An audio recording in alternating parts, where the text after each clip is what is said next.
Mott and Jos Buttler. Welcome to exclusive coverage of the second T20 between West Indies and England, live from Grenada. You're listening to talkSPORT 2, or you're watching via the talkSPORT Cricket YouTube channel. England needing to hit back, get involved in the coverage throughout the late afternoon and early evening here in the UK.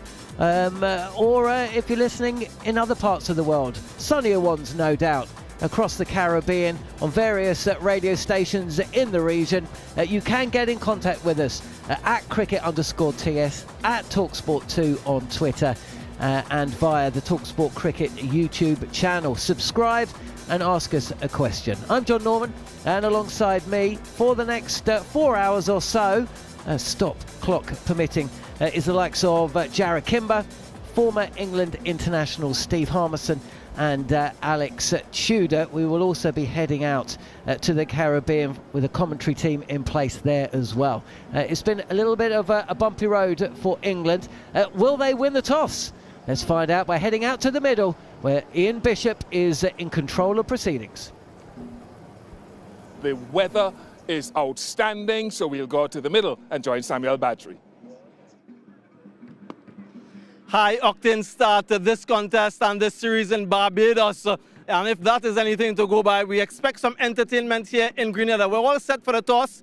The captains are here, Rovman Powell, Jos Buttler, and sweating profusely, Sir Richie Richardson, the match referee, in his black suit to oversee proceedings. Rovman, heads is the call. I'll wait confirmation of what it is. It is a heads. Just, you've won the toss. What are you going to do first, and the reasons for that, please? We're going to chase. It looks a good wicket. We fancy a chase today. One of the points of difference, major points of difference, were those sixes. West Indies hit 14, you guys just hit 6. That's a big difference in a T20 match. How do you plan to restrict that? Is it that you plan to bowl better or score more sixes? A bit of both, I think. No, we know that's the West Indies style. It has been for a long time. They're fantastic six hitters. So we've got to find ways of limiting that as much as we can. And of course, with the bat, we got off to a fantastic start in those first 10 overs, and we just need to tidy up that back 10. Any changes to your playing 11? We just got one change today. Moeen Ali's coming in for Ben Duckett. Is that tactical to get an off spinner against the left-handed West Indies batters? Yeah, I think we just wanted to find a way to get Moeen back into the team whilst retaining the two leg spinners. So Ben Duckett unfortunately misses out today. Thank you very much. Just all the very best. Good luck. Rovman, having a look at the surface, what would you have done? Yeah, I think it looks a pretty good surface, but if we have won the toss, we'd have bowled also. A really good start, comprehensive win in game 1. Much more of the same you're looking for today. Anything specific in terms of improvement? Yeah, we're trying our best to control the power play. You know, the last game they get off to a flyer, and our bowlers was fortunate to pull it back. Today is another opportunity for us to try to start a little bit better instead of starting bad and then trying to come back into the contest. Any changes to your playing 11? Yeah, we have one change. We bring in a spinner. Goody Kishmoti comes in. Unfortunate for Romario Shepherd. He misses out. So is that the thinking that this pitch will offer some turn then? No, not really. You know, if you could remember the last game, Romario did come off, so he have a little niggle at the back of his knee. You know, it's precaution. You know, we're 1 love up, so hopefully without him we can go 2 love up, and then possibly we return for the 3rd game. Thank you very much. All the best. Thanks, man. Well, there you have it, folks. The news from out in the middle. England, they've won the toss and they've decided to bowl first. Samuel Badree. What a pair of trousers he's wearing, by the way. I think we'll be asking him about them when he comes on commentary duty a little bit later today. As I say, it's John Norman, Jarrod Kimber, Steve Harmison and Alex Tudor. First up, both captains, well, Jos Buttler has decided he wants to chase, and Rovman Powell would have done the same thing. Harmy, any surprises there? I'm very surprised that Moeen Ali coming in for Ben Duckett, because I'm sitting here, I didn't do the last game, and I watched the highlights. I listened to the whole lot on talkSPORT 2, and it was great coverage, by the way. But I tell you what, I was thinking we've got too many options with the ball. Curran, Jacks, Wokes, Mills, Ahmed, Rashid, Livingston in that last game. We used 7 bowlers. You know, the 2 leg spinners bowled their 4 overs. So we're trying to get another bowler into the team. When you look at Ben Duckett, who is a left-hander in the middle order, yes, there's a good chance that Moeen Ali probably comes in and might not bowl. But I was looking at this team and thinking, could Moeen Ali come in for one of the seam bowlers? Could he have come in for, you know, a Chris Wokes? Could he come in for a Sam Curran? Could he come in for a Tamal Mills? If you think it's going to turn, and you want to bring an off spinner in from that point of view, you're saying there's not much pace in the pitch. So if that's the case, you either you leave out the bowler who has got no real pace on the ball, or you leave out the quick bowler who you think is going to be redundant because there's no pace in the pitch. So that's my initial thoughts, that we've got 7 bowlers. We're picking Moeen Ali because it's tactical, because Josh Buttler's just said that. Samuel did say one of the sense. Yes, before that first T20, myself and Jarrod were on duty, and we picked up on the very different looks in terms of the tactics on show, and we picked up on the power that West Indies possess. Now Samuel's picked up on that as well, but is Ali not in to hit more sixes as well? I mean, is that because that's where England lost out? They got off to a really good start, but they had no power in the middle. And they really lost their way. They lost all 10 wickets for 96. They struggled to score the boundaries. And it does appear on paper, at least, that they don't match up against the West Indies in that regard. And then we talk about the bowling as well. So there's confusion with the bowling, but also with the batting. Yeah, confusion with the batting as well. Yeah, if you want to make that argument, I don't think there's a team in world cricket can match up with this power that the West Indies have got, really. India don't match up with that power.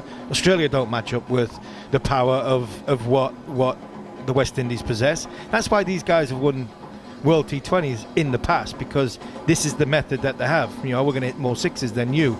And it worked so many times for them in the last couple of years when they've had a few selection issues with people's fitnesses and people's availabilities, and you know, not wanting to pick your best cricketers rather than picking a formula that is going to work for you in a long term over the series and gone on. Basically saying that the lads that have been playing franchise cricket, they're the ones that we're not going to pick.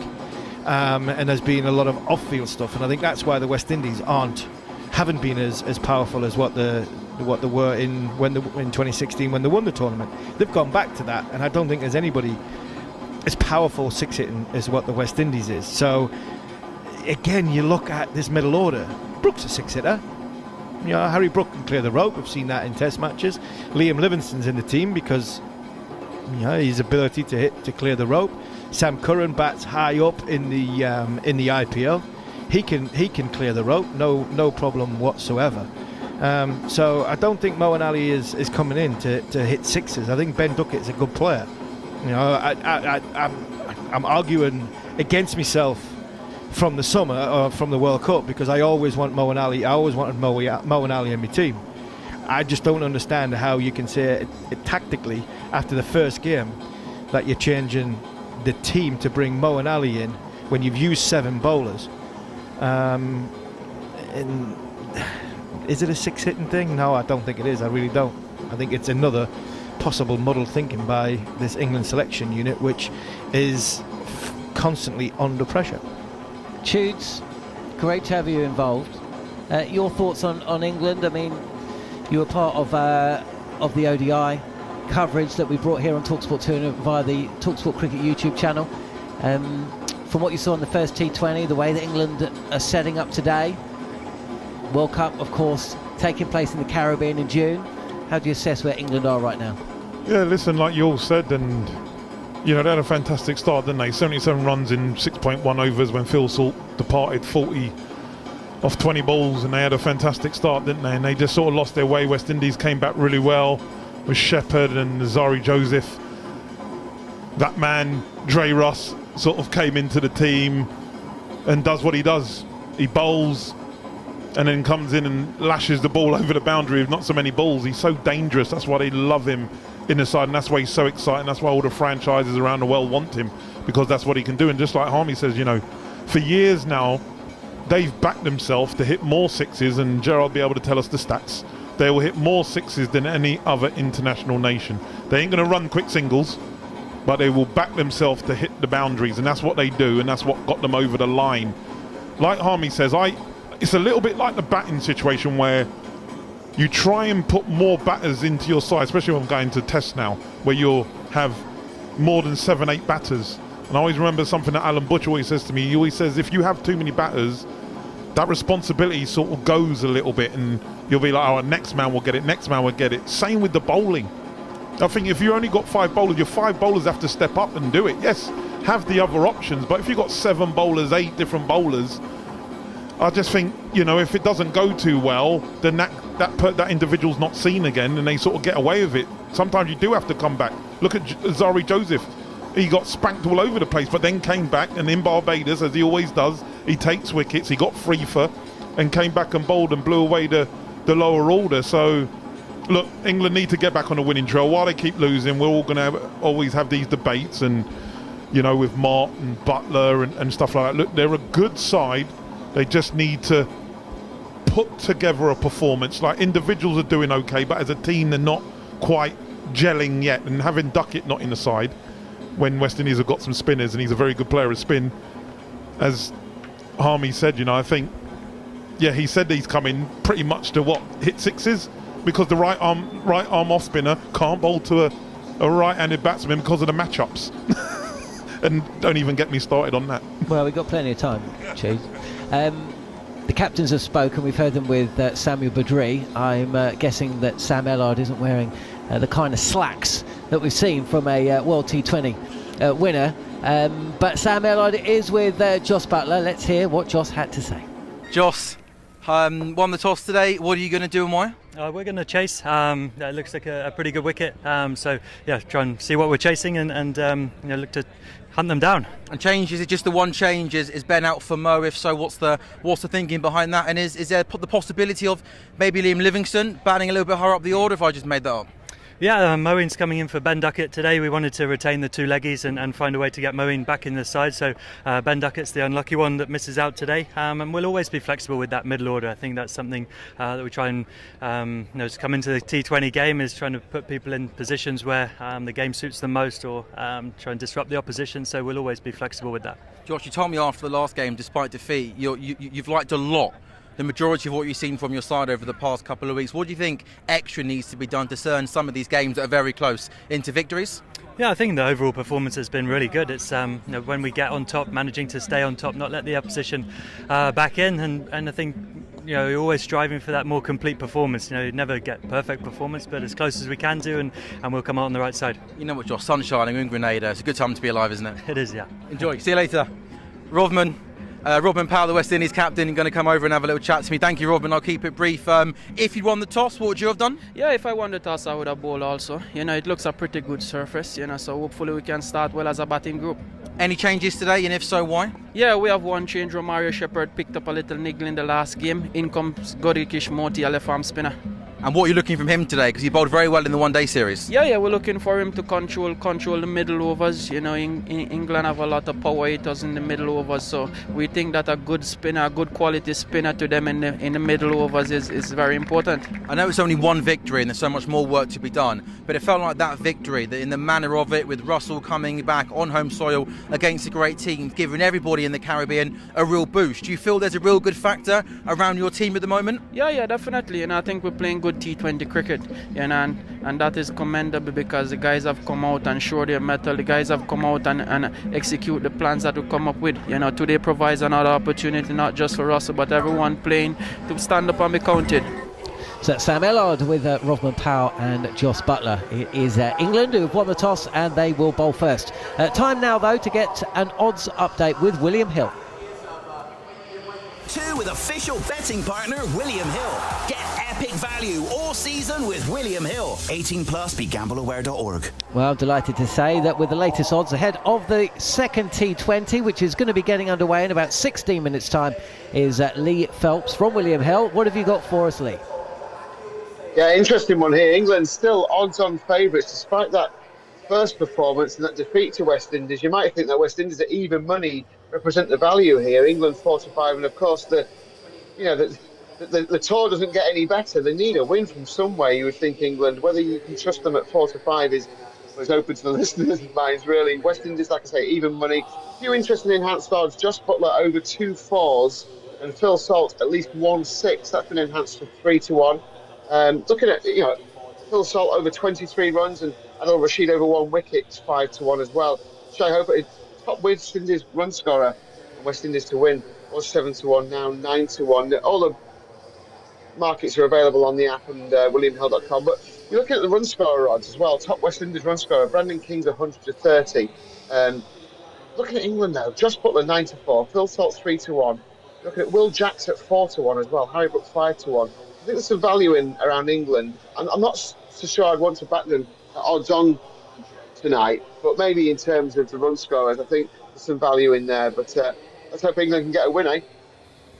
Absolutely, we could do with a win, and if this 5-match T20 series follows the one that we had for you on talkSPORT 2 at the start of last year, ended with a 3-2 West Indies win, but it went one way and then the other, so we shall see. That was today's odds updates with William Hill. Get epic value all season with William Hill. 18 plus, begambleaware.org. In the Zone on talkSPORT 2 with official betting partner William Hill, giving you the tools for positive play. Take time to think and know your limits. 18 plus, begambleaware.org. So England have won the toss. They have chosen to field. The lineup is Josh Butler and Phil Salt. Will Jacks coming in at 3. Liam Livingstone, Harry Brook, Moeen Ali being the one change from that defeat in the first T20. Sam Curran, Chris Wokes, Rayan Ahmed, Adil Rashid and Tamal Mills. Get in contact with us at cricket_TS or at talkSPORT 2. Or like John Trainer has on the talkSPORT Cricket YouTube channel. 5 spinners for England, he says. And I suppose if you add Jacks, Livingstone, Ali alongside Ahmed and Rashid, he's absolutely right. We'll be talking about the makeup of the side. We're going to be looking at the West Indies. And of course, we're going to be looking at the most successful spinner in T20 history for England, Adil Rashid, who became the 100-man in that first T20. You are listening to talkSPORT 2 or watching on the talkSPORT Cricket YouTube channel. And this is live and exclusive coverage of the second T20 of 5 from Grenada. On DAB, the talkSPORT app. He's got the second T20 match live on talkSPORT 2. The biggest game of the weekend on talkSPORT with Enterprise Rent-A-Car. The scraps, the spats, the face-offs, the fallouts. Listen to talkSPORT tomorrow as our lineup of top Premier League pundits pick their most important match of the weekend. The fiercest rivalries, the toughest challenges, the absolute monster clashes that'll shape your team's season. The biggest game of the weekend on talkSPORT with Enterprise Rent-A-Car. Rent from the best lineup in the UK. Enterprise has 450 branches with all the vehicles your business needs. Hi, I'm Danny Dyer and welcome to What's That Smell? Ugh, smoky with a hint of burgers. It's my barbecue apron. Luckily, I can make this smell like freshly picked lilies. Just pop it in the washing machine, add some Surf Tropical Lily laundry detergent and... oh, my fave. It smells like my dream holiday. Get long-lasting fragrance with natural essential oils with Surf laundry detergent. You can make anything perf with Surf. Ding dong, maverick on high, magic Mike's bells are ringing. Ding dong, Shazam in the sky, and Spider-Man is swinging. Upgrade to Sky Cinema for more of the latest blockbusters, like Top Gun Maverick, Magic Mike The Last Dance, Shazam Fury of the Gods, Fast 10 and Spider-Man Across the Spider-Verse. And 2 free view tickets a month. Sky Cinema. Movies make Christmas. Sky TV contract required. View tickets valid Sunday to Thursday. Limits and restrictions apply. See sky.com for terms. It's 10:53 p.m. You're at a karaoke bar. You're catching your breath. You, slayer of the microphone, just exercised. And thanks to your Samsung Galaxy Watch 6, you know you've been active for exactly 103 minutes. Sure, you didn't go to the gym, but this sweat is still sweat. Samsung Galaxy Watch 6 for extreme liveness. If you leave your customers happier than Larry. If you always take your boots off at the door. If you tend to get given the good biscuits, you might have what it takes to join the Trust a Trader professionals. Millions of people use trustatrader.com to find reputable, recommended tradespeople like you. So if you're looking for more business and even more good biscuits, apply to join us at TalkSPORT 2. Short ball and he's edged, he's out! The second T20 match live on talkSPORT 2, the new home of... Rashid bowls one. He's down the track. It's over mid-wicket. Straight to the fielder. He finds the solitary fielder on the boundary in that position. And Adil Rashid picks up another. It's his 100th T20 international wicket. Obviously it means a lot, you know, these milestones, 100 T20s, 100 wickets. So, you know, as you play in this competition, as you're playing these international cricket, that's what you look forward to as well, you know, these little milestones. Very special today. He's been a fantastic performer for such a long period of time. He's been, you know, England's most important player, really. For myself, it's a nice little achievement, but unfortunately we didn't get the victory today. Delighted for him, that longevity and skill that he's got. He's a class act, and plenty more in the tank as well.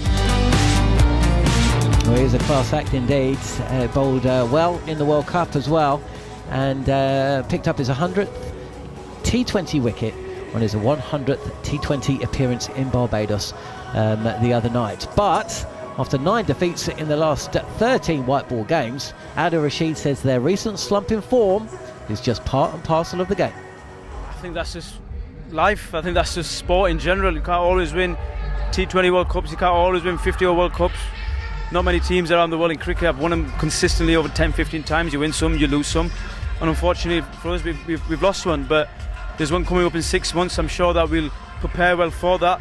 We'll give our best chance, and we'll go out there with 100%, and if it was meant to be, it's meant to be. If it's not, you know, then it isn't. Then we move on, and that's life in general. So you can't always win a game, series, World Cups, but our mindset is to become the best in whatever we do, batting, bowling, fielding, is to become the best and let all that take care of itself. So we're not looking too far ahead, we're just looking at their present. How far away do you think you are to maybe getting back to that kind of being the best, which you guys were undoubtedly for such a long period of time? Does it feel nearer than perhaps the results suggest?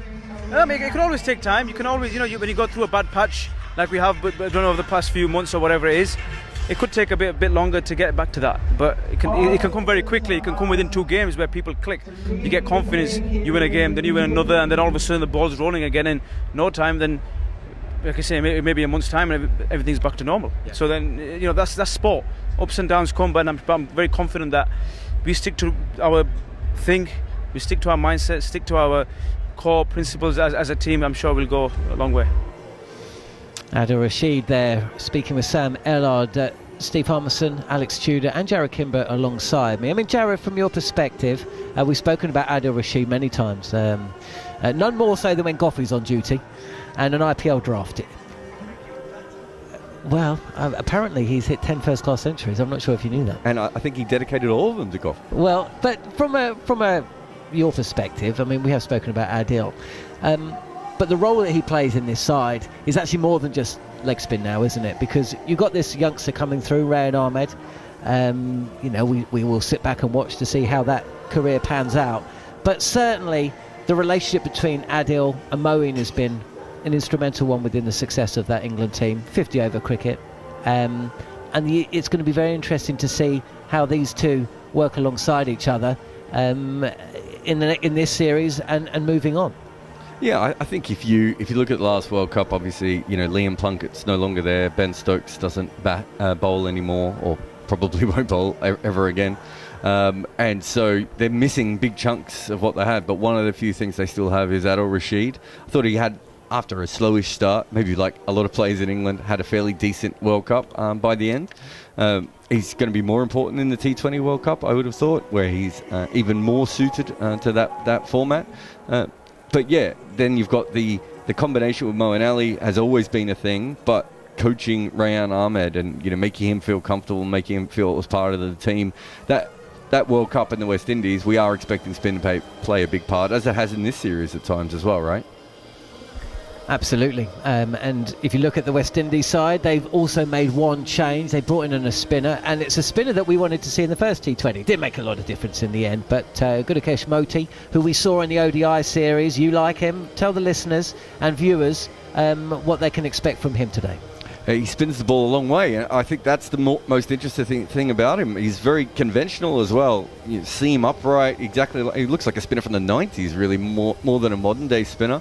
But he really puts a lot of revs on it. According to CricViz, he puts the most revs on it of anyone in their database in ODI cricket. He does the same thing in T20 cricket.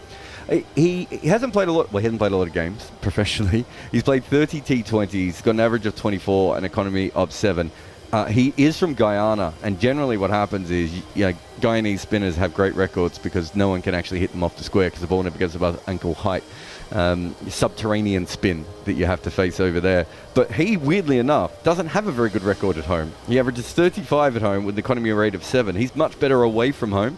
And so his overall numbers are pretty good considering that. But I reckon there's a lot of West Indian spinners out of Guyana that don't get pushed because they just figure, look, yeah, of course you've got good numbers because of the wickets you play on at home. Weirdly, he doesn't profile like that at all. So he's a really, really interesting cricketer. Harmy thinks he's 12. He looks 14. He is actually 28. He hasn't played a lot of professional cricket. He looks smart to me. He looks like he has a really repeatable action. He's quite tall. He's quite strong. I think he's a fantastic cricketer. I'm not sure if Romario Shepherd... The way Robin Powell put it, Romario Shepherd was dropped for him. Cricinfo is saying Romario Shepherd has a knee injury, but I don't know what is true out of those two things. But I'm glad that Modi's playing. Not quite sure that Romario Shepherd shouldn't be playing if he's fit, but I'm hoping it is that knee injury. He said to Samuel Badree that he indicated it was more tactical. He said unlucky, didn't he? But then unlucky, yeah. But then he said to Sam Allard that there was an injury. Shepherd was feeling a little bit of a niggle, so they've gone down that route, and that's what Rothman Powell said to the two Samuels. So, yeah, you look at the bowling. They chose 5 bowlers. They could have had Kyle Myers, who can bowl and got wickets in. It was actually in Grenada when the Test matches were on. He got wickets the last time we were there. So, yeah. I think that I like Modi. I thought he bowled really, really well. I agree. I do think he's about 14-year-old. He is a traditional left-arm spinner. He does get the ball to turn, but he gives the ball a chance to turn. He really does give it a rip, and he looks to take wickets. And I think that in 2020 cricket is invaluable. Good stuff. Steve Harmison, Alex Tudor, Jarrod Kimber. You are listening to talkSPORT 2. Get in contact with us at cricket_TS on Twitter or via the chat facility on the talkSPORT Cricket YouTube channel. But I'm delighted to say we can head out now to the stadium where talking us through the first 5 overs of West Indies innings will be Nikhil Uttamchandani, and alongside him the man who possesses the smartest slacks in world cricket, Samuel Badree. Thank you very much, and welcome to everyone tuning in live on talkSPORT 2. It is the Spice Isle, in Grenada. First T20 International was won by the West Indies in Bridgetown, Barbados. Brandon King, Kyle Mears, the two openers. Out in the middle, King got off to a good start. This partnership got off to a good start in the last game. And Moeen Ali has the new ball into the first game of this series for him. Speaking of spin, Samuel Badree, as you mentioned, is here as well. Samuel, interesting endorsement on the slacks. Very interesting. Hello, Nikhil, and hello to everyone listening on to this encounter. Moeen Ali slotted straight into the playing 11 and has been given the ball for the first over. Mentioned before, West Indies leading this 5-match series 1-0, and so England will want to fight back here and to level the series and just to keep that excitement and to capture everyone's attention. It's high octane game number 1, and if that is anything to go by, we expect this series to be very, very entertaining. Just a little bit of a delay. I want to start this game exactly at 1:30 p.m. local time. We're here in the Spice Isle, as you mentioned, Nikhil, the backdrop, the mountains to the left as we look out of the window to the pitch, the Kirani James Stadium to our right. Kirani James, of course, Olympic gold medal winner for Grenada. A tremendous athlete and a son of the soil. First ball. Ali over the wicket, starting to Brandon King, flighted delivery. He is bowling with a long on and deep mid-wicket. King drives this one down to deep long on for a single. The West Indies are underway. Brandon King is underway. Tell me what you make of that Moeen Ali change. Ali in, Duckett out. Samuel Badree. Yeah, I think it's a good one. They've maintained the 2 wrist spinners. What they saw in game 1 enthused them, and they reaped good reward, picking up 5 wickets between them. That's Rian Ahmed and Adil Rashid, and they want someone who can offer that off-spinning option, and Moeen Ali is the man. Here's Ali bowling with a slip to the left-handed Mears, who will try to spin that ball away. Just to remind viewers who may be not familiar with conditions here in Grenada, it's the highest scoring T20 venue in the Caribbean. Average first inning score here is about 173. and it's got the highest run rate per over of all the venues that the West Indies have played T20 internationals on. Here's Ali flighting this one on a leg stump line, and Mears is trying to drive this one, miscues it, but straight to mid-on for no run. Yeah, Will Jacks opened the bowling in game number 1. Part-time off-spinner went for 14. Here's Moeen Ali round the wicket again to Kyle Mears. That one just holding on the surface, just pushes it off to the offside, no run. So a good start from Moeen Ali, just a 1 run conceded so far. But yeah, just getting him in for this exact purpose, to bowl these overs against Mears. Ali flighted again. Mears is driving, this time has long off though. Does Moeen Ali, just one again. So decent start for England, just 2 runs from the first 5 deliveries. Yeah, bowling in the power play is such a specific skill set. Oftentimes team utilize a part-timer just to get 1 or 2 overs out of the way, and the batting team ends up getting a start, and then that sets the tone for the rest of the innings. Ali back over the wicket to King. This one is short, pulled away, but again, 2 deep leg side in the power play. It'll just be 1, and a much better start for England in terms of this second T20 international, where in the first over, live on talkSPORT 2, West Indies, after losing the toss, being sent in, are 3 without loss. Yeah, lush green Grenada, lots of rain in the lead up to this match quite recently, so lots of greenery around. A really wonderful island. If ever you get an opportunity to come across and visit these shores, so many activities to do, the warmth and friendliness of the people, not to mention the local cuisine. And a really nice backdrop for game number 2. Game number 3 will be played right here as well in a couple days' time, 1:30 p.m. local time start. West Indies, as a reminder, just made 1 chase. Gudakesh Moti, the left-arm orthodox spinner, in for Romario Shepherd, who's carrying a little bit of a niggle, as Rovman Powell mentioned at the toss. Chris Wokes will be entrusted with the second over. Wokes had 1 for 15 from 2 overs in game number 1. As you mentioned, Nikhil, a much better start, just the first over. And oftentimes you see in over number 1, teams when they bat first particularly a little bit watchful. So it's an easy over, one easier over. No over is easy though in T20s. Chris Wokes bowling from that northern end. The first delivery is down the leg side wide. It'll be interesting to see how Butler uses Sam Curran as well, because a lot of his usage this year in T20 internationals has been in the power play. 13 of his 20 overs bowled in the power play, but we've had 2 overs, one from each end, and we haven't seen Curran, so maybe some more overs in that middle over phase, or even the back end with those variations he's developed over the years. Wokes turns and begins his run to Kyle Mears. Sorry, it's Brandon King on strike correction. This one is driven off the edge down to deep point. Deep point and deep backward square are the 2 fielders outside the circle. Sam, what impressed you about that West Indies victory in the first T20 international from a batting standpoint? Yeah, just the control. All of the top 3 from the West Indies in terms of their strike rate were 120 or above. And that start is what you need in a chase, anything over 170. You need a really good start, and that was provided by the opening batters. So, and then after that, they were able to control that, and they didn't panic at any point. The unbroken 49-run partnership between Andrew Russell and Rovman Powell sealed the deal, and they showed their class and their experience. Now these 2 got them off to a flare. They've been watchful so far though. Here's Mears again, just punching it into the offside where Will Jacks, who's at extra cover, does the fielding. Again, another dot delivery. So, as you mentioned, there has been some rain around. Maybe just getting a feel of the surface, these 2 openers, before they go back to that aggressive play. Yeah, and that's exactly what is needed. Sometimes I think England, they're guilty of a one-cap or a one-size-fit-all approach, and despite the conditions, despite the opposition, they just go at 1 speed.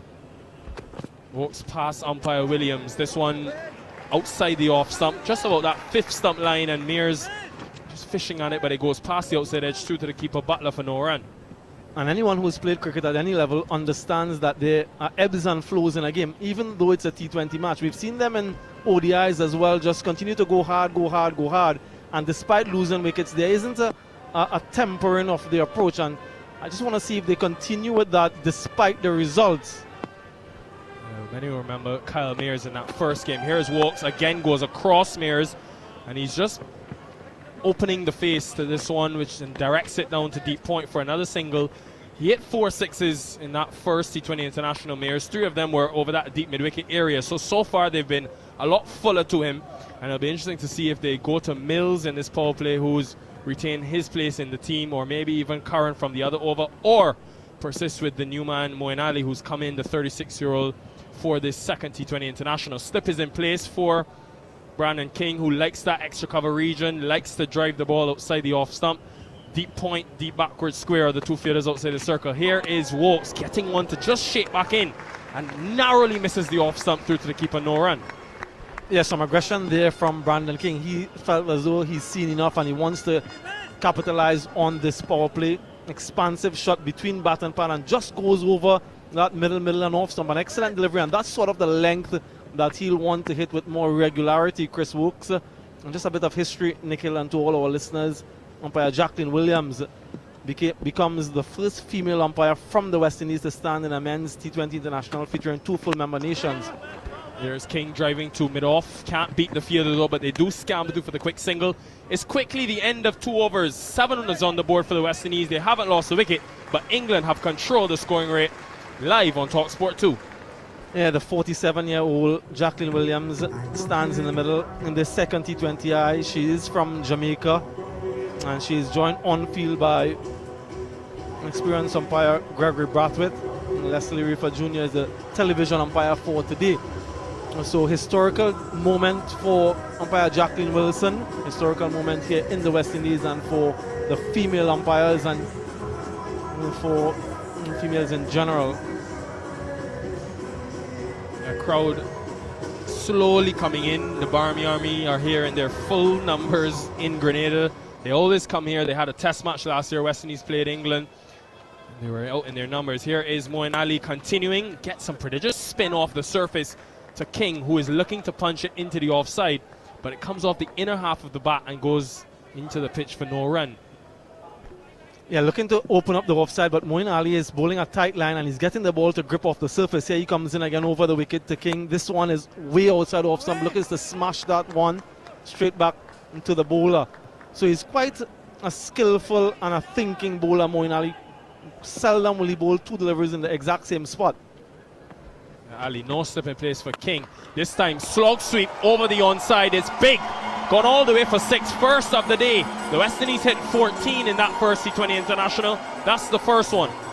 Yeah, a little bit too full. Brandon King was targeting that area in delivery 1. The length was good. This time, he manages to get under it. And despite the fielders in the deep, he got it over their heads and in the gap.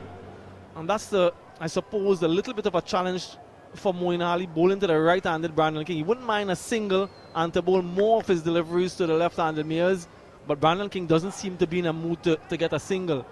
He figures that this is his positive matchup and he wants to capitalize. A couple aggressive shots to start the over, one resulting in a 6. Does Moeen Ali pull his length back now? Quite a brave option as well. Deep long on and deep cow corner almost on the boundary for Ali, but King was able to clear them. This one though, the line is a lot wider. It's on just about that off stump area. King is punching it into the offside to Rayan Ahmed, who's at point. He could be so crucial today. They thought England with Rashid and Ahmed that they could maybe have stifled the West Indies in that last game. Wasn't to be. Here's King advancing down the track. Took a while to get to him. Didn't get close enough. Hit it straight to mid-off for no run. Yeah, and this is where the West Indies need to continually develop their game. He's hit a 6 in the over, but he's already also conceded 4 dot deliveries. No short mid-wicket. Now he comes across to the offside, so there's a single on offer there if he wants it. This time he goes for another big hit. Doesn't get hold of it, or does he? Yes, he does. Another 6 in the over.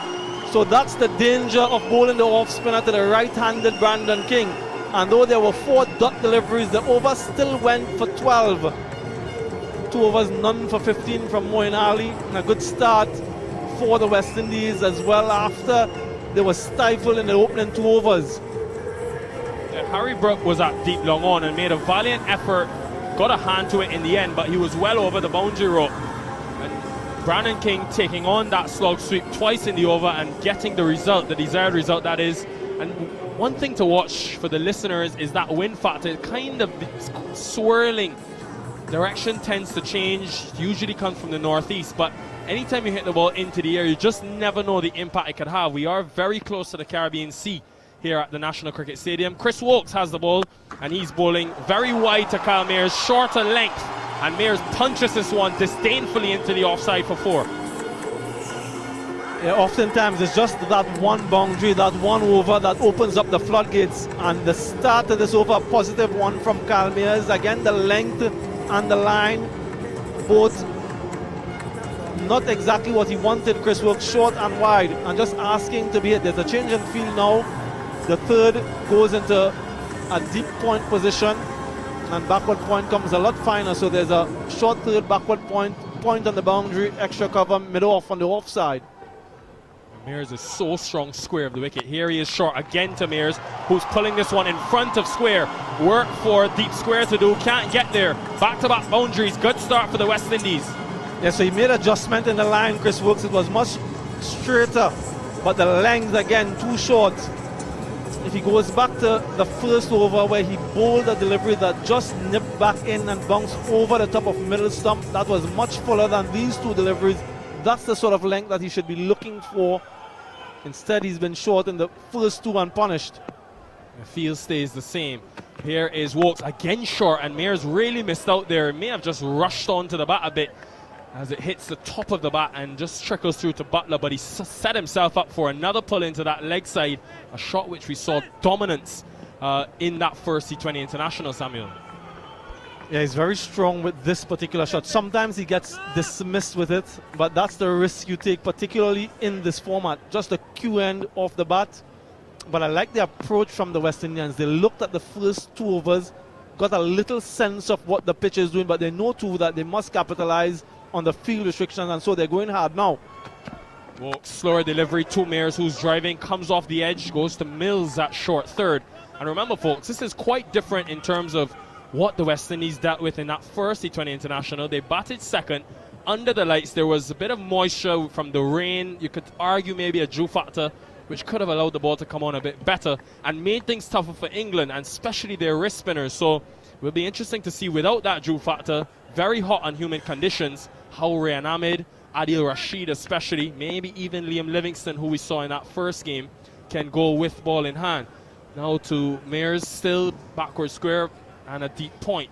Here is Wokes over the wicket, again short, and Mayers is punching but straight to the man in the deep, just one. Yeah, what the West Indies has, and I mentioned that in game number 1, is the ability to have a right-left combination out there in the middle for most of the innings. So that makes someone like Moeen Ali always under pressure if there's a right-hander there. The wrist spinners, they can bowl quite comfortably to either the left-handers or the right-handers based on their variations. But oftentimes we've seen the finger spinner come under the pump when there's that negative matchup. A little bit of a delay. Not entirely sure what the reason is. Might be the footing from Chris Wokes. There is some activity just where he lands that left foot upon delivery. We mentioned the rainfall and that moisture beneath the surface. So he might not be altogether comfortable upon landing. Umpire's just having a look. He's remonstrating, perhaps making his point. The batters are in the middle in discussion. A good start, 28 without loss. We're into the 4th over. Good partnership. And something that we've seen from the West Indies.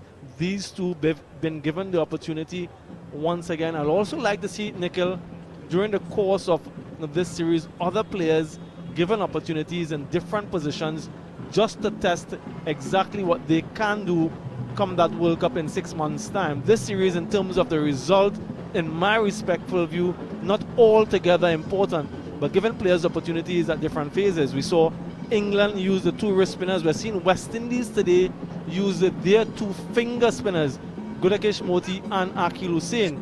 So it'll be interesting to see how they go together. I'd also like to see someone like an O'Shane Thomas, even a Matthew Ford, be given a couple games and to see what he can do. And of course, Sherfin Rutherford. So Shemron Atmire today again. Maybe the next 2 matches, Sherfin Rutherford, and then in the 5th, based on how the series is going, you can make a decision then. But yeah, not too many matches left, international matches left, that is, before that T20 World Cup. And so teams will be looking just to iron out and to finalize their plans. Yeah, just the pause continues because the ground staff are making their way out. I think they want to have some sawdust put down in and around that landing area. So one of the ground staff is out making their way to the middle, trying to apply that to the surface. In the meantime, though, it gives us a chance to reflect. The 2 overs bowled initially went for just 7 runs. However, the last 11 deliveries, the West Indies have scored 21 runs, and it's been because of Brandon King, who attacked Moeen Ali for 12 in that last over, and now we're seeing a similar attack from Kyle Mears against Woakes. It'll be interesting to see the way that Jos Buttler uses Sam Curran, uses Tamal Mills, the left-arm seamer who took the most wickets in the 100. But it won't be easy because look at the last 3 years, the West Indies have been the best scoring team in the power play, just a touch under 9 runs and over. So King, Mears, Shea Hope and Nicholas Pooran, that top 4 have been very successful for the West Indies in recent times. We saw it in that first game where Hope was able to navigate the spin threat initially, and we could be seeing it again today in terms of that dominance. 28 without loss on the board, 3.5 overs gone. Yeah, I wanted to see what impact the stop clock would have on this game. In that first game, there were lots of rainfall, so we didn't really get to fully appreciate the impact, if any, from the stop clock. We already had a delay now here on the force due to that wet landing area. Remember, if you're not too familiar, this series is the first international series where that stop clock is being trialed. The fielding team has 60 seconds after the last delivery is bowled to get ready for the next over, failing which after 2 times you face a penalty of 5 runs, and that is in addition to the overrate penalty with fielders coming into the inner circle if you're not within your time.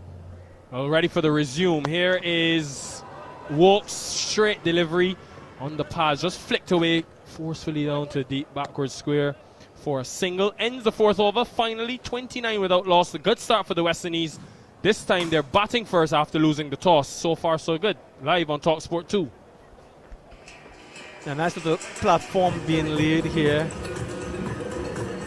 Music blaring in the background. Crowd is looking quite decent. Lots of local supporters here today, much unlike what we saw in Barbados and Antigua, where the Barmy Army and the English supporters vastly outnumbered the locals. Looks to be a little bit different this time around. Nice to see the fans coming in, and it has to do with the way West Indies have been playing.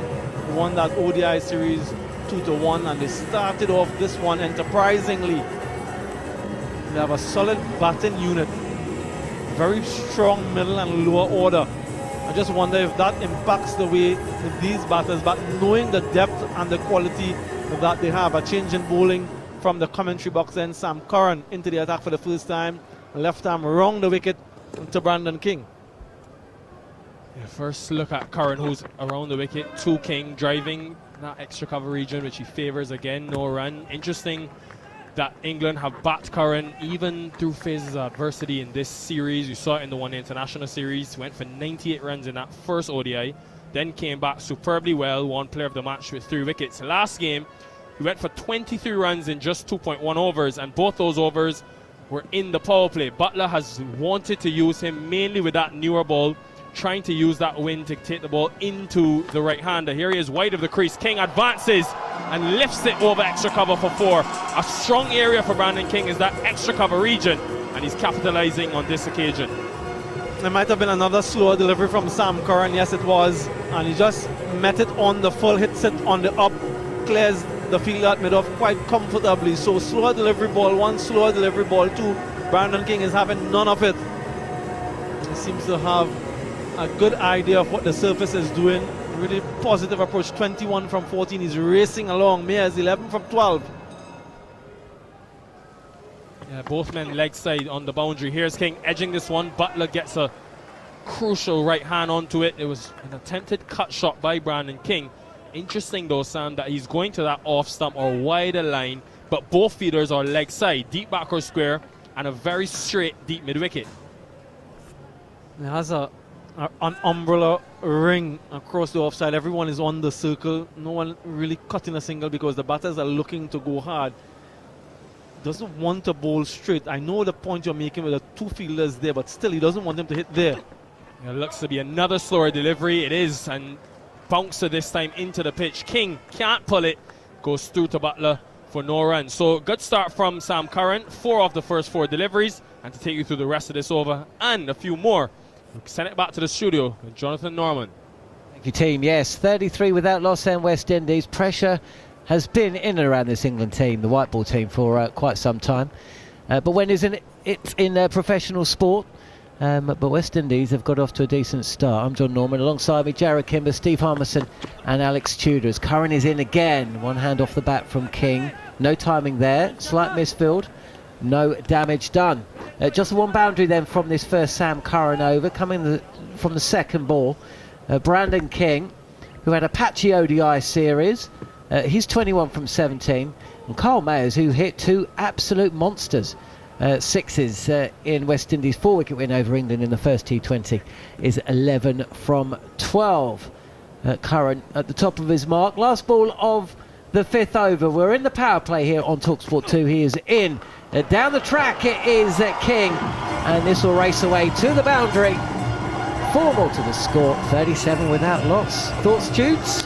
Yeah, that's a fantastic shot. It's a great start by King and Mayers. He just advanced down a wicket at Sam Curran, who's come round the wicket. One of those slower balls again, dispatched him down the ground, hit powerfully down the ground. He knew as soon as he hit it that it was 4. Put Sam Curran's over. It's gone for 8 off the first over. It's not too bad, but you always talk about getting out that over, and last ball going for 4, you'll be disappointed with that. Both of the boundaries in that over were essentially premeditated shots. The batter coming down the track. Is that the kind of shot that's easier to do against a bowler like Sam, who's not particularly tall and is not bowling particularly fast? Yeah, I think so, John. And also that he's going to bowl a lot of change-ups. So you've seen the wicket, you've seen conditions, you've seen him for a while. You're sort of thinking he's going to bowl a change-up. I'm going to have a go. Wokes is having a go. This is a beautiful pick-up from Carl Mayers. He holds his position. Great core, and he just helps this up over the leg side boundary for 6. In the slot, absolute in the slot, on leg stump, probably going to hit leg stump, just about the top of leg stump. Nice, on the top of the bounce, just going up with it. The beautiful shot. We've seen a couple of them in Barbados from Mayers. It's a bad start of the over for Chris Wokes. 14 from the first 2. He's going to bowl 3 back-to-back overs in the power play is Wokes. First ball's gone for 6. Looks like a cutter. And Mayers, again, he's happy just to stay in the crease, very still, opens the face of the bat and just tries to place the ball past that point, but gets it a fraction too straight and it's fielded. 43 without loss. I like Harmy. When you see in the game sort of 2020, you see a lot of overhitting. That shot previous to Carl Mayers, he was just well controlled, had his balance, had total control, and he didn't overhit it. He just backed himself with tremendous power. We saw that in the first T20 as well. This is wide-ish and hauled, really, dragged from well outside. I think that possibly would have been a wide if he'd let it go, but essentially instead of trying to target the covers, Mayers has tried to drag this through the leg side and it's fielded. Yeah, that was probably the overhitting bit. He's gone for the overhitting and lost his balance, lost his shape, because he's obviously the angle's gone wider. I think the one that he hit for 6 was perfect in the arc. Just continue, just hit through the line of the ball. Just help the ball on its way. It's bouncing a little bit, and as it's getting to the top of its bounce, just help it over the top. You've got to remember, you just got to hit it over 30-yard circle in this time. But sometimes when you do that, you do it a little bit further. Good comeback from Wokes though. Touch fuller, and Mayers loses his body shape here. He goes for an expansive drive over long off, but he doesn't clear Sam Curran at mid-off, running back, and Wokes has struck. Windies lose their first. 43 for 1. Yeah, that's very, very good bowling from Chris Wokes. He's talked about bowling the slot for the first ball of the over. He's gone to the slower ball, gone to the cutter, and that one there, again, just a little bit wider, a touch wider, and I think that's what's made Kyle Mayers lose his shape. He wants to hit it on his dominant leg side. He wants to pick it up, but unfortunately, because Chris Wokes has drawn him into it, he hasn't been able to readjust his body position, and he's lost his shape, he's lost his balance, and all of a sudden, because he's still trying to hit it on the leg side, it's gone straight up in the air. An excellent catch as well from Sam Curran.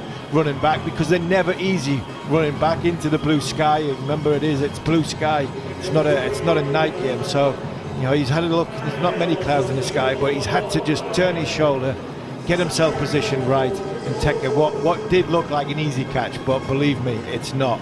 Excellent bit of bowling by Chris Woakes, and timely. England needed this wicket. They did need the wickets. A wicket in the power play. Both West Indies and England got off to good starts. Now, in the first T20, West Indies were able to carry on though. Now, Nicholas Pooran's come in, Jarrod. I assume this is left-hand, right-hand, because I can't think of another reason why Shai Hope wouldn't come in at this point. Yeah, I would assume, especially with all the spinners, you probably don't want them to load up on their two offies or the two leggies with a bad matchup. So I'm only guessing Harmy, does that make sense? Yeah, I think so. I think they've gone left hand, right hand. I think Pooran and Hope very flexible, very experienced cricketers. So I think they know the jobs that the team requires them to do. So that's the only thing I can think of is left hand for left hand. Woakes it is then. Pooran facing his first delivery, and he will pick up 4. Now I'm not sure if that was guided past Mills. Oils a genuine outside edge. We'll have to have a little look again. Jarrod Kimber to the right of me has just said good shot, so we'll say that it was a deliberate attempt there just to split the field. Well, that's a good start to Pooran's innings. It's a brutal slip in place as well. And that, good move. I was just about to say that's a good decision to bring slip in. Brought backward point a little bit further round and brought slip into play. But that was a very, very exceptional shot from Pooran. First slip's gone wider now, and this is dropped into the offside by Nicholas Pooran. Power play is done. 48 for 1 West Indies. Asked to bat first. They would have preferred to chase as well. Rovman Powell saying that at the toss with our very own Sam Ellard. But Tudes, your thoughts at 6 overs in? Yeah, decent start. Good start from the West Indies. They'll be, disappointed. Carl Myers looked like he was sort of enjoying himself. Just got underneath one, and it was a good catch by Sam Curran. But it's a good start, and I think England will be quite happy with that. You look at run rates now, isn't it? It's all about strike rates and run rates in this form of the game, and as you say, 48 off 6 overs, they'll be happy with that. As we see Adil Rashid coming into the attack. I don't think that this pitch has been touted as one of the best for T20 on, but I'm not sure it's as good a surface as what that normally are here. I think the power play in the last game, 59 was the West Indies for 1. England was 77, so a little bit behind that. England will be very, very happy of the way they've gone in the first 6 overs. Rashid to bowl his first over. No slip in place, and this is very, very full. And Pooran will possibly feel like he's missed out. Scuffs the ball into the offside, and no run. Brandon King, 25 from 18. Nicholas Pooran, 5 from 3. Adil Rashid is in again, and Pooran playing back. Googly there, I think. It wasn't read by the batter. Squirts to the fielder. Backward of point. Quite close to the batter, though. What kind of score do you think's a good one here? What do you think West Indies will be targeting? Jude, you can answer that in a second after this third delivery from Rashid. Again, floated up, and Pooran goes to the big shot. He's targeting mid-wicket. He's gone aerial, and it's been caught. Chris Woakes successfully takes the catch straight down his throat, and promoting Nicholas Pooran up the order has not worked. 48 for 2 West Indies. Yeah, that's great bowling by Adil Rashid. Again, done him with a googly as he does to the left-handers. Nicholas Pooran's fancied himself, did it over deep mid-wicket, and it's gone straight up. Chris Woakes just steadies himself, safe pair of hands, catches it chest high, summons in his eyes a little bit, and as I always say to the kids, get that hand up just to get the sun out your eyes, and then as it gets close, take it away and then gather it in.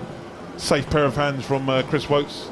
Nicholas Pooran has to depart from 5, and as you said, John, it's not quite not worked out for him, and it's a big wicket actually for England, because he's been in fantastic form in franchise cricket, playing T20 and T10. Yeah, he's also incredibly powerful on the leg side. He is very leg side dominant, isn't he, Pooran?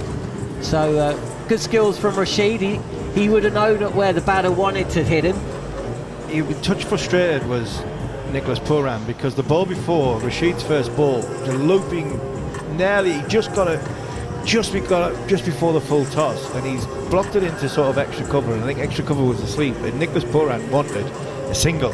He wanted to rotate the strike. England's best spin bowler, so when the spin bowler comes on, you want to try and rotate the strike, and he was looking for his partner at the other end, Brandon King, who wasn't forthcoming with he wasn't on the same wavelength, and unfortunately for Pooran, he then tried to hit the next ball out of Grenada and managed to get himself out. So there was frustration there from Pooran. We do have a slip back in place for the new batter. This is tossed up wide of Shea Hope, who plays a cross-batted shot down the ground and gets off the mark.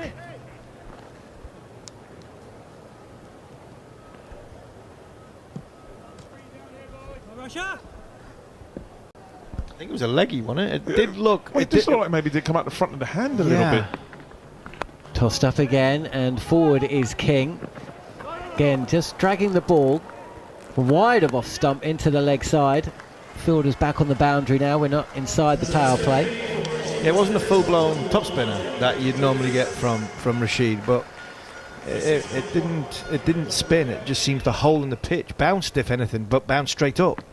Last ball of the over. This is on a off-stump line, and Hope is forward and trying to really pick a gap in a quite packed offside field, but can't do so. The ball squirts to point, and that is a decent over from Adil Rashid. Great start from England's 100-man. Andrew Flintoff presented him with the cap. It was a nice speech, showing his age as well, because talked about Adil Rashid being a youngster in the team and it was on the Caribbean tour in the one-day series. I was on that trip when Adil Rashid was on it, so it was nice that Adil gets his cap, his 100th cap. That's a great achievement. Shows the longevity of England's leg spinner. And talking about England's leg spinner, he's got a job to do as Adil Rashid to help educate and what looks as though a promising career in Rehan Ahmed. 7 overs in then. You're listening to talkSPORT 2. Get in contact with us at cricket_TS or at talkSPORT 2 on Twitter /X or via the chat box on the talkSPORT Cricket YouTube page. Rehan Ahmed is in. We've got leg spin at both ends.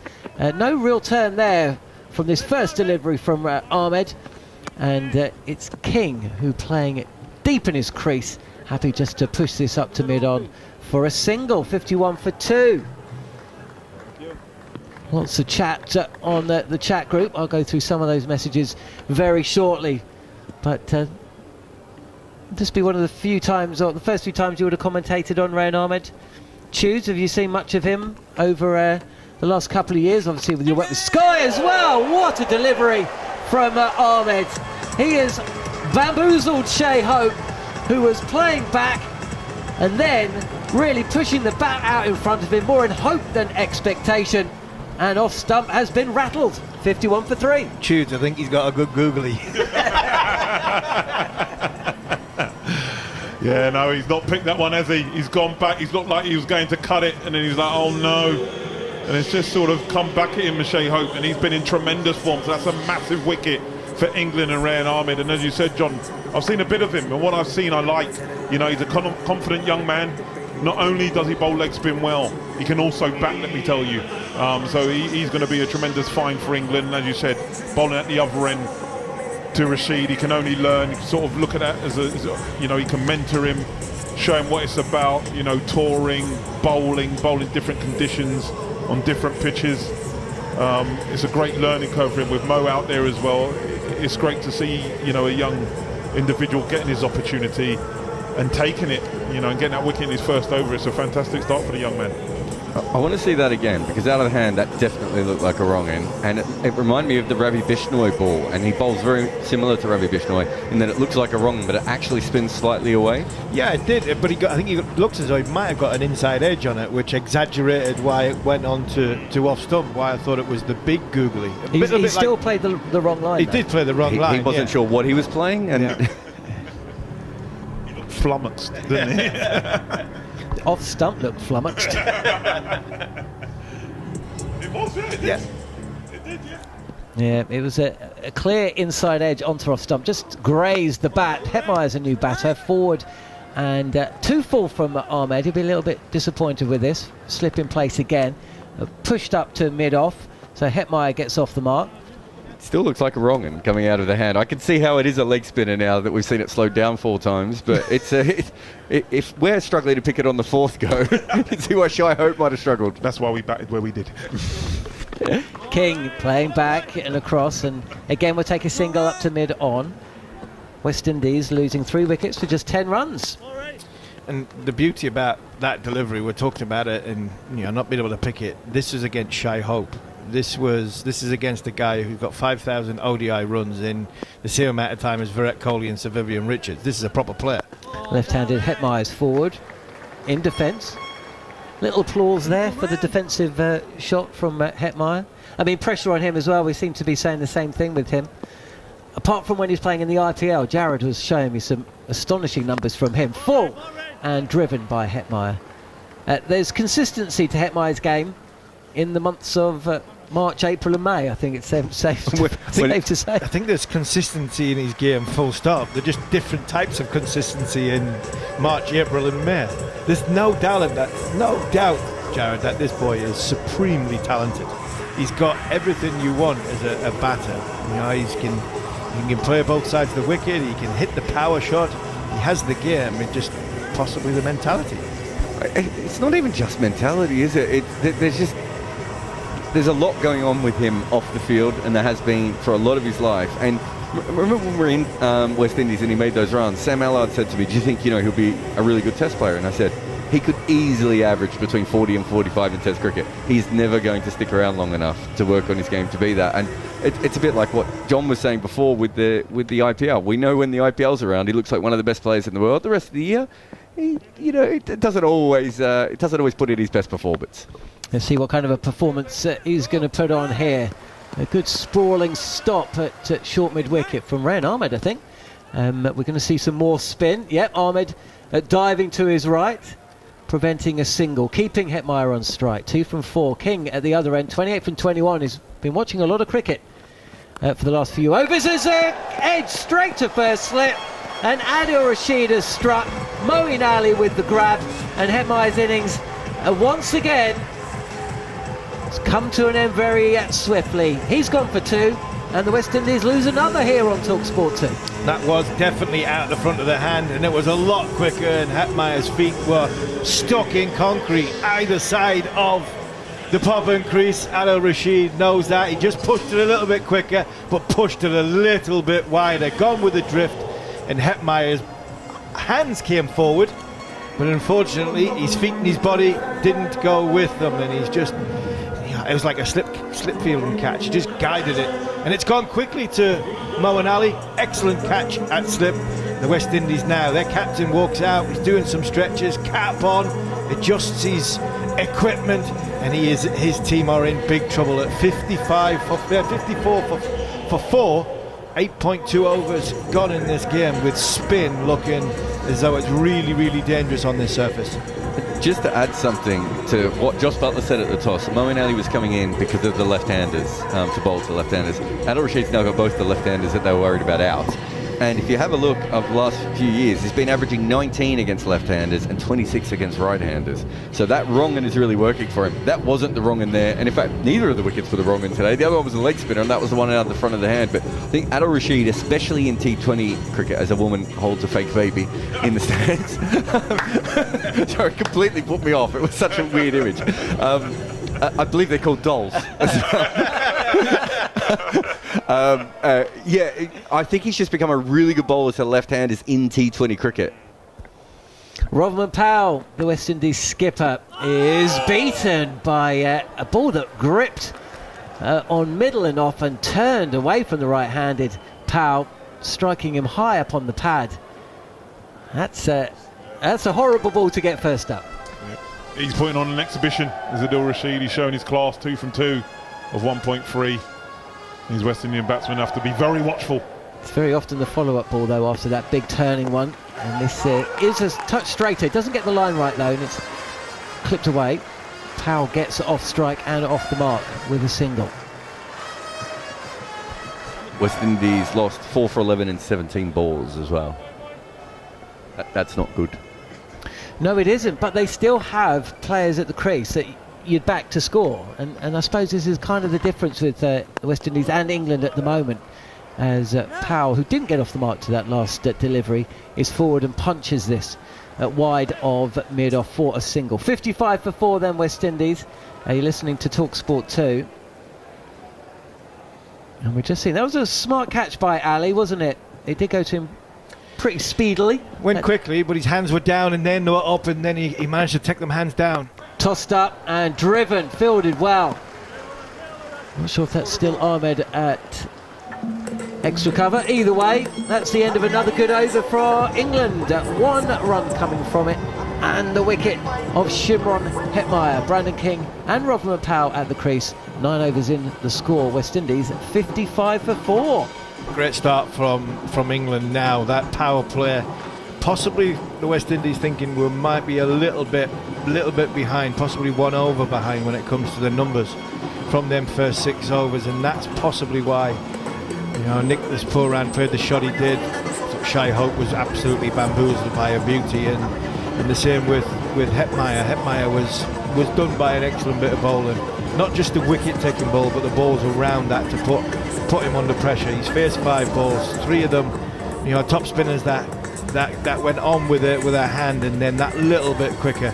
And then even Powell, when he first came in, you know, took the pace off it, did Rashid. Second over for Rayan Ahmed, and Powell is really chasing at a delivery, playing it defensively as well. Would have got him in all sorts of trouble. And left leg pointing to square leg by the end, and the bat following the ball. This is a better looking shot from Powell. He's forward and just pushes this up to mid-on for a single. He moves to 2. The score 56 for 4. This is good from England. Just wondering whether we're going to see Tamal Mills bowl today. England have come in essentially, if spin is working for them, and it has done so far. They've got Livingston and Jacks, Ahmed, Ali and Rashid, and Rayan Ahmed has just been hit back past his head for 4. King, a little bit too full from Ahmed on that occasion. Brandon King has freed his arms somewhat, back of the hand, and he's gone for 4. Yeah, he's gone for the wrong one. He's just got a little bit long in his length. That's what Brendan King was waiting for, and he dispatched him down the ground. Full again, beaten. Oh, what a delivery from Ahmed. Brandon King all round that one, and I think an inside edge past leg stump has saved him. Otherwise, that would have been another scalp for Ahmed. Have to see this one again, but King's very lucky to still be there. King might need to see it for the first time. Well, it's just ball before, not ball before, but in the over power, it's like they're not quite picking it up. They're playing back when they should be forward. His back is Powell on the pull, no timing, and another run. Livingston at deep mid-wicket, probably about 10 yards in from the boundary. 1 ball left of the 10th over. Windy 62 for 4. It's like they've decided to play him off the back foot, but I can't really understand what the thinking behind that is. Forward is King, touch too full, and the line wasn't quite right there from Ahmed. Still, decent over, 4 aside, 8 coming from it. And we've got a drinks break here. We're at the halfway stage of the innings, and the West Indies have got off to a decent start. Lost 4 wickets for 11 runs, 43 without loss when Myers was dismissed. Hetmyer the 4th of those 4 wickets, 54 for that stage. The 63 for 4. We were thinking score of 200. We're not anymore, Holly. No, we're not anymore. I think, you know, if they got anywhere near, to get anywhere near 150, I think the West Indies will be very, very happy. You've got to remember they've got some power to come. They've got some baton and power to come. Jason Holder got a test double 100 when we were commentating out there in 2019, I think it was. When that one of the longest day in commentary history, when he didn't lose a wicket. Was it Shane Dowrich as well? That got 100 and plenty. So Holder's scheduled to come in number 8. He might actually come in next to keep, you know, Andre Russell for the last 5 or 6 overs. Akil Hussain can bat. Alzari Joseph can hold a bat. So there are batting to come. West Indies will be looking around about 150 to keep them in the game. England will be looking at trying to bowl them out for 120, especially the way the 2 leg spinners have gone. And England, of course, don't have a lot of confidence. They may say otherwise. You know, they would sorely love to be able to wrap this one up comfortably and quite quickly. But, you know, King and Powell, as you say, they do have batting to come. But, John, this is, and Tudes, this is where England have really, I think, let me down, or let themselves down in the recent past, 50 over and 20 over, is that they haven't, probably because of the confidence that they're not playing with, but they haven't really grasped the fact that a team are down, right, we're going to go for the throat now, and now we're going to bowl them out for 120. Not worry about the last 3 overs, 4 overs of this game. Not worry about Andre Russell coming in later on and belting it and keeping people's overs. You know, just take the game by the scruff of the neck and just go and bowl the West Indies out. The West Indies did that to them the other day. Go and bowl the West Indies out. And I think that's possibly where England are from a confidence point of view, where they're just lacking that little bit, because that's what good sides do. Jarrod, who would you be looking to for the next few overs? Doing as Harmy said, or is this a good chance just to give Mills an over or two, or do you hold him back? Curran's still got 3 overs, of course. I mean, you could continue with spin. Livingston and Jacks could play. I think against these two, you're probably always going to go with your spinners. That's your best chance of getting wickets. Brandon King, not a very good player of spin, and Robin Powell's got a lot better, but realistically, outside of off spin, he's still not that comfortable against it. Plus, they keep playing really weird shots, so I'd probably go with that for now. I don't think that we saw a replay of the delivery that King inside edge past his own stump. This is too wide. A run added to the score. It is another over for Rashid. He's picked up 2 wickets and gone for just 4 runs so far from his first 2 overs. We'll have to bowl that one again though. 64 for 4 then. King facing up. This is well wide. And has it been called a wide? I mean, I'm not sure how that hasn't been called a wide. It was a leg break. It pitched wide and then turned even wider, way past the tram line. Huge swing of the bat from King. No contact. Umpires deem that a legal delivery. This is straighter and just clipped away for a single. Shouts of no. Certainly not a second run there. That was wide. Yeah, that was wide. I just can't get my head round that one. And it takes one to know one. Yeah, it does take one to know one. I tell you, from a man who knows what a wide is, that was a wide. It literally pitched in and around the red line, and then it did spin big. This is on a 4th or 5th stump line, full from Rashid.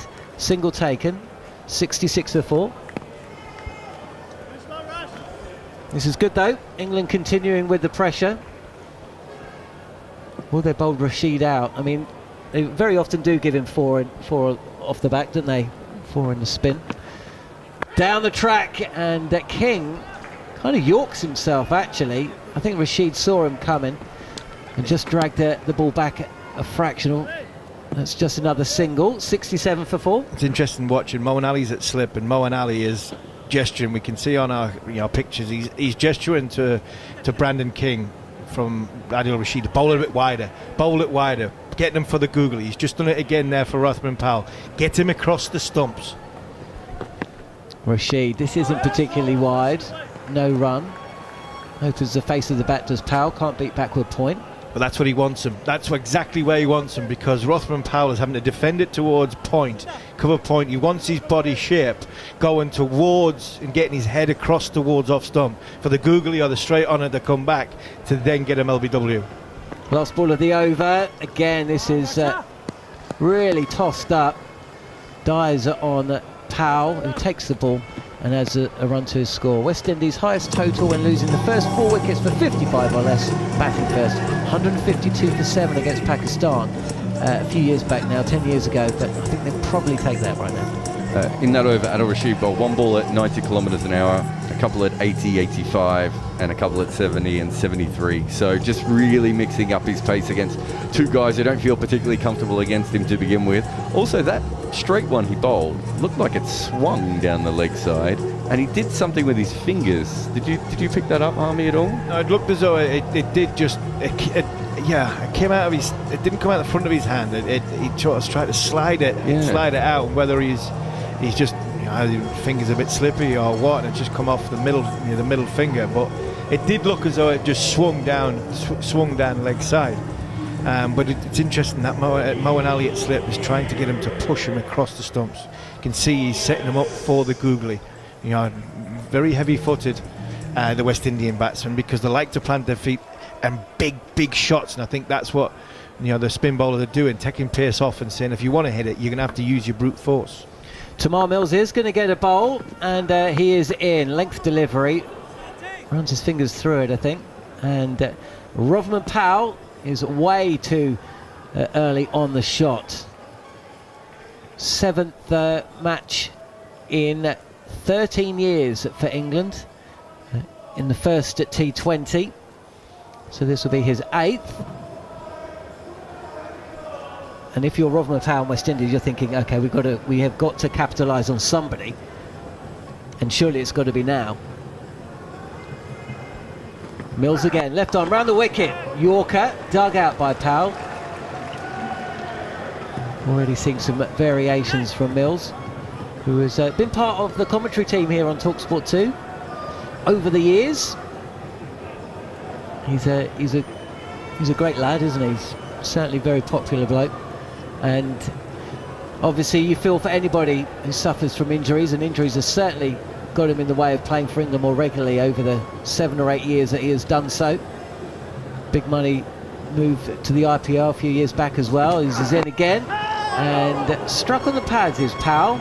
This is clearly going down the leg side though, and it's no run. So both of these batters actually like left arm pace, but I think they would have felt bad if they threw the ball to Liam Livingstone at this stage ahead of one of their frontline bowlers, is my guess, especially because he hadn't bowled at all. But Tamar Mills is a really good middle overs bowler. He averages 24, which is way less than what most seamers do. Doesn't go at too many runs per over as well. So I think when he played for Hobart a couple of years ago, I was suggesting that they should move him away from the new ball and just keep him in the middle and almost play him like Plunkett. Mills again. This is a loopy full toss. It's very, very wide, and Powell is completely deceived by that. He goes hard at the ball, misses it, and that's 4 dot balls at the start of Mills' over.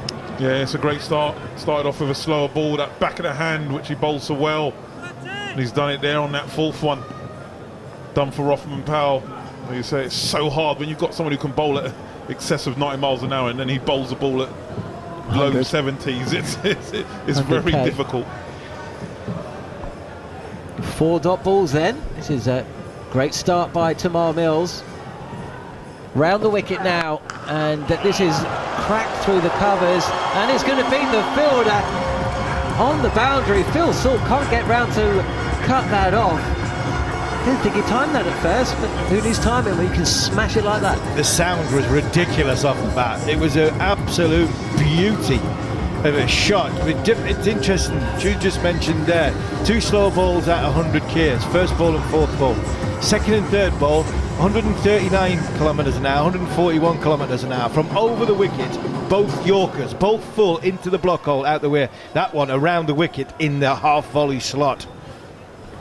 Who's still round the wicket is Mills, beaten.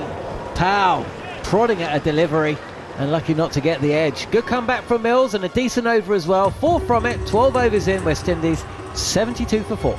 I think if he has any issues, it's that he's quite a smart guy and he tries too many things, because he was bowling beautifully over the wicket.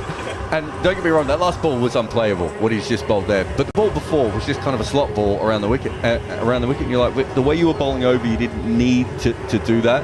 And I think sometimes you watch him and there is just that element of he's overthinking, but he's trying to stay ahead of the batters, which is fine if you're Harry Gurney and you bowl at 130 k's an hour. If you're bowling 150, him and Anrik Nortje have the biggest pace differential between their top pace and their slower ball.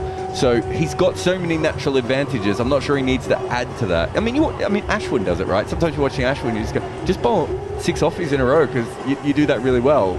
You don't need to keep changing around the wicket and changing all these other things. But, it is very much how modern T20 bowling is going.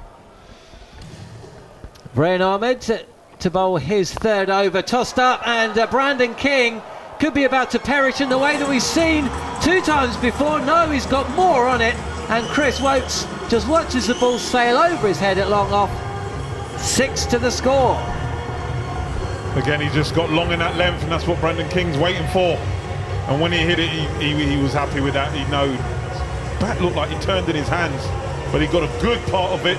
Chris Woakes can only see it sail over his head at long off. Six hitting hasn't been evident in the way that it was in the first T20. What a smart bit of fielding there by Adil Rashid. Really pulling this ball hard and fast to Rashid's left, and he's taken a good grab and thrown the ball back to Jos Buttler behind the stumps. Brandon King will feel like he's missed out. Alistair has got in contact with us via the talkSPORT Cricket YouTube channel. He's got a message for you, Jarrod. This is defended into the covers by King. A member of the crowd is holding a fake baby, in reference to Jarrod's comments earlier on. Technically correct. Marvellous, says Alistair. I hear the 9 to 5 singer is now changing her name to Fake Baby Parton, which is ridiculous in itself. Driven and a misfield at long off. Wokes it is. He just puts his hand up in apology to Rayan Ahmed. That should not have reached the boundary. It was driven again, and Wokes got the old long barrier out, and it's whacked him on his knee and gone behind for 4. Yeah, he got everything in the right place apart from the hands. The hands were right in front of the knee, and that'll be a sore one, not just for the just above the knee, but the pride as well, because Chris Wokes did all the hard work getting there early, getting down, but unfortunately, it's an interesting field position now for Rayan Ahmed. Nice little knock from King, who goes big again, and there's no danger of this reaching anything but the top tier. 50 with a 6, an important cameo for West Indies. They're 88 for 4, and this is a expensive over for England. Yeah, I just mentioned the field position. He's brought a man from the leg side over to the offside. He's got a mid-off and long off down deep on the straight boundary, and where Chris Wokes nearly stopped that ball and kicked it and knocked it over for 4. But this time, ball's a bit straighter. Instead of Brandon King playing outside off stump, he's slog swept it. It was a big hit into the leg side, and I think he's out of the ground. I think they're looking for either a new ball or somebody's on the way to the running track to get the old one. I think it's either bounced off the concrete, or Gregory Brathwaite's just looking at the ball. I'm not actually sure this is the ball they've been using, because I think it's a newer ball, so they might be trying to make it a little bit older. But that was a fantastic strike there by Brandon King. Slog sweep into the stand. Might have actually gone out of it. We saw 2 monster hits, didn't we, in the first T20? I think there was 103m6 from Myers, I think it was. I'm not sure if you saw that flash up. I'm not sure if they gave a measurement for that one, but that was a big one. And pressure on Rayan Ahmed to get out the over now. He's gone for 16, cut away by King, who's enjoying himself today. Livingston, I think, fields at deep point, and it's 89 for 4 West Indies at the end of the 13th. So that is King's highest score in his last 10 matches now. He's actually going through a bit of a poor time. He made a 52 in the CPL against Guyana, but recent times, whether it be the ODIs or CPL or even earlier in the series, he's struggled. So just working himself back into form a little bit here. It's been a little bit patchy at times, but he's looked better than I've seen him look for a little while. I think he had a good score against India, but that was in August in the tour of West Indies and America. Have you ever did the CPL go to America when you were at the St. Lucia, whatever they were called back then? It did. Do you want to know why I didn't go to America? Visa? Because the owner of our team was having a fight with the owner of the other team, and so we played them in Jamaica rather than going to Florida. Hang on, I don't understand why he refused to go to America because he was an American owner, and he's like, I should be hosting the American games, not you. So we all went to Kingston instead of Florida. Mills deceiving King first up. 137 kilometres an hour there by Tamar Mills. Yeah, they've got good times, Jarrod. Yeah, it's what, then they forgot to get me a visa for America when we travelled via there another time. But that's another story of how the owner wasn't very good. But they've got a stadium over in Florida. The CPL's played there a few times. I think they're hosting some World Cup games there as well, and they want to try and host some Major League Cricket there as well. But apparently the Florida stadium's not as good as some of the other American stadiums. And I think New York's about to build a new one as well. Length delivery from Mills, and fielded inside the circle by Rashid. Just a single. Yeah, I think that India versus Pakistan is going to be played in a temporary stadium holding 30,000. That's in New York, isn't it? Yes, it is in New York. It's not New York, not, yeah. Not like Manhattan. I should know the name of it. I was talking to someone about it. 30 miles outside of New York. But essentially, I mean, that would be incredible. No, it's a huge move forward for the game. We just saw all those games being played in Dallas for the Major League Cricket as well. Yeah, and good crowds as well. Back of the hand again from Mills. Huge swing of the bat from Powell, and he misses that by a good 3 or 4 inches, I think, miles from the ball there. Yeah, Dallas crowds, New York crowds are pretty good. There'll eventually be a stadium in San Francisco and Houston as well. And obviously Philadelphia. I think Badree's putting it together himself, brick by brick. So there's a few coming. Yeah, we talked about cricket in America for a long, long time, but there does seem to be the investment. And what makes it interesting, and I know it's something that you're very closely knowledgeable about, is that the investment isn't just coming from the IPL, is it? It's actually coming from American money, American businessmen, American interest, and that in itself is interesting. Yeah, they've certainly gone about it a very different way, and everyone owns a chunk of the league. So a lot of these leagues, you end up owning your team, and you might be, with all due respect, in Rajasthan, and it may not be as easy to capitalise on it, whereas this is more the proper American model, right? Of if you can make this league work, you can be the Green Bay Packers of Major League Cricket. And there is actually a weird place that you might know of Harmy. It's called Morrisville, I think, where there's like a weird hub of cricket, and they have like 5,000 people turn up to all their games, so that we could end up having a weird little Green Bay of Major League Cricket. Yeah, that's Liam Plunkett. When you speak to Liam's passionate about that, and he has mentioned that. We had on the Cricket Collective just before the Major League Cricket this summer, we had I think it was the San Francisco owner. He's a big player who's worth a hell of a lot of money. I think born India, but made all his money in Silicon Valley, and he was brilliant. What a interesting conversation that was for 15 minutes about how much they were willing to put in, how much they were willing to lose in the first 4 or 5 years to get it off the ground, to then make sure that cricket in the US was marketable and it was had longevity. And coming off that interview and talking to the owner, you got the sense that this guy knows what he's doing when it comes to business, and this guy knows what he's doing, putting things together. And I felt confident that with his enthusiasm, with like Liam Plunkett and people like that out there who are driving it forward, that cricket in the US this time, I think, has got a lot of mileage in it. Yeah, I mean, having said all that, it almost still didn't go ahead the first tournament. But they've got minor leagues out there as well. They've got all these opens as well.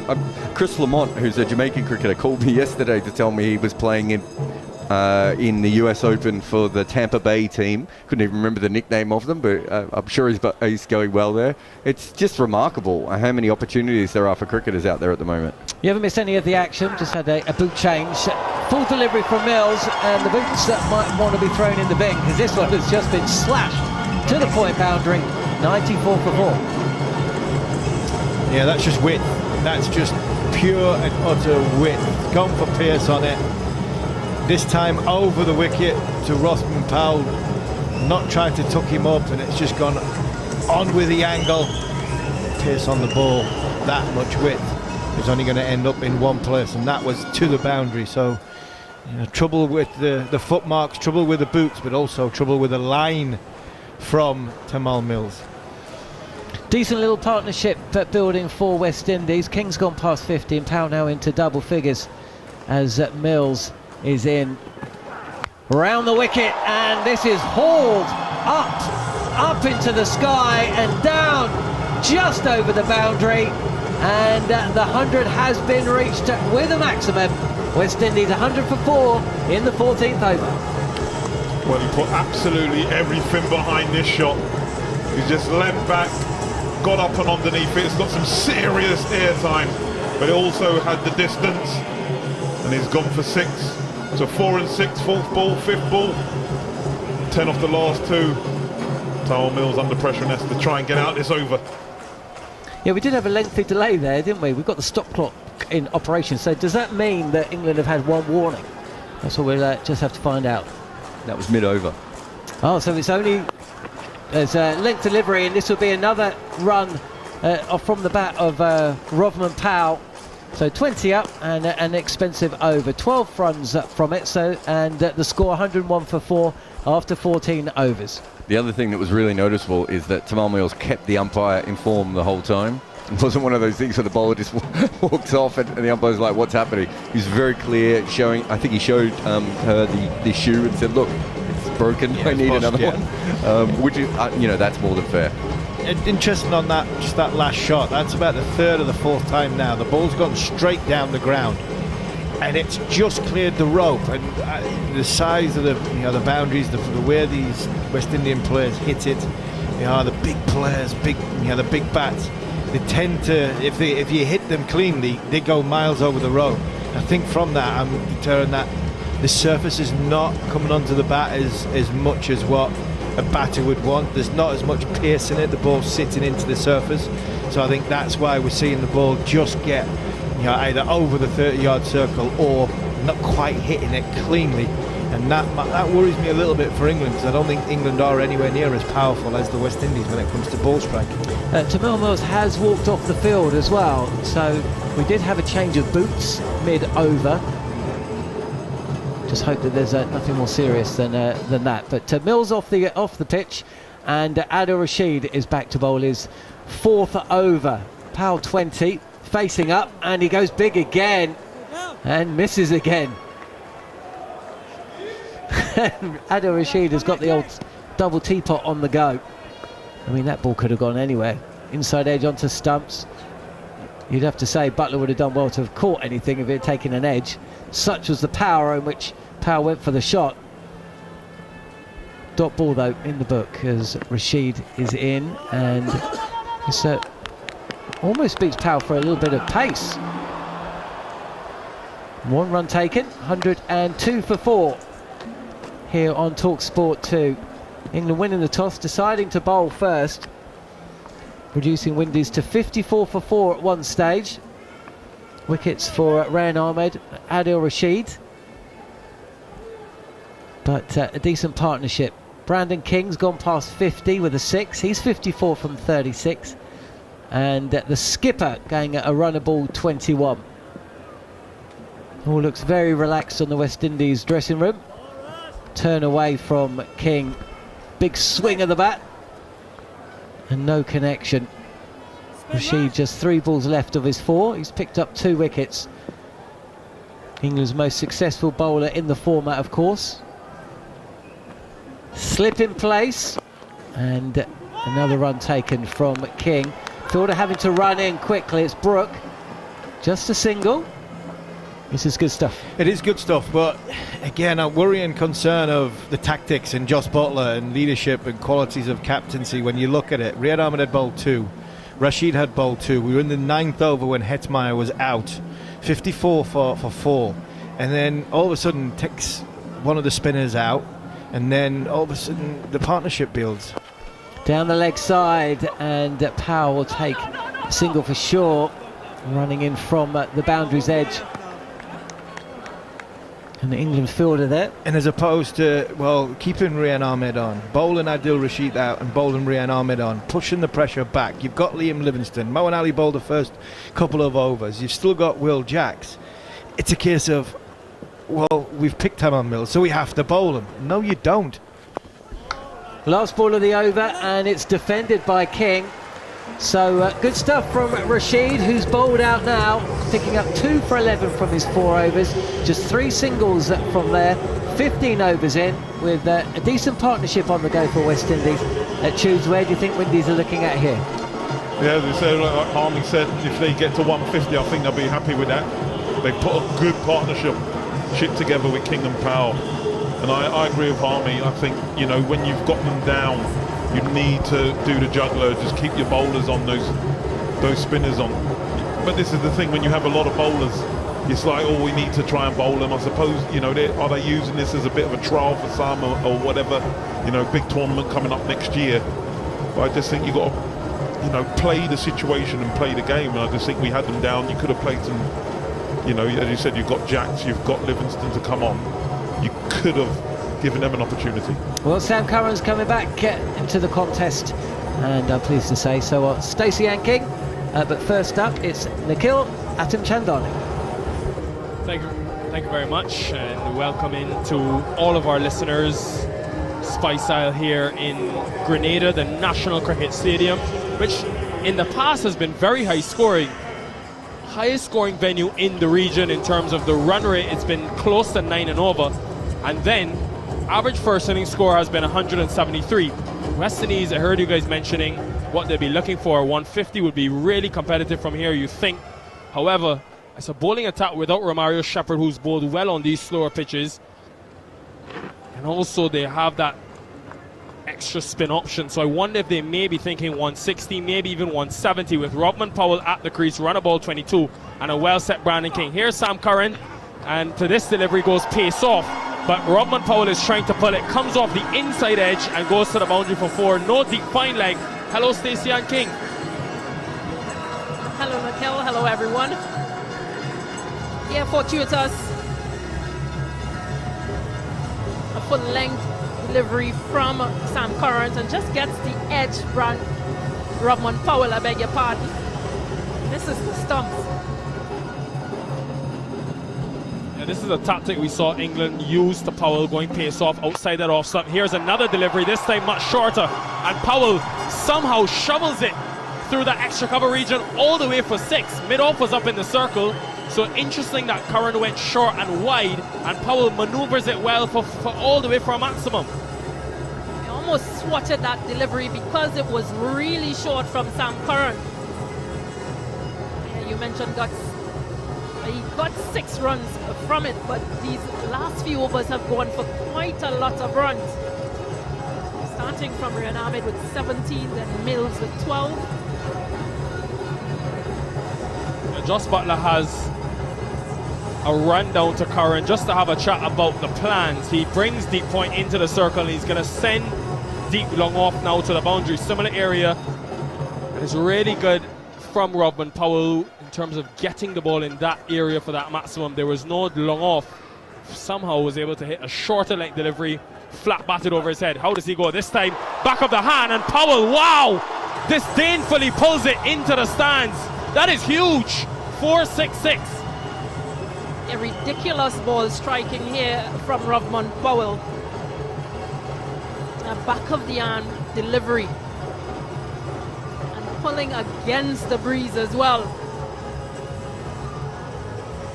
Wow, what a strike. Really is sensational ball striking. Rodman Powell as captain has been something spectacular for the West Indies this year. He mentioned in that last game that he tries not to think about the captaincy because he doesn't want to put extra pressure on himself. But whatever he's doing, it has worked so well. Here's Curran again, this time very wide, pace on, but it's too wide, and you have to rebowl that. It's now Stacy-Ann King, 17 runs from the first 4 deliveries. Yeah, pressure on, pressure placed back on England. They've done really well just outside of the power play, picking up those 4 wickets, but haven't been able to pick up a wicket since then. Correction, 3 deliveries with that wide. So Curran is under some pressure here, still around the wicket. This time full in the slot. And wow, commanding stroke from Powell over long off. Similar area to the second one. And it goes all the way for 6. And monstrous from Rodman Powell. He's so strong on the offside. He's so strong on the leg. Where do you bowl to him? Literally, that's what Sam Curran is thinking. But this is an expensive over. And I don't think Rodman Powell is going to play any different. He knows that he's already gotten in the confidence or gotten in the head of Sam Curran with those strikes. I think he's going to continue. 3 sixes, a 4 and a wide from the over. Curran has been under the pump. Here he is in discussion with Moeen Ali. Field stays the same. Long off, long on.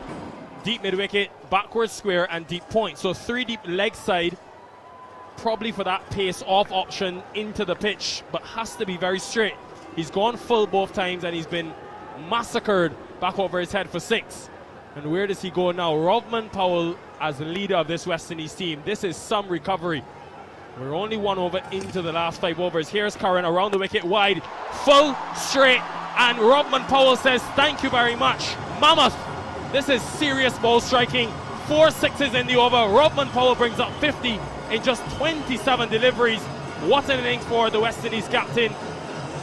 It is his 5th international 50 in this format to go with 100. Yeah, just ridiculous ball striking from Rovman Powell. And he can almost do no wrong. Has picked up the line and those short lengths, shorter and fuller lengths from Sam Curran. And he's just been punishing everything. A game changer innings from the captain. Just to remind the viewers, Powell against the leg spinners started very watchfully, very cautiously. He was 9 from his first 16 deliveries. He's now 50 from 27. He scored 41 runs off his last 11 deliveries, and he struck Sam Curran for 4 sixes and a boundary in this 16th over. This is the power of the West Indies, reminiscent of that 2016 World Cup winning side we saw.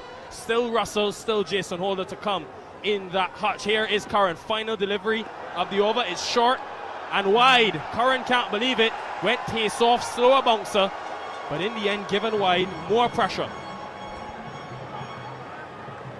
He just wants this over to be over with, to be honest. I'm sure all England fans as well. He's done well previously, Sam Curran. His first over went for 8. You want to forget this over as soon as possible. Just get it over with. Brandon King deserves immense credit at the non-strikers end as well for the responsibility he's played with in this innings. Curran, full again, looking for the Yorker, misses, but so does Powell, and it is a superb catch by Harry Brook, running to his left at long on. He runs around, dives, and takes it. And in the end, it works out for England, but the damage has been done. What a sensational innings from Captain Rovman Powell. 50 from 28. Ends the 16th over, 1 through 4 for 5, live on talkSPORT 2. Yeah, real effort delivery. Tried to flick that delivery, Rovman Powell, and didn't quite get enough on it, get a hold on it. It was a brilliant catch by Brook in the deep. Diving effort, but Rovman Powell, he goes for 50 from 28. West Indies 1, 3, 4 for 5. Breaking that partnership was important, but as you mentioned, has the damage already been done?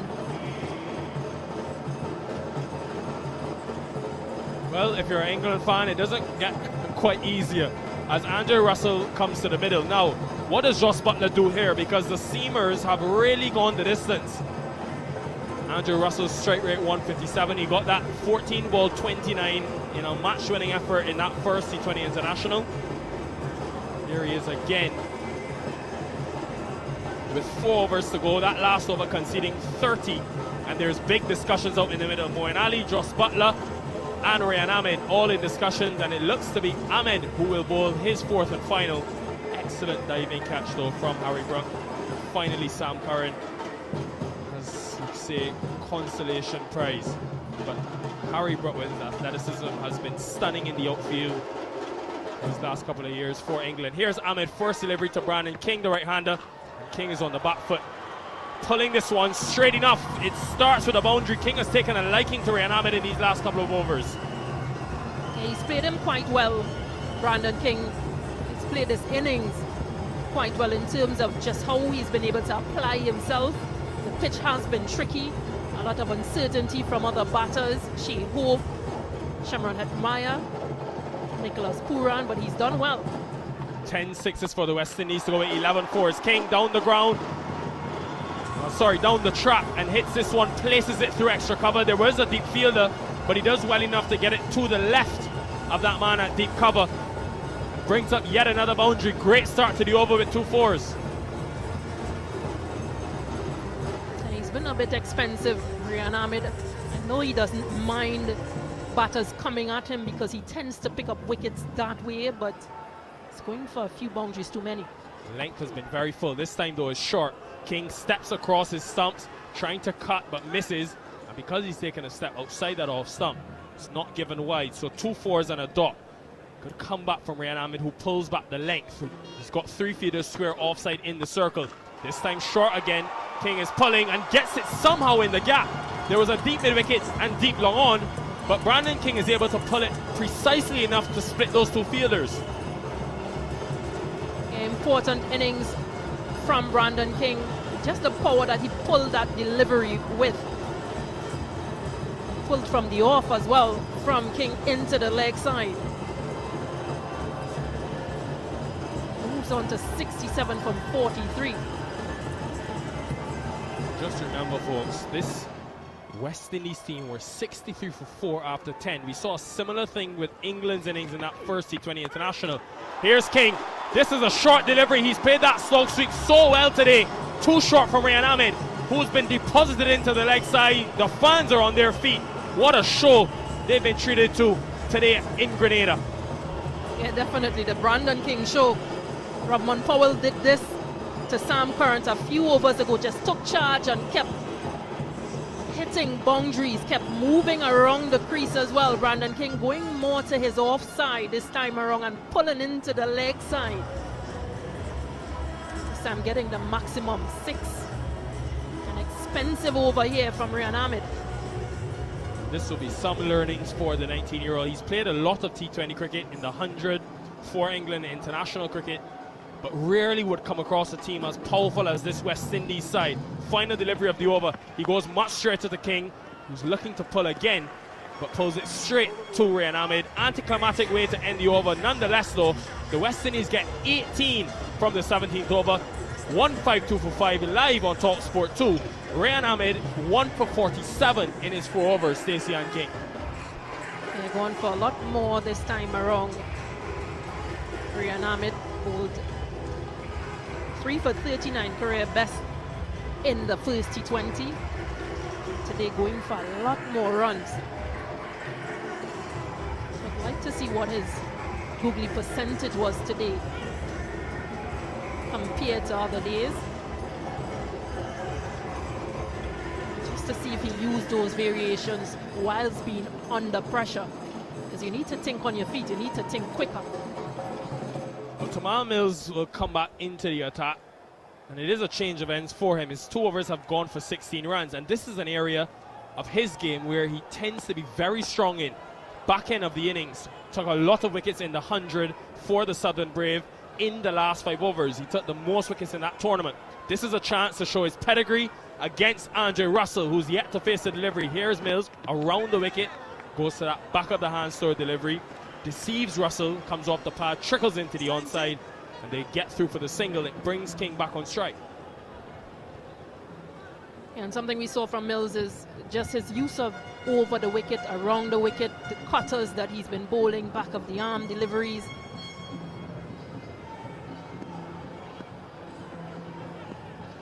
Yeah, good variations for left-handed bowler. What an innings this has been from Brandon King. Just so much responsibility. Very selective. Another slow delivery. It deceives Brandon King, who's looking to pull. Ends up almost pulling out of the stroke halfway, and it spoons into the onside but doesn't carry to any fielder. So just 2 runs from the first 2 deliveries. Good start for Mills. Yeah, I think he committed to it but understood that the fielders are out, right out on the boundary, so sort of just pushed it into that leg side region. It hasn't been the easiest tours or journeys to the Caribbean for Tamal Mills. Was very expensive last year in that 5-match series. He started expensively in this series. This delivery, though, is a good one. Pace on, surprises Andre Russell. It goes past the outside edge, 141 kilometers per hour. Russell wasn't expecting that. Yeah, you just wonder how many deliveries would it take Andre Russell to get in and decide to attack. This was a good delivery from Mills, just held its line, good pace on, good carry, good bounce.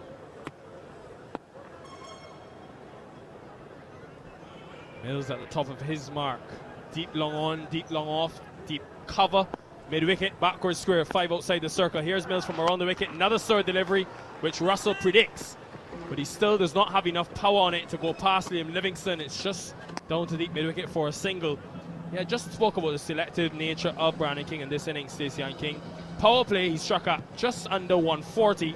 Then, in the middle overs, 30 runs from 21 deliveries. And now we've seen the attack that he's elevated to since we've passed that 15th over. 48 runs from the 2 overs before this one. And we thought at one stage 150 would be competitive. Now 180 is on the cards, and it just tells you all you need to know about this batting lineup. Here's Mills, around the wicket to the right-hander. Another slow delivery. And these have been well executed. Brandon King looking to pull, doesn't get enough on it. Just one to Brooke at long on. Yeah, he's been exceptional, Brandon King, in this inning. 75 from 47. I think he's read the pitch and the conditions quite well. He had a look earlier before the match started. He was out there with his bat, asking the ground staff just bow the conditions. So probably insightful information.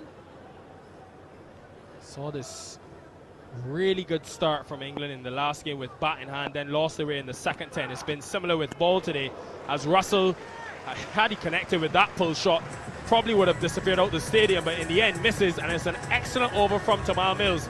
The 18th just goes for 4 runs. It's 156 for 5, live on talkSPORT 2. So Brandon King leading the charge, 75 from 47. Mears was dismissed by Chris Woakes for 17. Turan 5, Hope 1, Hetmeyer 2. That could be a bit of concern for the West Indies. We'll see whether they go to maybe Sherfin Rutherford going forward in this series in place of Hetmeyer, who's had a few low scores, both the One Day International and T20 International formats. Robman Powell with a superb 50. Now Brandon King and Russell trying to get the West Indies to something competitive. Who would have thought? 2 overs to go, 12 legal deliveries remaining. And 180 could be on the cards the way that they've struck the ball. And food for thought for Jos Buttler in terms of still trying to experiment and test new theories. Didn't see too much of Sam Curran today in the power play, which was a rarity. Now he goes back to Chris Woakes, who's bowled a good 3 overs, 1 for 25. Haven't seen Woakes since that power play. Both 3 up front. Here he is now, 2. Brandon King, who's advancing down the track.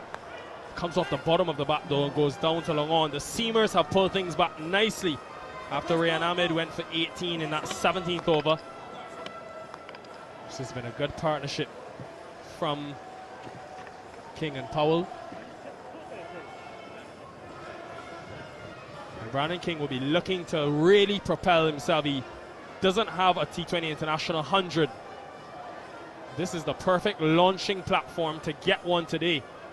It's been a stellar, not the way that he's just battled.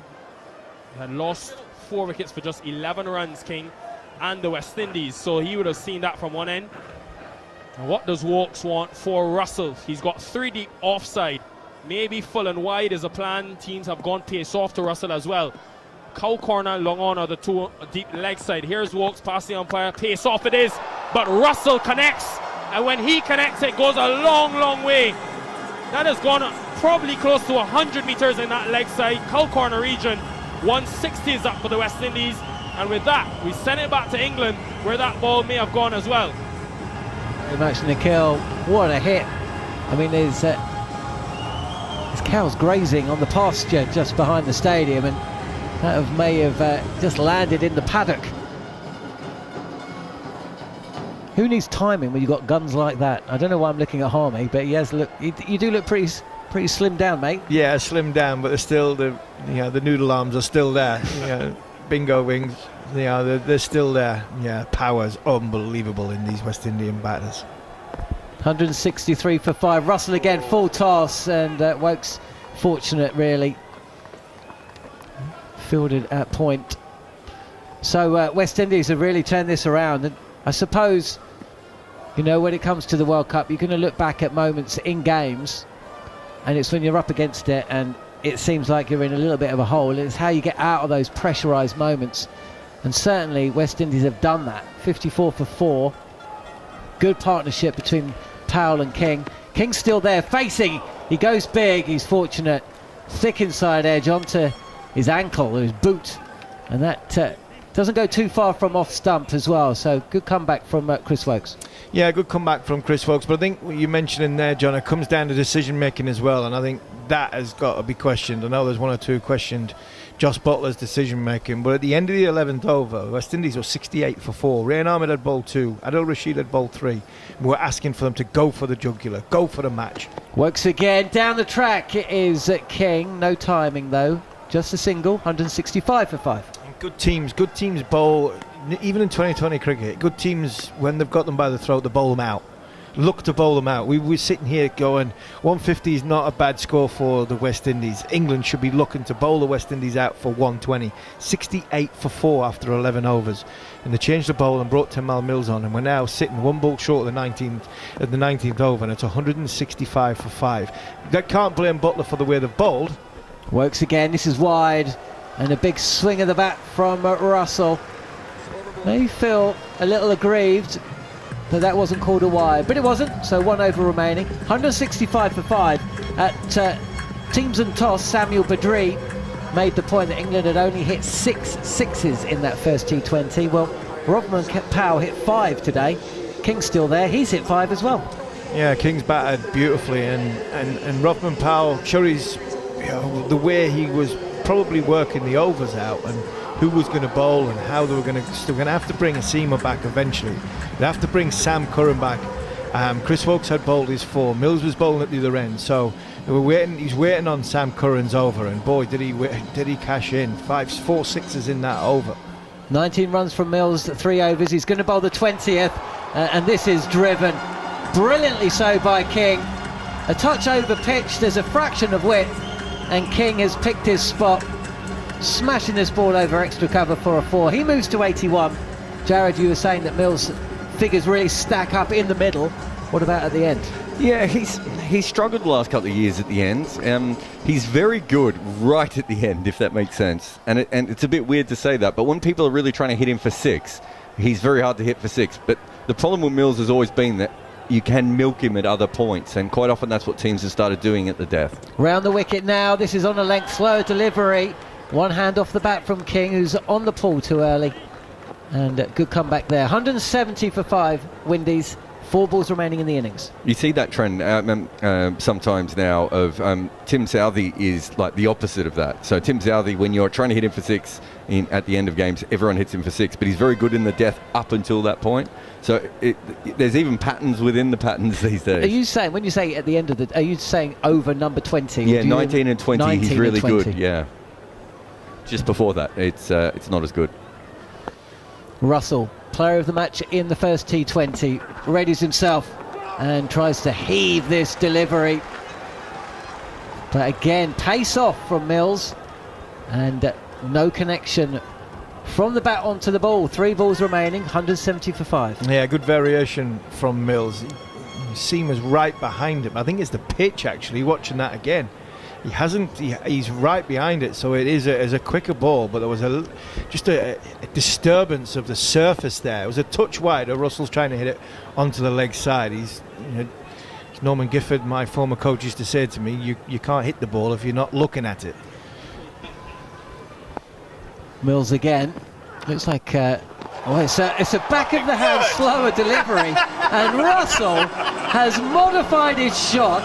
He's almost skipped and really bludgeoned this ball up over the covers for 6. Incredible shot from Andre Russell. Oh my word, it does. He's off his feet as well. Off his feet, does a forward roly-poly, and that's before the ball left the 30-yard circle, never mind getting it 10 rows back. That was extraordinary hitting. When people say bowlers bowl off the wrong foot, the action, when you see the action and the bowler bowls off the wrong foot, that was Andre Russell hitting the ball, and when he made contact, he was nearly left-handed. He's bowled a mixture of deliveries, has Tamal Mills, and finally gets some rewards. Russell again going for the big shot. He's deceived by this beaut of a delivery from Mills, leg stump knocked, and that is a wicket when England needed it. In the final over, Russell goes and England strike. Yeah, good wicket for Tymal Mills. The difference between there, he completely deceived Andre Russell the ball before, but because the width that was on offer, Russell could just adjust himself and then use his brute force to hit for 6.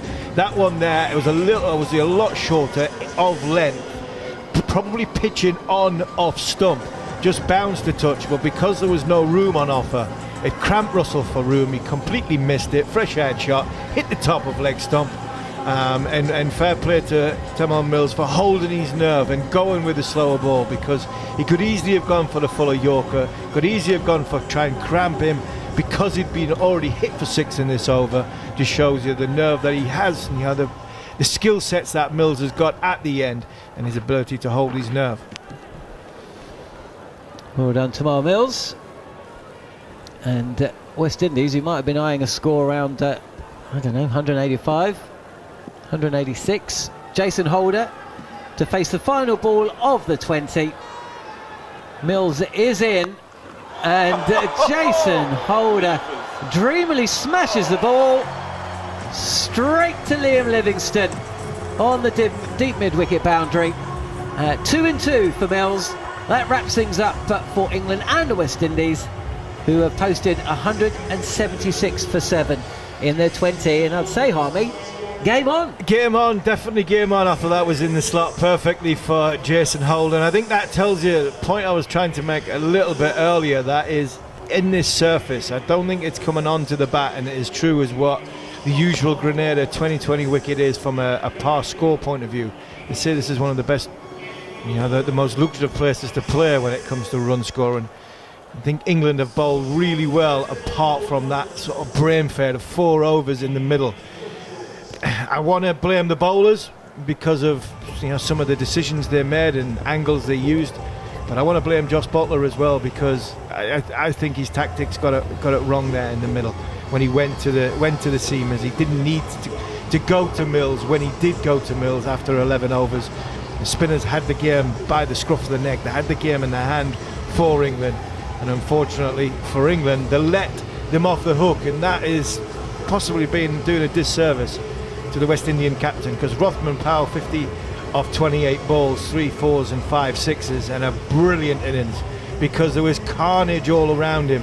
Myers, Pooran, Hope, Hetmeyer all gone for low scores, but Brandon King, he's carried his bat for 82 off 52 balls, and he was magnificent in this game. 176 is a total I don't think England will fear, but a one that's on the board, and England aren't the most, I would say, confident side in this at this moment in time. They've got to have, for me, a very, very good power play.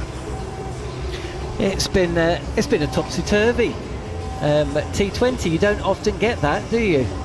West Indies asked to bat first, put on 43 for the first wicket before Kyle Mayers was the first to go.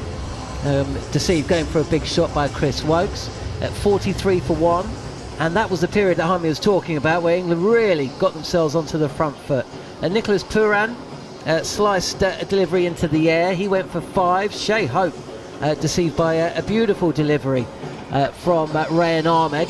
He was bowled for just 1, and when Shimron Hetmeyer edged to Moeen Ali at first slip, good catch as well, went quickly. England really, you felt in control for perhaps the first time in quite some time. It wasn't to be, though. A partnership of 80 between Rodman Powell, who hit 50 from 28, and Brandon King, who was still there at the end, 82 not out from 52 deliveries. 10 sixes for both of them, and they really got West Indies back to a position of real strength. They left a little late, 15 over stage, 104 for 4, but they've hit 72 from the final 5 overs, despite those 2 wickets and 2 balls from Tymal Mills at the back end of the innings.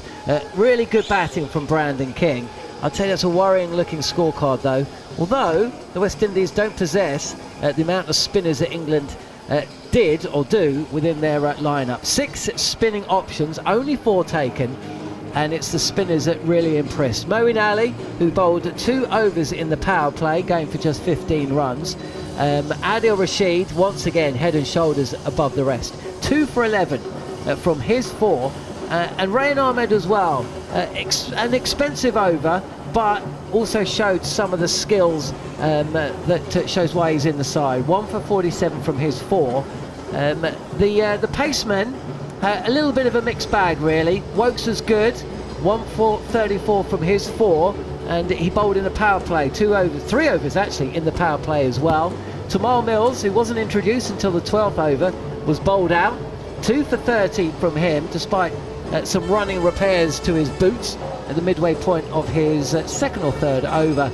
Sam Curran, though, expensive again. 2 overs, he did pick up a wicket, but he conceded 38 runs. So a little bit of a mixed bag there, and a mixed bag from the West Indies as well.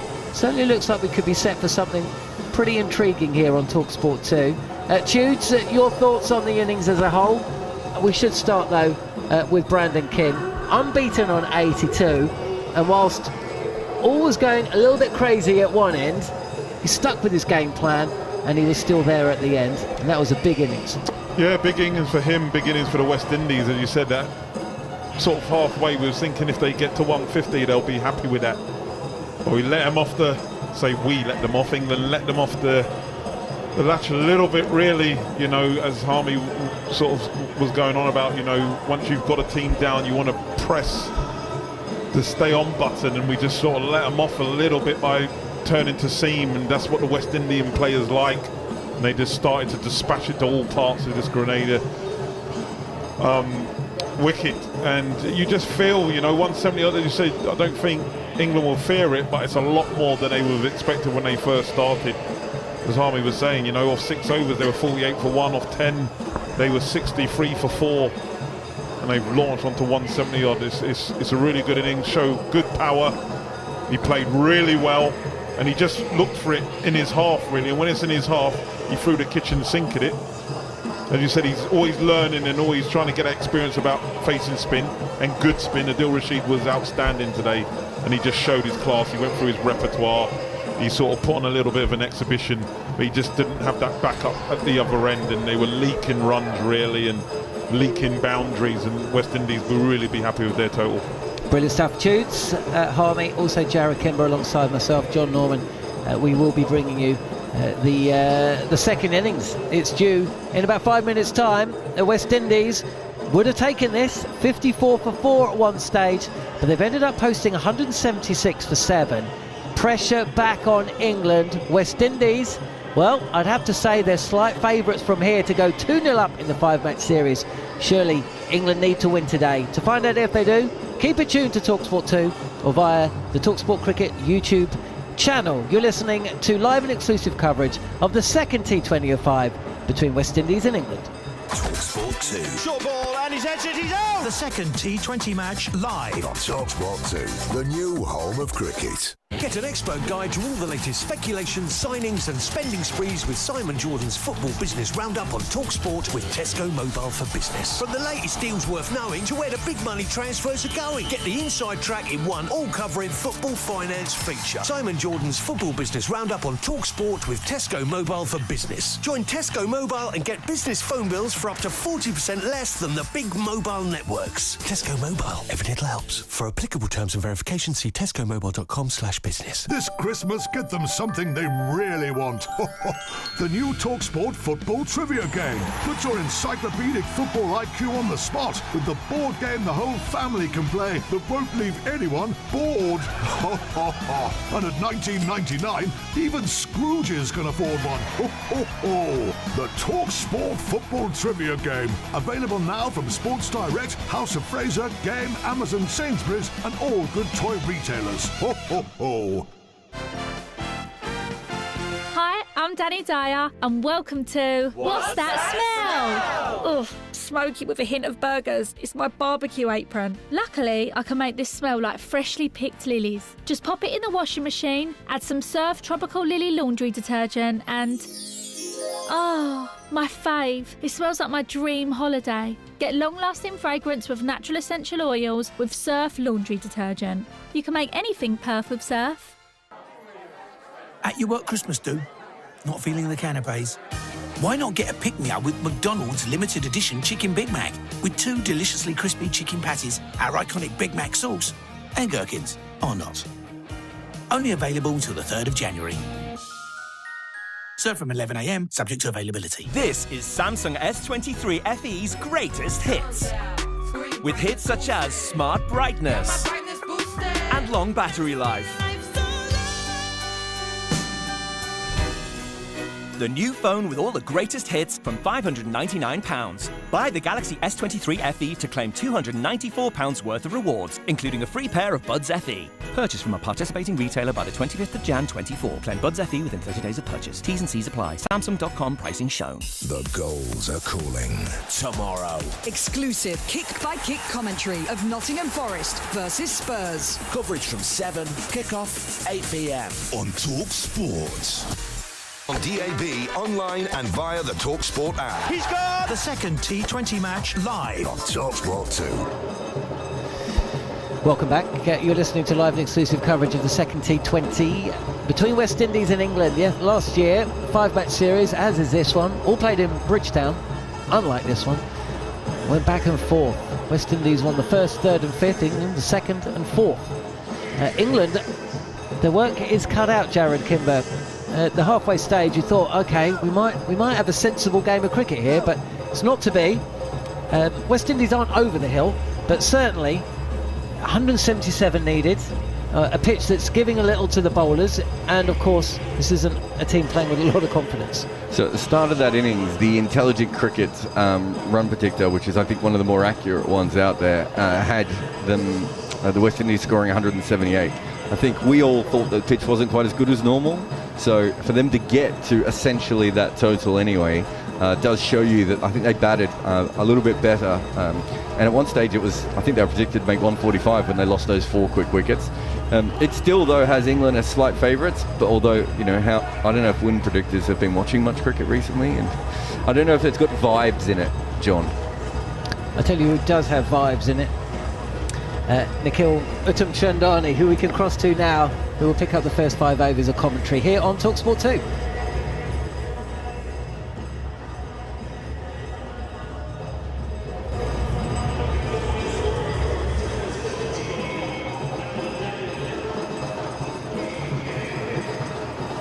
Okay, we'll in Chris Woakes' first over, we'll put Nikhil's microphone on in a second, but while we wait for that, it's, well, I suppose has settled an opening partnership as we've seen from England in a while, certainly since the Jason Roy days. But I have been told the mic is on and Nikhil is ready to go. They're ready indeed for what should be quite an exciting run chase. When you look at this surface, it's always been a high-scoring one. Remember, guys, England scored 418 on this ground back in 2019 in a one-day international. Akil Hossain will take up the bowling with that new ball. They've got an extra spin option in Gudakesh Moti today, the West Indies, and they've got a very competitive 177 to defend. Here's Hossain from around the wicket to Phil Salt. Left arm spin to Salt has always been a problem and comes off the leading edge. Salt wasn't too sure about it as he looked to work it into the onside, and fortunately for him, no one gets under it. That could have been a big setback for England had there been a wicket there. Nonetheless, Salt survives, and here's Samuel Badree. Hello, Nikhil. Hello, everyone. Yes, a really good final 10 overs from the West Indies. So they finished well. They wanted to start well now with the ball. Akil Hossain wrong the wicket again on the line of the leg stump, angling further down. Salt just works it across to that vacant mid-wicket region, picks up a single off the mark. Salt and England. It was a breathtaking batting display from Brandon King, Rovman Powell, and to a lesser extent Andrew Russell. That 6 that Andrew Russell hit off 1 foot way over the offside, that was absolutely remarkable. But yeah, that partnership of 80 from 46 between King and Rovman Powell really propelled the West Indies to this score, which seems to be a really good one given the surface. Let's see how he goes to Jos Buttler now, who he dismissed in the last game. He starts very straight to him. Similar line to the one that he got him up with in that first T20 international. Butler's defending into the offside for no run. This will be an intriguing matchup, and West Indies will understand how important this wicket of Jos Buttler is. slip in place for Hossain. Here he is again to Butler, and this time shorter, and it's punched beautifully. Very elegant from Jos Buttler. It looks so easy, and he gets his first boundary for England. There are 4 fielders in the offside on the circle, but Butler is skillful enough to find the gap all along the ground for 4. Very controlled shot from Butler, and that's a sort of start that they're looking for. They're looking for a really good start in the first 6, utilize this power play, utilize the new ball as best as they can, set up the rest of the innings. How does Hossain correct the line? He goes again much straighter, and this time Butler playing a similar punch in the offside as well, stopped by extra cover. Long on and very straight deep mid-wicket are the 2 fielders out in the deep. Interesting again that Nicholas Pooran has got the gloves on, nor Shea Hope. What do you think the reasoning could be behind that, Samuel? As we see Rahman Powell coming out from that slip region to just 45, the extra cover region. Actually, he's bringing in 45. Jason Holder into slip, so there is that slip. He senses that there is some turn from the surface. 1 fielder behind square on the leg side. Short fine. Hossain comes in for his final delivery of the first over. Looks for the sweep, misses. A little bit low, it might have kept Jos Buttler. Ends the over with a dot delivery. Good solid start from Akil Hossain and the West Indies. 5 without loss. England after 1 chasing 177. That's something that Nicholas Pooran has done throughout his career, keep wicket, and it maybe just be a case that him wanting to continue in that particular role. I don't see it neither here nor there for the West Indies, utilizing him or Shea Hope. Both good with the gloves, both good in the outfield as well. As we recap the West Indies innings, Brandon King, 82 not out from 52, carried his bat throughout that innings. Rahman Powell, 50 from just 28 deliveries. Mayers had a start, he got 17 from 16, Russell 14 from 10. And where at one stage England were perhaps thinking about restricting the West Indies for under 150, they now have to chase 177. Jason Holder being given the new ball in this game, bowling from the Darbo Hills end. He has a slip in position, his 2 fielders out in the boundary, deep mid-wicket and deep backward square, so he'll be looking to bowl a straight line, maybe back of a length. Comes in for his first one over the wicket, worked neatly into the onside just for a single, so a watchful start you'll have to say from England. Yeah, they'll be similarly looking to structure their innings the way the West Indies did, where it's not the easiest of surfaces to start on, and the West Indies of course have got the luxury of having 2 spinners. Gudakesh Moti, who bowled well against the English in that one international series, could be very important. And what will also be important is to when Captain Rahman Powell does go to him, does he get one in the power play? Are they happy to stick with Akil Hossain, who's bowled the new ball quite consistently and obviously got Jos Buttler out in the last game? Here's Holder, trots in now past the umpire. Good length, just on that 4th stump area where it has plagued Buttler in the past, but he negotiates this one well. Defends to point, they scalp him for the quick single. Yeah, so just a solitary delivery. Rahman Powell had the slip for, it's now dispensed with. Lots of noise in the background. The local fans are sensing another victory will take the West Indies to 2-0 and a nice lead. Jason Holder over the wicket once again, shorter down the track, plays and misses, goes through to wicketkeeper Nicholas Pooran. No run, Phil Salt just looking to come towards the delivery. Jason Holder might have seen him bowl a slow one into the surface, plays and misses, goes through again for a dot delivery. Solid start from the West Indies. Phil Salt just asking for a change of gloves, the umpire intervening and saying to him that you need to get permission before any changes can take place. In the end, he allows him to make the change, but just reminding him of the rules and regulations as it applies to changes during the over. 9.19 the required run rate into the 2nd over here in Grenada, the Spice Isle. Both fielders deep on leg side, so maybe short this time they'll pace off as Salt looks to advance down the track. He goes past him, past the outside edge through to the keeper Pooran. He was dismissed pulling of Andrew Russell in that last game, but it's such a small margin of error because he's very strong square, very strong through extra cover. His strike rate in the power play this year in all T20 cricket has been over 150. It's in the top 10 the openers in the world, so it just tells you how dominant he's been in this format, how consistent he's been as well. Field stays the same, deep mid-wicket, deep square leg, 2 fielders outside the circle. Here's Holder again straight, so just turns it into the onside for 1. How do you think Jos Buttler plays this, Samuel? Because we saw a quick start from him in the last game, and then he really slowed down. In fact, the West Indies bowl well to him outside the power play. Do you think to attack a bit more? Yeah, they'll start as they usually do in the power play. They look to get off to a flyer and then sort of continue that momentum through the middle overs. They're chasing, so they have an idea of exactly what they need to do this time around.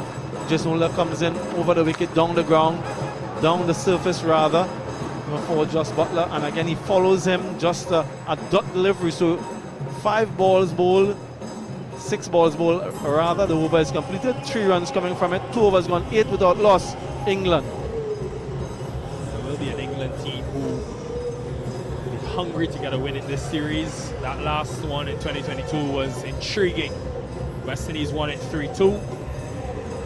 All 5 games were at Kensington Oval. This is quite a different scenario, and that will be another challenge for the English. They already had to deal with the Drew factor in terms of their bowlers in that first game. This is a day game though at the National Cricket Stadium.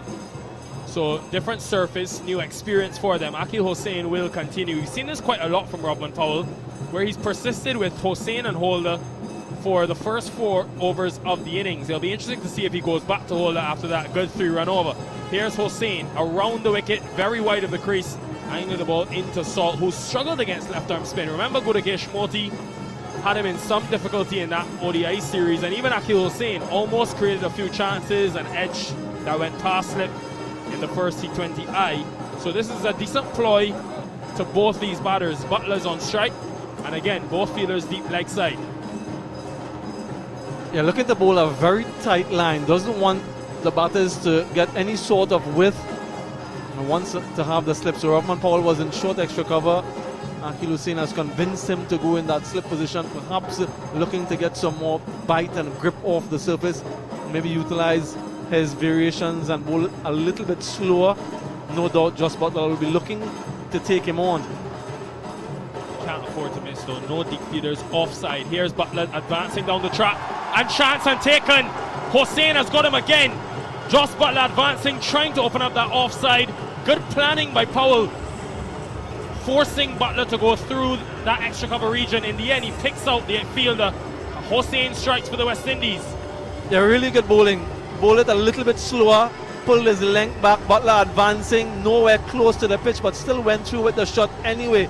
And Kyle Mayers takes a simple catch in extra cover. Success for Akeal Hosein, success for the West Indies, and Jos Buttler, the English captain, has to make his way back to the pavilion for just 5.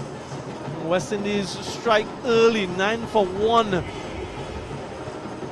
really like that delivery from Hosein. He was not trying to fire it in or look for any sort of swing with the arm ball, bowling from the media center, and he was looking for a regulation left-hand orthodox delivery. So lots of revs on the delivery, the length was good, and he outfoxed Jos Buttler. Looking to continue with that sort of line and length and that pace particularly. I thought he bowled a little bit too quickly in game 1, and it's good to see that he's understood that as well and made the change. Will Jacks in that pivotal number 3 position, strike rate of 156. That's quite high. Only 8 innings. Yes, a small sample size, but it gives an indication of the way he likes to play. We'll need, first of all, to get a start and perhaps understand how the pitch is playing, what the bowlers are trying to do before he tries to be ultra aggressive. Slip still in position, long off for Jacks. Here's Hosein, again very straight. This one much quicker than the delivery. Dismissed Jos Buttler to Will Jacks. And again, the line you think may have to be very straight to Jacks, the right-hander, because he's very strong through that extra cover region. So he hit a few maximums in that first T20 International before he was caught trying to go for a third one. Here is Hosein bowling to Jacks short, and he's punched in the gap. This will be 4. Yeah, don't bother running, Will Jacks. He struck it well. Good way to get off the mark. Yeah, he's very strong in that region. He looks to stand leg side of the ball and target there. Too short from Akhil Hussain on that occasion. No protection deep on the offside, so he can ill afford to give that sort of width. He needs to adjust his line. Nicholas Pooran is suggesting that he bring the long off to mid off and send his mid on to long on, which he, in the end, does himself. So Andrew Russell just strolls back to the boundary, closest to us from the commentary box end, and Akhil Hussain makes his way over the wicket. Fifth delivery in the second over for him. Much straighter along the line of the stump, sweeps, gets the bottom edge, goes away for a single to short fine leg. That was on the line of the stumps. Will Jacks was sweeping. Had he missed, he might have been in some trouble. Luckily for him and for England, he gets some bat on it and gets down to the other end. This will be an important innings for Will Jacks because he's talked about the want to play the T20 World Cup next year in the West Indies. Played all the games in that New Zealand series and got to double figures in every one, but his highest score was only 22, so he'll be disappointed with that and will want to build on it. He opened the batting in that series with Butler. This is a full delivery, which is struck to mid-on, where Andre Russell was probing and he was running in, trying to hit the stumps, but unable to do so. In the end, they get the quick single. After 3, a good start for the West Indies.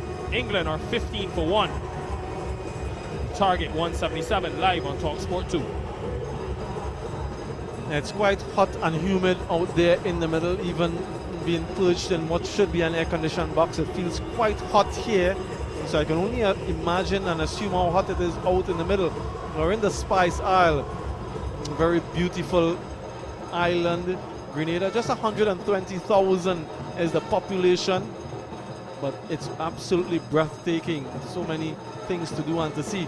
Jason Holder for his second, makes his way in over the wicket on the line of the leg stump, goes further down. A neat take down the leg side by Nicholas Pooran. Wide signal by umpire Jacqueline Williams. Historic day for umpire Jacqueline Williams, the first female umpire from the West Indies to stand in an international match among full member nations.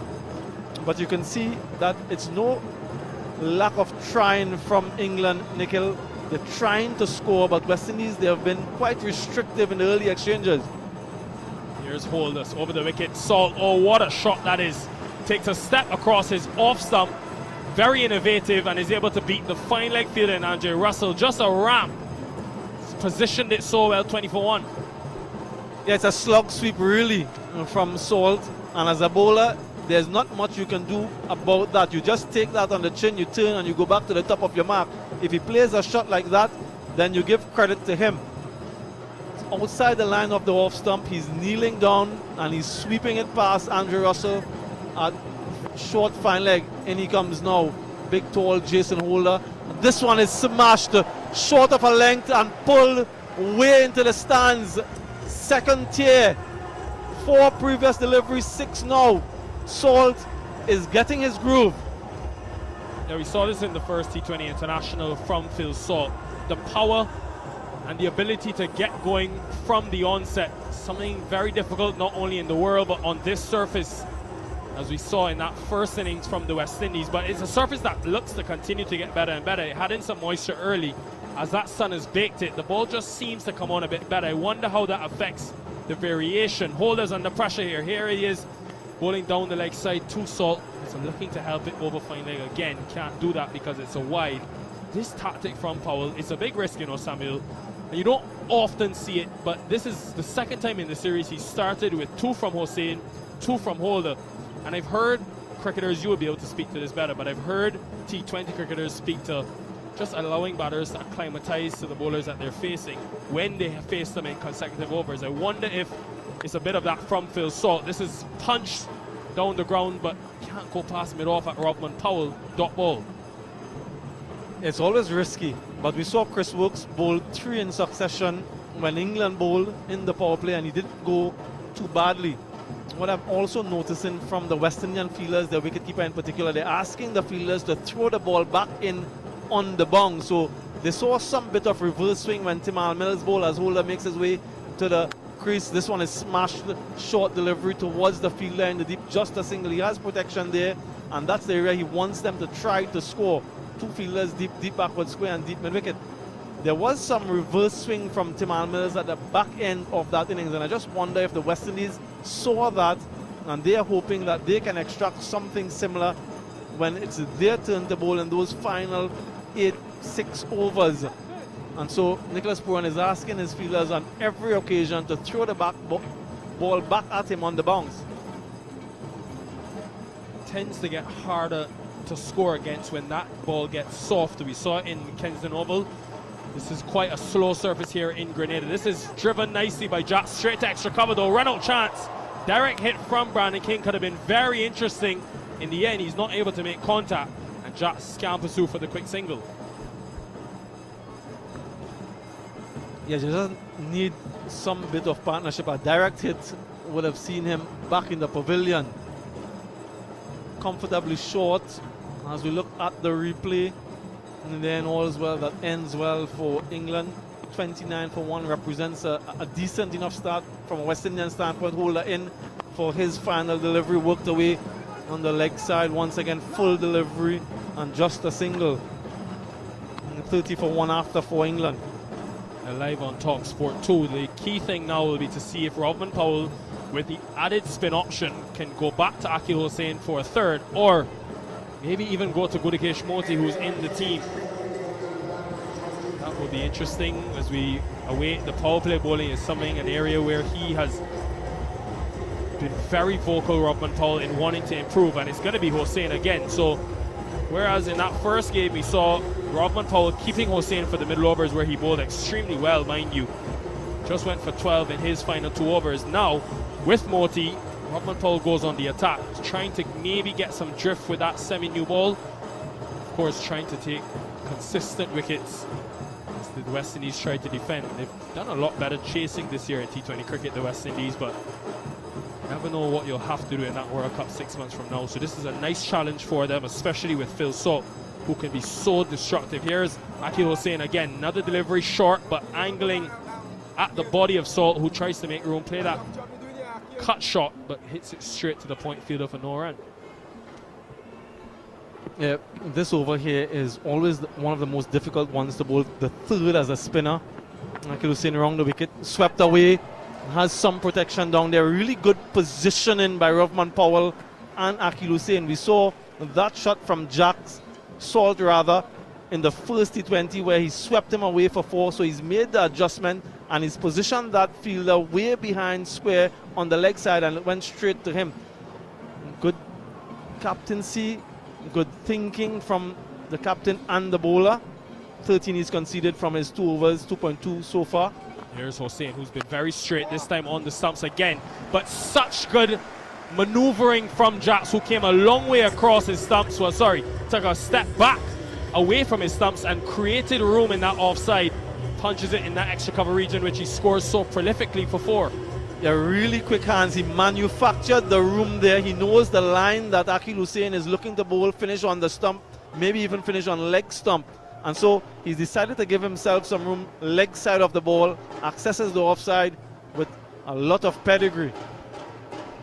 Like we saw in that first innings, a slow start could be okay if you can get some recovery in the back end of the power play in the middle. This is a quicker delivery from Hussain, trying to punch as Jax goes through to the keeper for no run.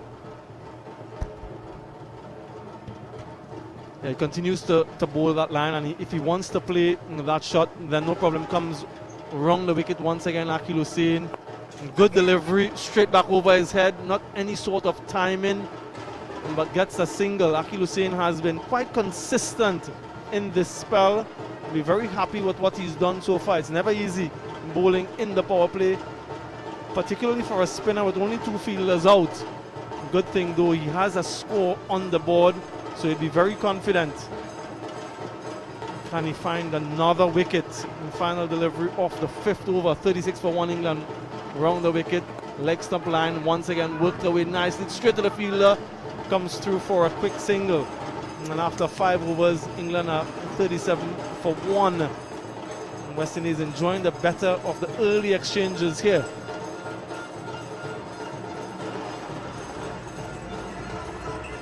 Nice hot and humid conditions here in Grenada. Let's go back to England where it's very different.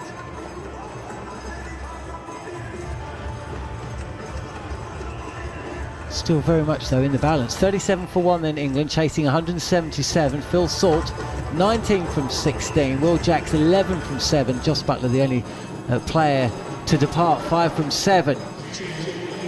So Steve Harmison, Alex Tudor alongside me, as is Jarrod Kimber. What's the runs prediction? What's the state of the game as far as intelligent cricket are concerned, Jarrod? They were a 45% chance of winning at the start of this innings, West Indies. They're now at 53%. I think the Cricinfo predictor's got them up at 60% as well. Andre Russell for his first delivery, length delivery as well. Salt will certainly take one. Interested possibly in a second, but fielder rushing in from the boundary will prevent that. First stages of the innings, Harmy, your thoughts? Yeah, Salt's after a little bit of a, I think, frantic start. He looks as though he's settled down nicely. Hit some big boundaries. Jacks looks as though he's a little bit more fluid. Buttler looks as though probably what he has at this moment in time, the weight of the world on his shoulders. It was a poor dismissal, Jos Buttler. 3 wickets in the first T20. This is picked up by Jacks. He's targeting mid-wicket. Is a dive by Moti on the boundary edge. Can't cut that off. And away it goes for 4. Just a short ball. I think he was running his fingers across the seam, did Andre Russell.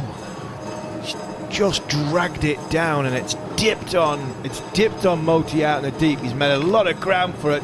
Wanted to go two-handed, ended up throwing one-handed and didn't quite get it.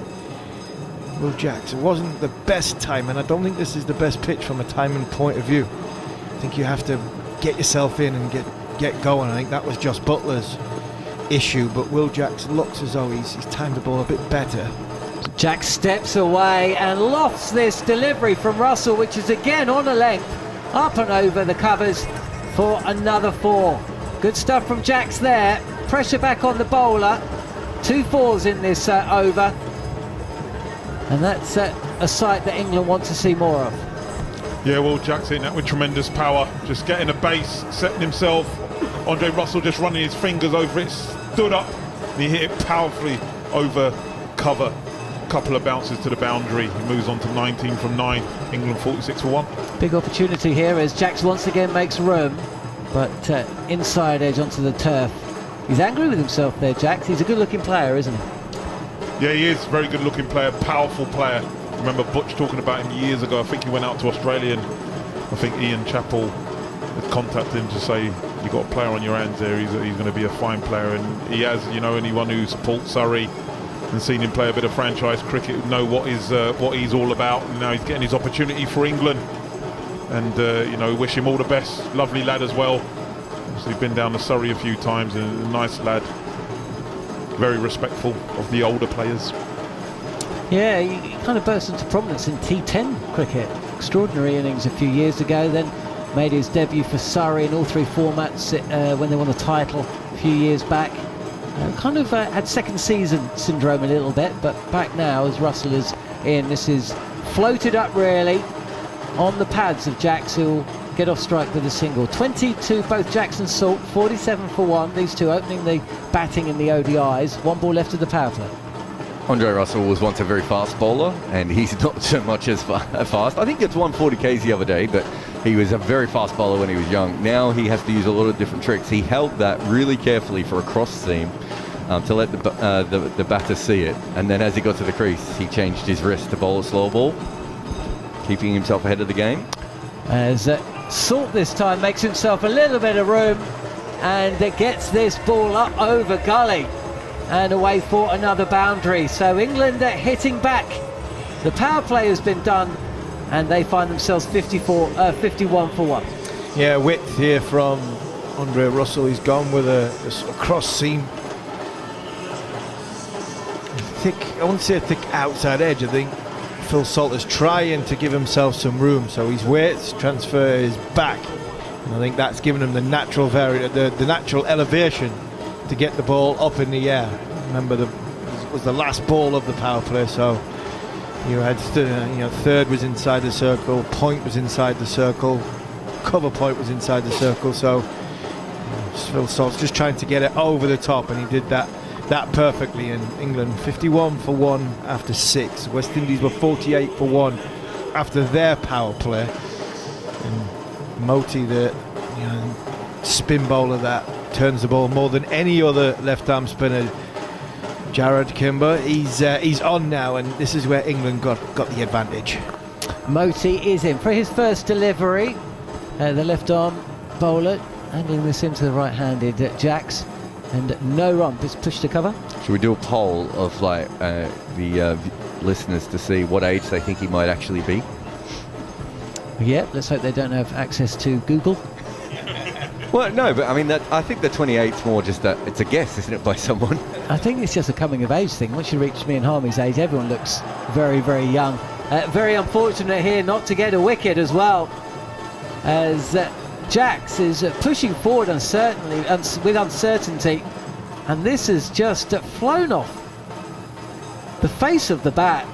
Toe end maybe, and that could have plopped straight into the hands of the cover point fielder. They're very fortunate there, Jacks.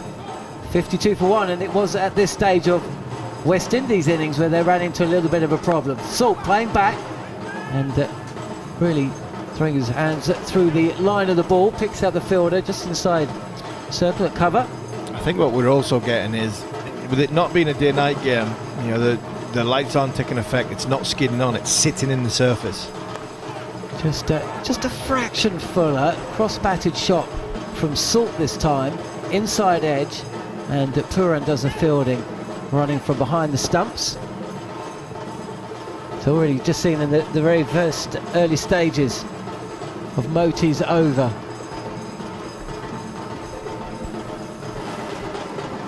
In again is Moti, wide of the crease. Again, an attempted cut shot, inside edge into the turf, no run. Again, 3 balls in a row there. No pace on the ball. Ball just sitting in the surface. England players trying to hit it too hard, losing their shape. Last ball of the over. Plenty of revs in there again, but a misfield from the bowler. It won't cost West Indies though. That is a decent 6 balls from Moti.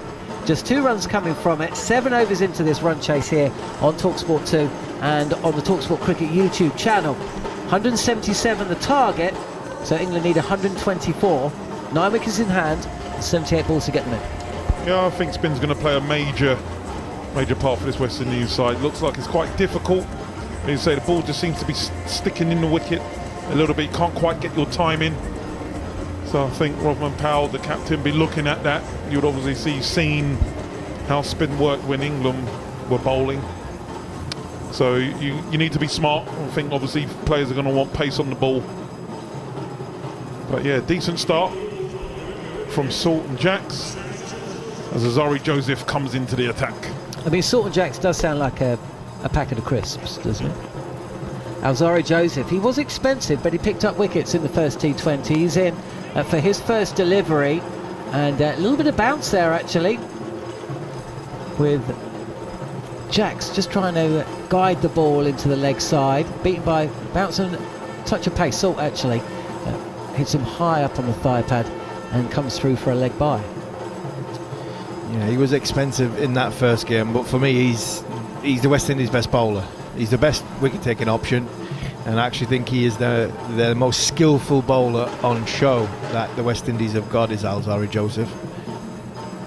And he's in again here, clipped away again by Jacks this time. They'll push for 2, but Moti running in from deep mid-wicket will prevent that from happening. 55 for 1. And we've seen just seen the thing on our screens here, the worm that goes and tells you the run rate that the West Indies had and the score that England have got. England need to get ahead of the run rate, need to get ahead of the trajectory, because I don't think England have got the power that the West Indies have got possess from that first innings. I don't think England have got the 6 hitting power, so they're going to have to get this in a completely different way to the way the West Indies done if they want to win this game. They do have the wickets in hand though, don't they, as Salt comes down the track.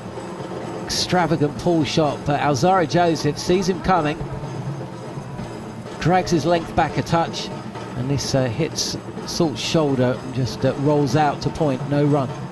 Always appreciate looking at good fast bowlers. He's been around for a while now. Azari Joseph had a good stint of a bit of county cricket. He was at Worcester on stage and whatever. I just love his approach. Really rhythmical, stays nice and high, bowls at good pace. Yep, he's a quality performer for sure. In again, this is picked up by Salt. Has he cleared the boundary? No! That's a decent grab by the captain, Powell, running in from mid-wicket, and Salt has to go. 2 down now for England in the 8th over. Joseph strikes. England 55 for 2. That was a great catch. It really was a good catch. Not many times you see a captain, especially an international captain, to be on the boundary. And Rothman Powell has run from deep mid-wicket, run in 20 yards. Phil Salt's clothed it. I mentioned about the surface. Good ball from Joseph into the surface. Phil Salt's tried to give himself some room and he shoveled it towards the leg side. But I don't know about you, Tudes, but when Rothman Powell was diving towards that, I thought he was going to head it. I thought he was going to head it, never mind catch it. He's salmon-like dive straight at it. And sometimes when you dive or you try and make an attempt and you actually go a little bit too far, you get yourselves in wrong coordination. But he managed to get a hold of it. He hit the deck hard, bounced up, big smile on his face, pumped his chest, pointed to the bowler, and telling him that was a big wicket. But I did think for 1 minute when he was horizontal that he's overdone this dive. Are you thinking Alan Shearer or Andy Gray with the header? Yeah, good comparison. Both very good with their head. Probably the big fella, Big Al, would have been looking to head that as opposed to volleying it. But whatever it was a very good catch. Right, we've got a surprise. Puran's came in early for West Indies, and is that Sam Curran who's made his way to the middle? What's the thinking behind that, Jarrod? You got any ideas? No. Well, if you don't, it goes back to the conversation that Harmy and Butch and I were having at Chat Up recently. They kind of have to use him up here more often, don't they? Josephine, short delivery, ducked by Curran, no run. If he can't bowl his full 4 overs every game, and that was a wide, by the way, if he can't bowl his full 4 overs every game, and I think that is a situation we all kind of feel like he might be in because he can't come back at the death, then you have to use him earlier in the batting order, and you probably then want to put him in positions where things favour him. There's a left-arm finger spinner on. I would say that Moeen Ali is probably the best batter against left-arm finger spinners in the world, but maybe that's why Sam's out there? Yeah, Sam Curran gets used in this role in the IPL. So does Moeen Ali, who's also in the side. I was just about to say, so does Moeen Ali, who I think is probably more successful at it. They play for the same team, don't they? Joseph again. This is guided down to 3rd by Curran.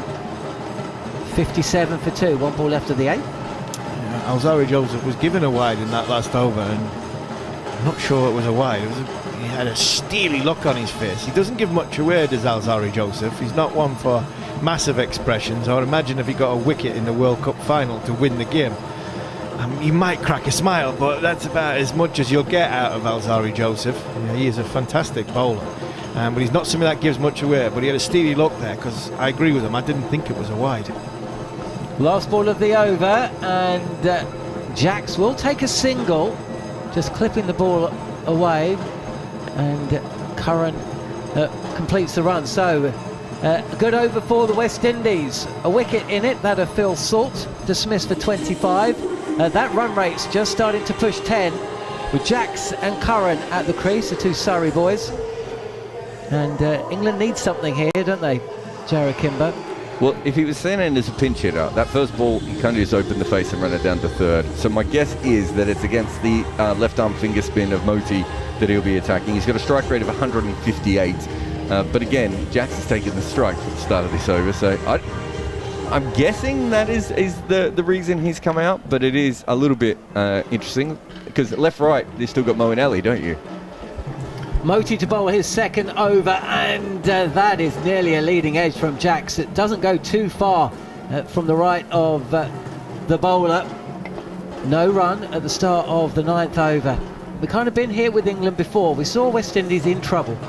They managed to hit their way out of trouble and up to a decent score. Width this time from Moti. Jacks throws his hands at the ball, but another time inside edge, no run. 83 kilometres an hour, that from Moti, who this time goes a fraction straighter, and Jacks will take a single. So this is the matchup then. Is this the matchup? Let's see what Sam Curran's approach is to the slow left arm of Moti. He's also missed the first 3 balls of this over, Judes. I was going to say he was going to hit it down to long on for 1. Well, a little look around the field from Curran. Well, that is the problem with pinch hitting, right? Like you've been used as a pinch hitter before. For yeah, I've done it. Yeah. The problem is some of you bowlers suddenly think you can bat. You notice I didn't throw that question to Harmy. Absolutely, I didn't even get night watchman, never mind a pinch hitter. I did it against Warney when he was at Hampshire. Over the wicket now from Moti, and Curran does wind up for the big shot down the ground, but doesn't get hold of it, and it's fielded by the bowler. So the pressure that's just starting to ramp on England. I was saying the run rate's pushing 10. Another couple of dot balls and it's going to be pushing 11. Curran down the track, Yorks himself, inside edge onto the pads. Another dot ball. This is good from Moti. Yeah, mixing up his pace. Knows that Sam Curran's after him. Just bowling that flatter, faster. It's clever bowling, making a change now. Okay, so got a straight on. Yes. The short straight hit, I think, is the technical name of that fielding I think position. they had that for Matt Hayden, didn't they, back in the day? Matty Hayden, a really straight. Cameron White's another one. Back and cuts this for a single, Curran. So whatever tactics have been employed by England, they're not evidently working in that first over or so. 9 gone. Required run rate up to 10.64. Moti's 2 overs have gone for just 4, and England are 60 for 2. Yeah, he bowled really well, as Moti, talking about pinch hitting shoots. I remember playing a game at Durham against Notts, and Swanee came out pinch hitting. Shoaib Akhtar was bowling at one end, I was bowling at the other end, and as he come walking out, you know what Swanee's like, full of the joys of spring and laughing and carrying and joking. And as he got to the 30-yard circle, I just looked at him and I said, Swanee, you ain't thought this out, are you? You ain't really thought this out. And to be fair to him, he hadn't. He really hadn't, because our sort of first change bowler was Liam Plunkett as well. So it wasn't the best move by Graeme Swann. He didn't stand still for too long, and he didn't last too long either. Graeme Swann was on the breakfast show last week. Short delivery, hooked by Curran in a crouched position, and somehow he's found the boundary at mid-wicket.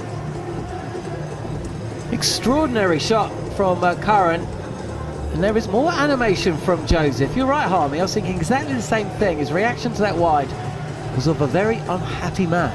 It's a bit like the Joss Butler at Barbados. It was like a swat, get off me, when Joss' first ball got caught off. You know, he startled a little bit by Alzari Joseph. This one was obviously a little bit straighter towards Sam Curran. He got the middle of the bat. He wasn't, in full control of his body movements, but it was a good ball, well directed by Joseph.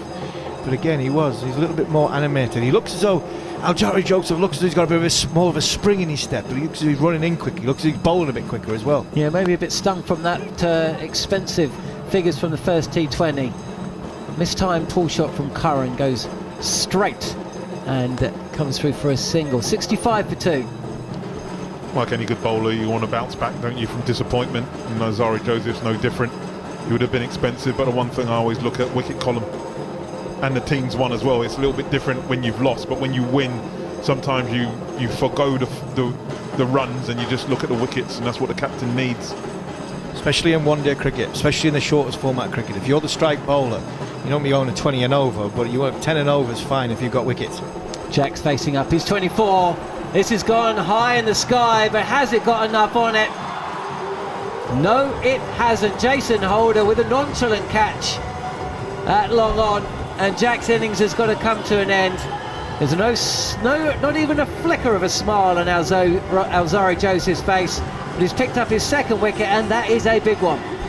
Jacks goes for 24 in England, 65 for 3. Very good from Alzari Joseph. He's seen Will Jacks just open his left foot up. He's just opened his left foot up, his leading foot, opened his body up, looking to big shot down to the leg side. And when you see that as a bowler, you've got the base of the stumps you can go for, or if you hit the pitch hard, you're saying to the batter, you better have your shape, you better have balance, you better have a sturdy position, because if not, with all your weight going backwards and going towards the leg side, it's going to be a good hard hit to get it over the rope. And unfortunately, a bit of the surface, a bit of off balance, a bit of lost shape, and it's hit the splice of the bat, and a very, very easy catch for Jason Holder. Didn't have to come too far in on the boundary.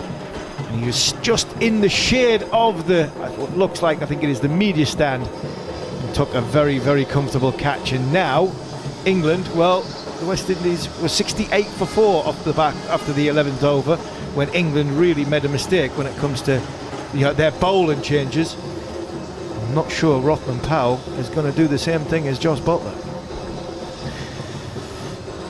Yes, scorecards can be deceptive, because by looking at the scorecard, you think, well, England have actually lost 1 wicket less than the West Indies had at a similar point in the game. But of course, West Indies really accelerated. They had plenty of muscle towards the back end of their innings.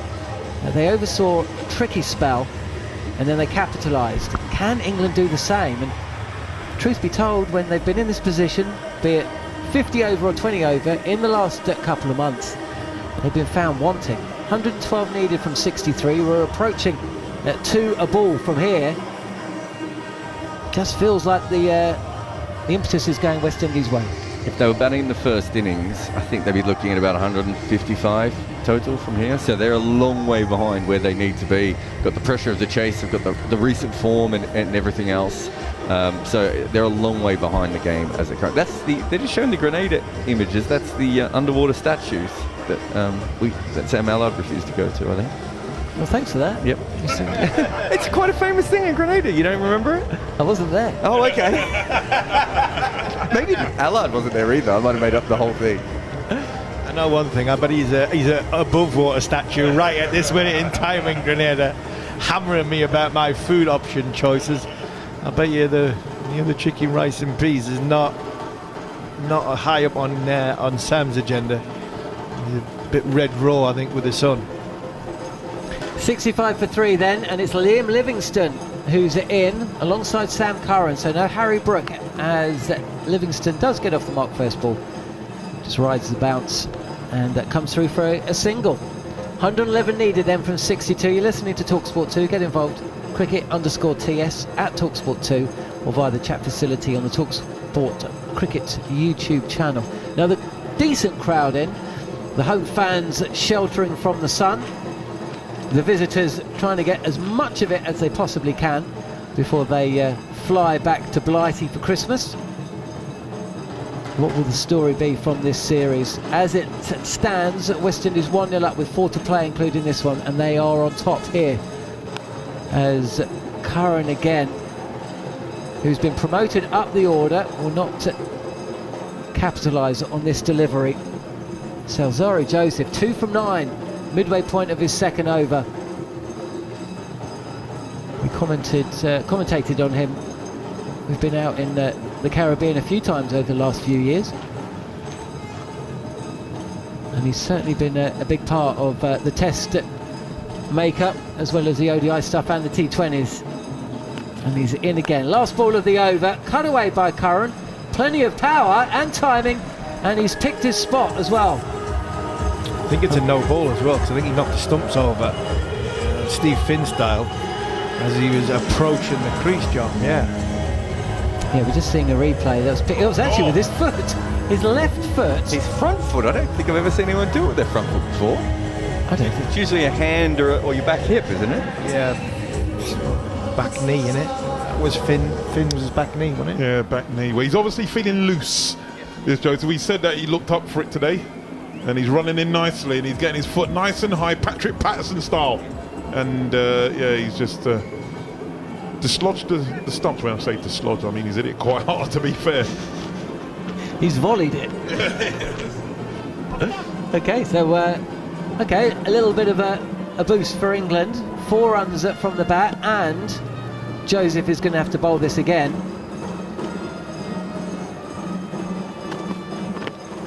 Oh, what a delivery. I tell you what, it's a Yorker. Curran had absolutely no idea where that was going. He's got a run from it, but that was an absolute beauty of a delivery. And not a delivery we've seen much from Joseph either. No, he's obviously bowled it because it's the no ball. He's bowled beautifully so far in these 2 overs because he's hit the pitch hard. He's talking about his pace, talking about the spring that he's got on his step.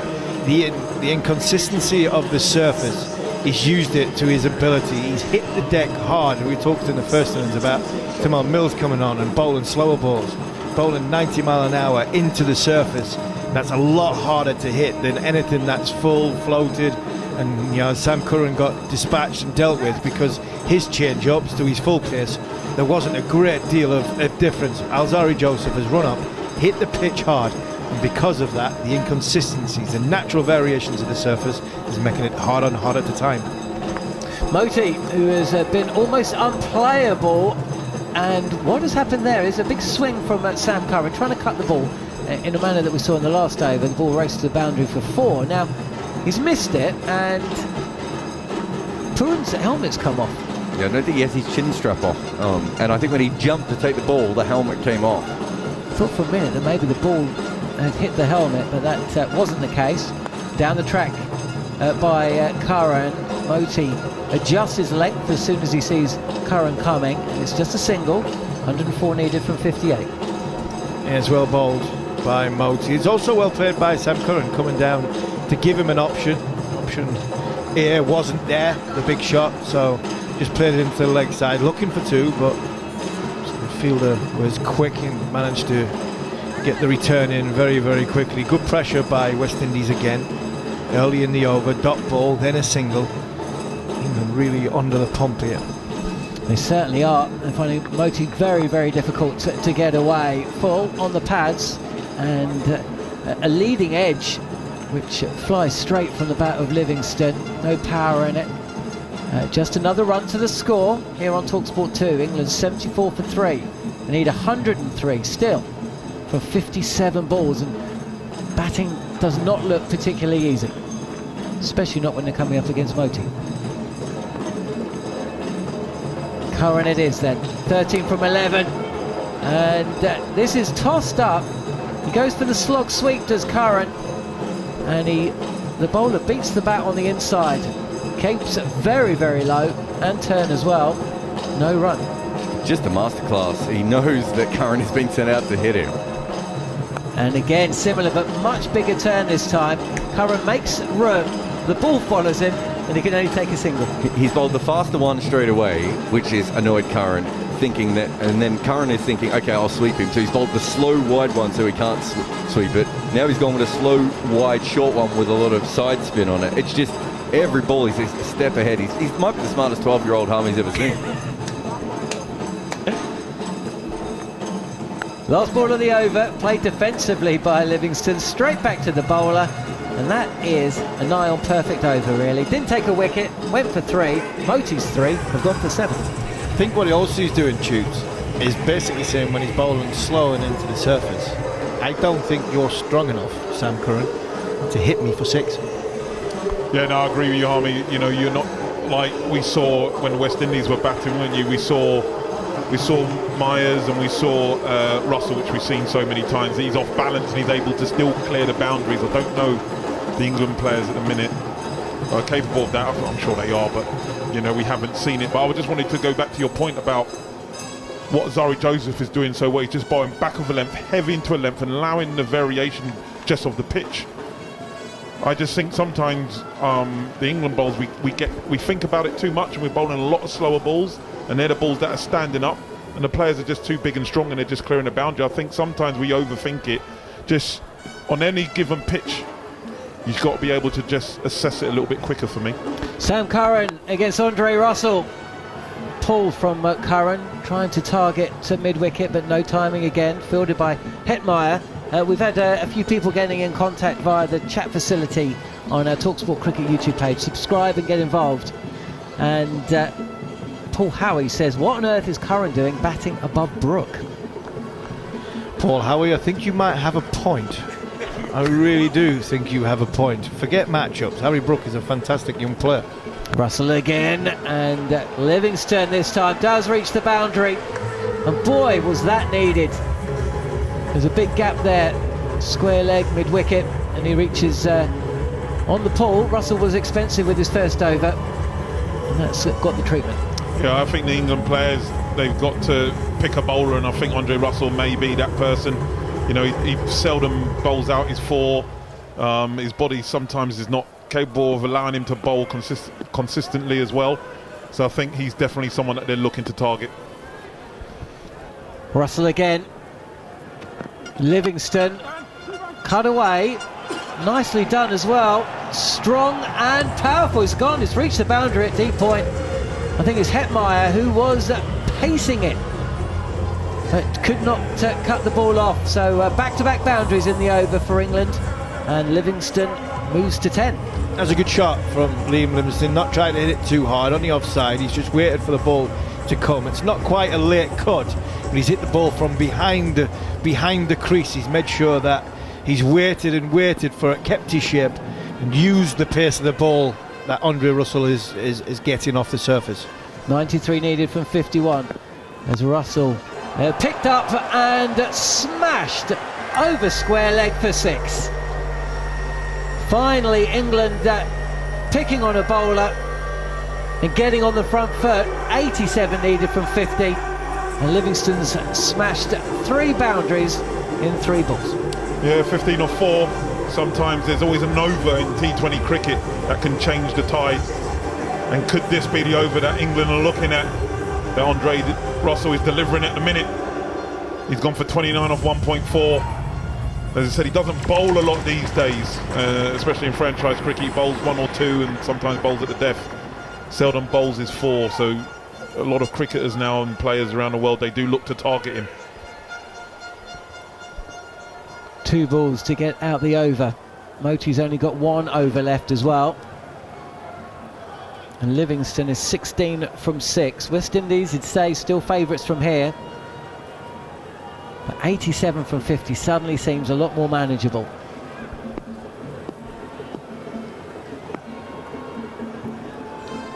Things can change quickly though in T20 cricket. Fuller from Russell, driven by Livingston. Just for a single though.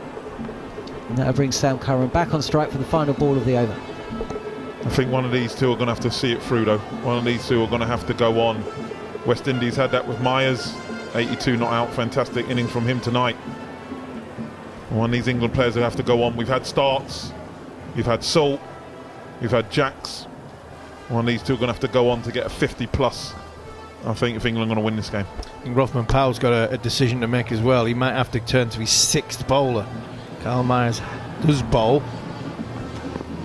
Curran it is, and Curran has climbed into another length delivery straight in Curran's arc and has smashed that away for 6. 97 for 3 England, and suddenly they're back in the game.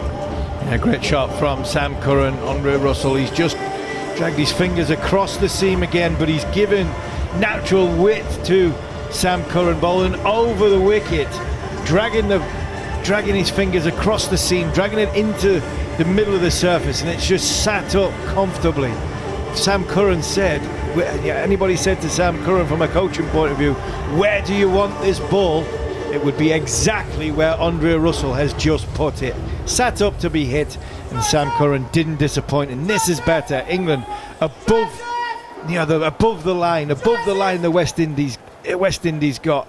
And West Indies had a big push right at the very end, and England need to be ahead of the rate. Moti to bowl his final over. Livingston, how will he go about this?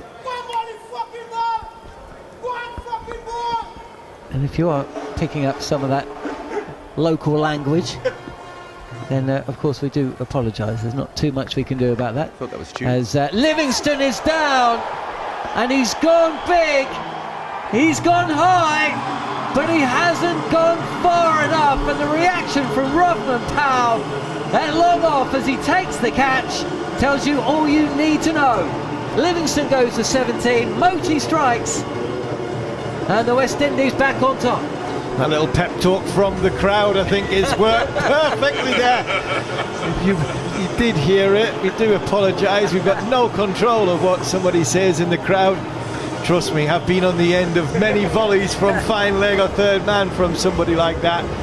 But he's managed to get into the bowler in Moti's ear, and boy, he has bowled brilliantly. He's just held it back. Cameo from Liam Livingston has gone. An excellent catch by the captain. Talked about it earlier. Not many times do you see captains, international captains especially, field on the boundary. Bobby's in the last 2 or 3 overs if they are lightning in the field. Rothman Powell now has took 2 very, very good catches on the boundary. He's got 1 from 7 of his 3.2 overs. And Paul Howie, you've got your wish. Here comes Harry Brook a little bit later, but he's in, and there's still a long time to go in this game. Can I just ask this question? And, you know, I did kind of go in this area at the start of the over, but Moti's been so dangerous, and there isn't anybody else that's going to be coming in off the back of him. Russell's just been expensive. Do you not just sit in that one? Do you not just see that one out? Or is that old-fashioned thinking? Listen, you're talking common sense now, aren't you? No, but you would think, isn't he? He's bowled tremendously well. He's mixed up his pace extremely well. He's obviously on it tonight. And I think as a player, you think, okay, let's just see him off. He's got 4 more balls to go. You just got 22 off the Russell over before. Harry Brook first ball, and he'll get off the mark. Who's still to come then? Let's have a quick look at the West Indies, the options that they've got. And they do have options, but it's not like they've got 6 spinners like England had. I think just quickly to pick you up on the point that you made there, John, you were right, because Liam Livingstone got out. If Sam Curran had got out, I would say no problem, because that's the matchup. That's why he's batting at 4. He's going at the spinner. Back and across his Curran, he'll take a single. But not Liam Livingstone. Liam Livingstone, that's not the matchup. The matchup is Sam Curran against the left-arm spinner. And Livingstone, the beans are going. He's just hit some big 6s off Andre Russell.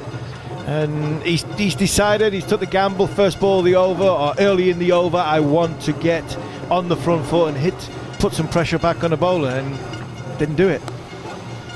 He's back, it is Brook. That's a forcing shot, an attempted cut. Just zips through a little bit by Moti, whose 3.5 overs have gone for just 9 runs. I mean, we saw some lovely stuff from Rashid.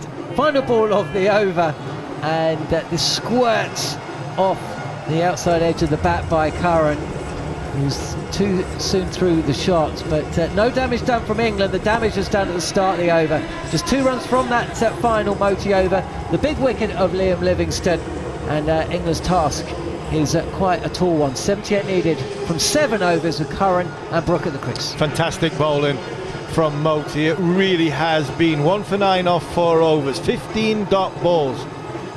The left arm spinner has bowled a team back into this game, but just that 1 over from Andre Russell. When you go around the park like you do, talk about batters batting in partnerships, bowlers bowling partnerships, and you look to the other end, the batters will be looking to capitalise and let's go again, and as a captain you're looking for your bowler just to try and drag it back, and he did that.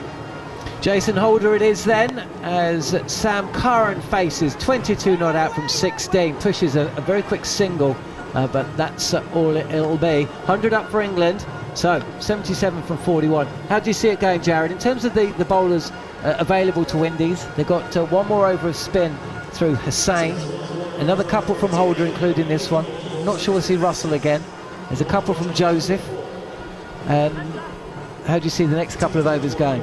I think we will see Russell again, and the reason is West Indies usually back their frontline bowlers even when they get hit. We've seen that a lot in this series. They don't go to part-timers unless they have to. Kyle Mays is someone they probably prefer to use in the power play, and so they would have gone in with a plan to use him. So I think they'll probably stick with their normal bowlers, and Nikhil is saying, well, might bowl the next one from the next end to just get that run rate back over 2 runs a ball again. Yeah, I think if Myers was going to bowl, I think you'd have bowled this over. Yeah, I mean, unless they do bring somebody else in, Russell will have to bowl another couple, as Brook picks out backward point. No run again at the start of his innings. 1 from 4 now.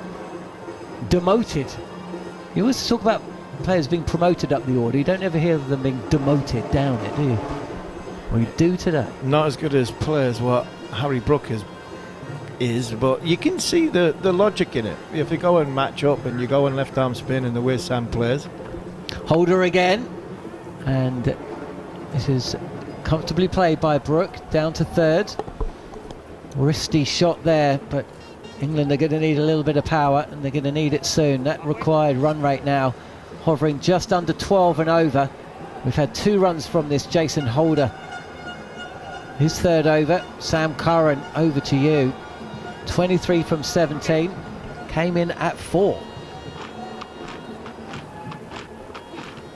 I suppose from Holder's perspective and from Powell, this is the time you want to be bowling, actually, isn't it?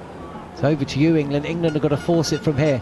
A movement towards the offside by Curran, but he thrashes this through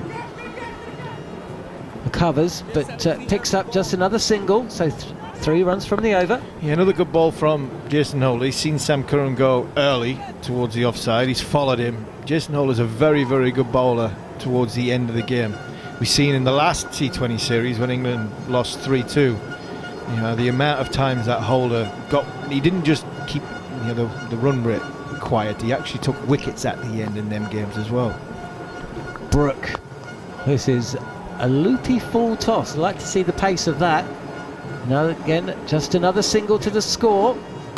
Brooke moves to 3. 74 needed from 37. 1 ball left of the 14. Powell's impressed, isn't he? With his catching, his captaincy.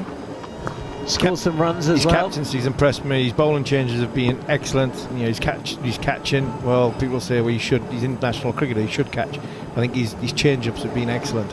50 from 28 earlier today with the side in trouble. Swing and a miss from Curran and called a wide.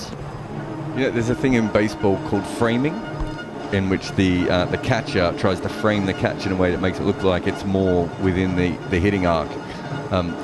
Puran did a really interesting version of that there. He appealed, clearly wasn't an edge, but he also threw it back over his head so it was closer. It was a really good effort, still a wide. Holder will bowl again. Fall and driven on the front foot by Curran, but can't beat the field at wide long off. So another decent over for West Indies. 72 needed from 36 with 14 overs in the second innings. 105 for 4. What's that you see on the screen, Jarrod? That's a real baby. If you weren't with us about 2 hours ago, well, you should have been. I'm not explaining it again. So, Tudes, where are you in all this? 72 needed from 36. I mean, England have got 6 wickets still to play with. Yeah, they have. But the problem is they've got Sam Curran, a guy at this crease. We've never really seen Curran play this kind of innings, have we? I mean, we've seen him as pinch hitter. We've seen him coming in at 6 or 7. We've not seen him come in at 4 and steer his side home. And Hussain has been brought in to the attack to bowl his final over as well. Yeah, he needs to be there now. But in the length that he has so far, it'd be a shame to waste.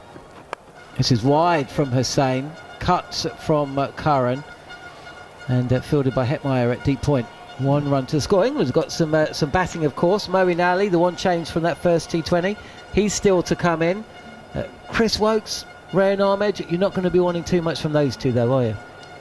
No, not with too many balls left. But listen, they still got hitting power. We can talk about Adil Rashid, still, you know, he's 11 first-class hundreds, but that's in first-class cricket, not in T20 cricket. But listen, these two need to go long for me. Well, it's not going to be easy. Well, it isn't. West Indies were at a similar score at the 15-over stage as Hussain. Once again, there was a shot at the stumps of the non-striker's end, and I tell you what, it did seem like Brooke had all the time in the world, that overthrows as well, so they'll come back for a second, but it looked like he was just a little bit desperate there as the shot at the stumps came in. Yeah, that's the second time he's got run out. This time there was no hesitation and he managed to get to the other end. For me, England can afford to lose 1 more wicket, but after that, that's it. You know, these two and possibly Moeen Ali. Down the track, it is Brooke. He's trying to go straight, and it has been pouched. Couldn't clear the boundary. Success for Hussain. Didn't seem to be completely committed to that shot.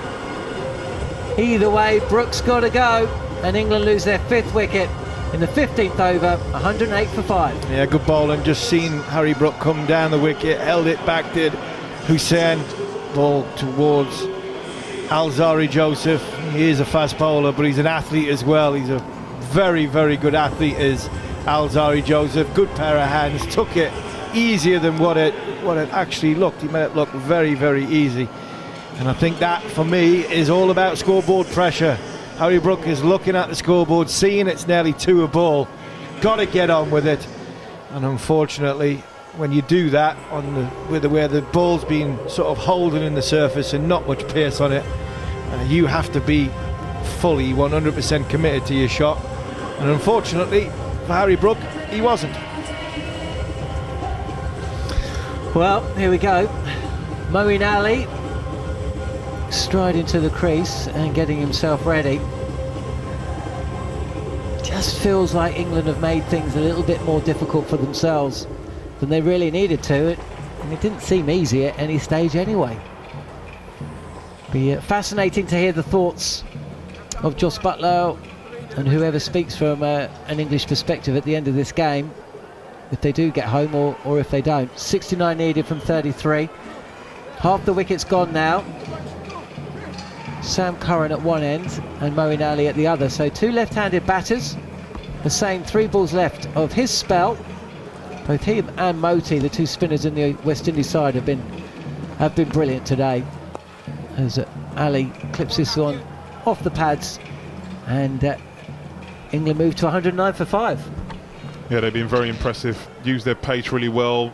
They know you sort of with the matchups with the left-handers in, not to float it, just mixing up their post, bowling a bit flatter and bowling a little bit slower. And you say Harry Brooks try to go up and over extra cover there, slicing it. Sorry, Joseph running around taking an easy catch, as you said. He covers the ground very well, and he's been up for it today. As you said, he'd be a little bit disappointed with the amount of runs he went for. Width granted to Curran. This zips through and comes very, very close to being caught behind as well. No connection on the bat. Hussain has his head in his hands. I mean, the West Indies do love playing England, don't they? Certainly when we're covering them. I mean, what was it? Our first tour they lost.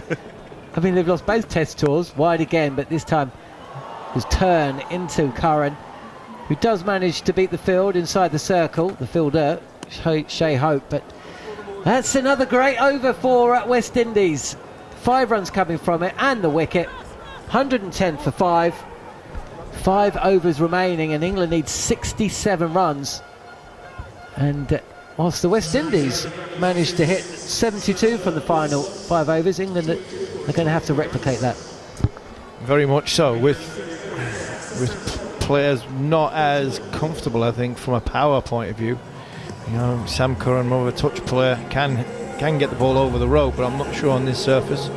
Moeen Ali can definitely get the ball over the road, but I sometimes think that Moeen Ali needs 3 or 4 balls to get himself in, to get the pace of the surface, to get the pace of what's happening. He hasn't got that time, and just before Harry Brook got out, I said England could probably afford to lose 1 more wicket.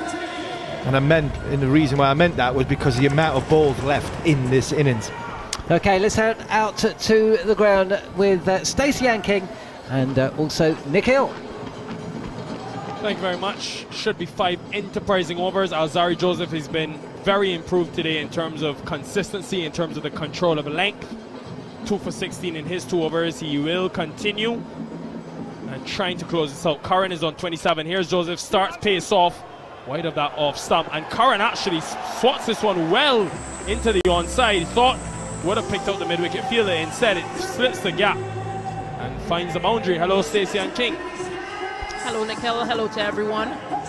Yeah, good striking from the left-handed Sam Curran. Yeah, pulling into the leg side. It gets between those 2 fielders.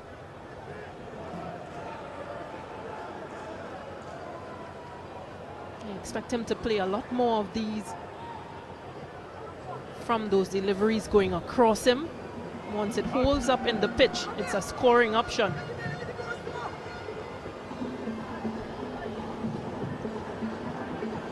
What field does Joseph want now for Curran? 3 deep leg side with long off and deep point. So it tells you he has the protection for that pace off delivery.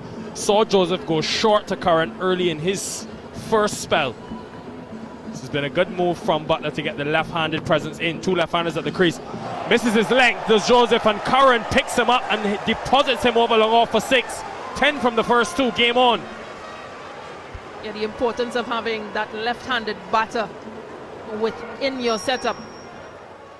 Not missed by a long shot in terms of the length. Alzari Joseph also taking pace off.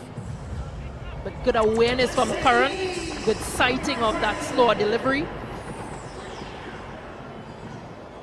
And well executed. Can it be Sam Curran's day in terms of giving West Indies back some of what he got? Yeah, Joseph went short in his first spell and got real success. It's quite surprising that the first 2 deliveries have been on the fuller side.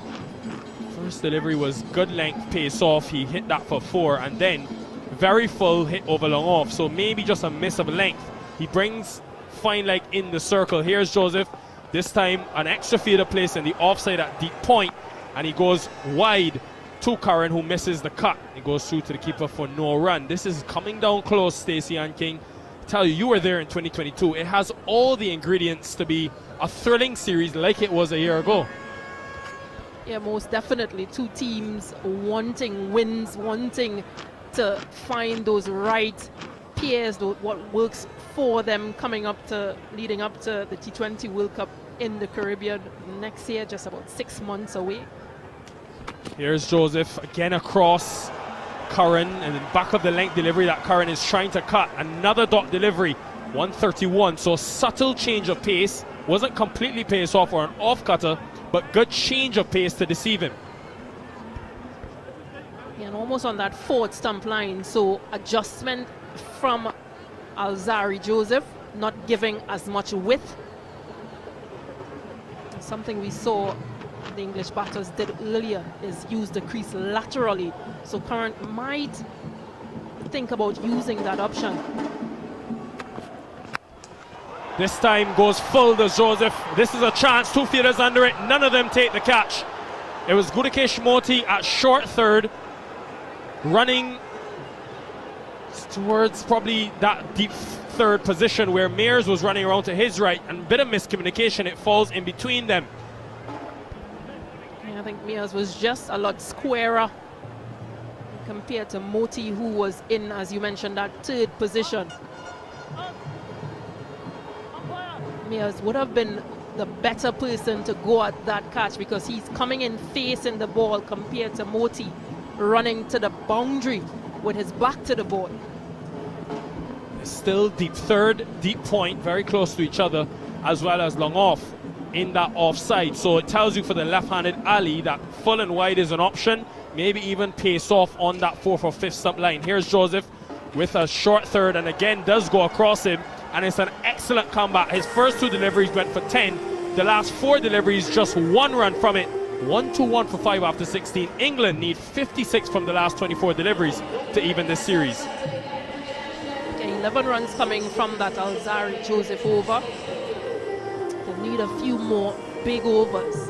Need to put the pressure back on to the West Indian bowlers. In terms of bowlers, who the West Indies turn to, because Andre Russell has been expensive. He's bowled 2 for 36. Jason Holder has 1. He's bowled 3 for 24. Hasn't picked up a wicket. Nikhil Hussain is done. He's bowled 4. Pick up 2 wickets for 24 runs. Gudakesh Moti exceptional today. 1 for 9 from his 4.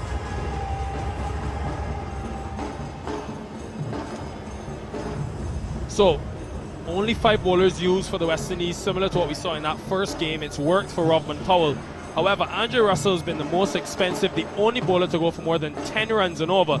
And he will now come back into the attack. It will be a change of ends for him. He's gone for 36 runs in his 2. What field does he start with, bowling to 2 left-handers? He's got long off, long on. Captain Robin Powell is there, very animated as he tries to set the field. Deep mid-wicket. And then the other fielders square on the offside. Deep point, deep cover. I'm hoping a change of ends brings a change of luck. Here's Russell, starts full on off stump. Curran swats it from across the line and is able to get it over that long on area for another strong maximum. This has been really good from the man, the all-rounder who's gone up the order. Earliest he's ever batted in his international career, and it's worked out well for him thus far. Yeah, Russell just bowling a fuller length, really a slower delivery, whether he took pace off, but Curran has been exceptional in this innings. Last match, Russell 3 for 19 from 4. He's 0 for 42 from 2.1. Asking rate is 14 and over, but they've already got 6 from the first delivery, so that will help tremendously. In each game, England have targeted one bowler. Last game was Azari Joseph. This game is Andrew Russell. Can he come back? This time he goes much straighter, and Curran just flicks it off the pads. It will be another boundary. Fine leg was in the circle. I have to say, probably not where Russell intended to bowl that one. Not with his fine leg in the circle. That's a poorly lined delivery, but well played from Curran. Got inside the line of the delivery and just worked it. Oh, tickle down the leg side. So that short, the fielder had absolutely no chance. That's 10 runs from the over already. So just as it started the previous over, it started in this over. Remember, Nora Mario Shepherd, who has bowled so well at the back end of the innings. He's been arguably the West Indies' best death bowler in this year, 2023. So Russell, Holder, Joseph will be very important. Here's Russell this time. He's able to hit that right length. Goes short, cross-seam delivery, which Curran tucks into the onside for just a single. 11 from the first 3. And he has 3 fielders in the deep Andrew Russell for Sam Curran. So it's almost like he wants him to play into the leg side, which, as we mentioned before, the wind just tends to turn just a bit. So hoping that it holds out in the leg side. Standard Moeen Ali takes a strike now. What is his plan? Is he going to set the same field for Moeen Ali as he did for Curran? Let's see, here is Russell, pace off this time, which Ali is happy to punch into the offside to get Curran back on strike. What a move though from Jos Buttler, because he could have easily sent Moeen Ali up the order in that number 4 position where Ben Duckett batted in the first T20 International. Instead, sent Curran, whose previous highest score was just 24 in T20 International cricket. But of course, he's batted at 3 for Surrey. He's opened the batting in the IPL. And this could be a match-winning 49 from 30 so far. He's hit 4 boundaries, 3 maximums. He'll be looking to add to that tally. Can Russell close out the over well? Deep cover, deep long off. The rest of fielders deep leg side. Russell going hard length. Curran punches it into the offside. It will bring up a first T20 International 50 for Sam Curran, who continues to show the potential in all 3 facets of the game that he possesses. They'll be hoping he can get his bowling right, but this is a promising innings. Yeah, and it ought to boost his confidence as well. He's gotten some starts in the ODIs, went for a lot of runs in a few of his overs, but able to come in this T20 match and bring up his first T20 half century. Russell goes Yorker, nails it. Excellent finish to the over. Again, we saw it in the last over from Joseph. Last 4 deliveries go for just 3 runs. Pressure back on England. 1, 3, 4 for 5. They need 43 from the last 3 at the National Cricket Stadium in Grenada, live on talkSPORT 2. Questions now for Robman Powell as to who does he turn to. So far, pace has gone for boundaries, pace has gone for runs.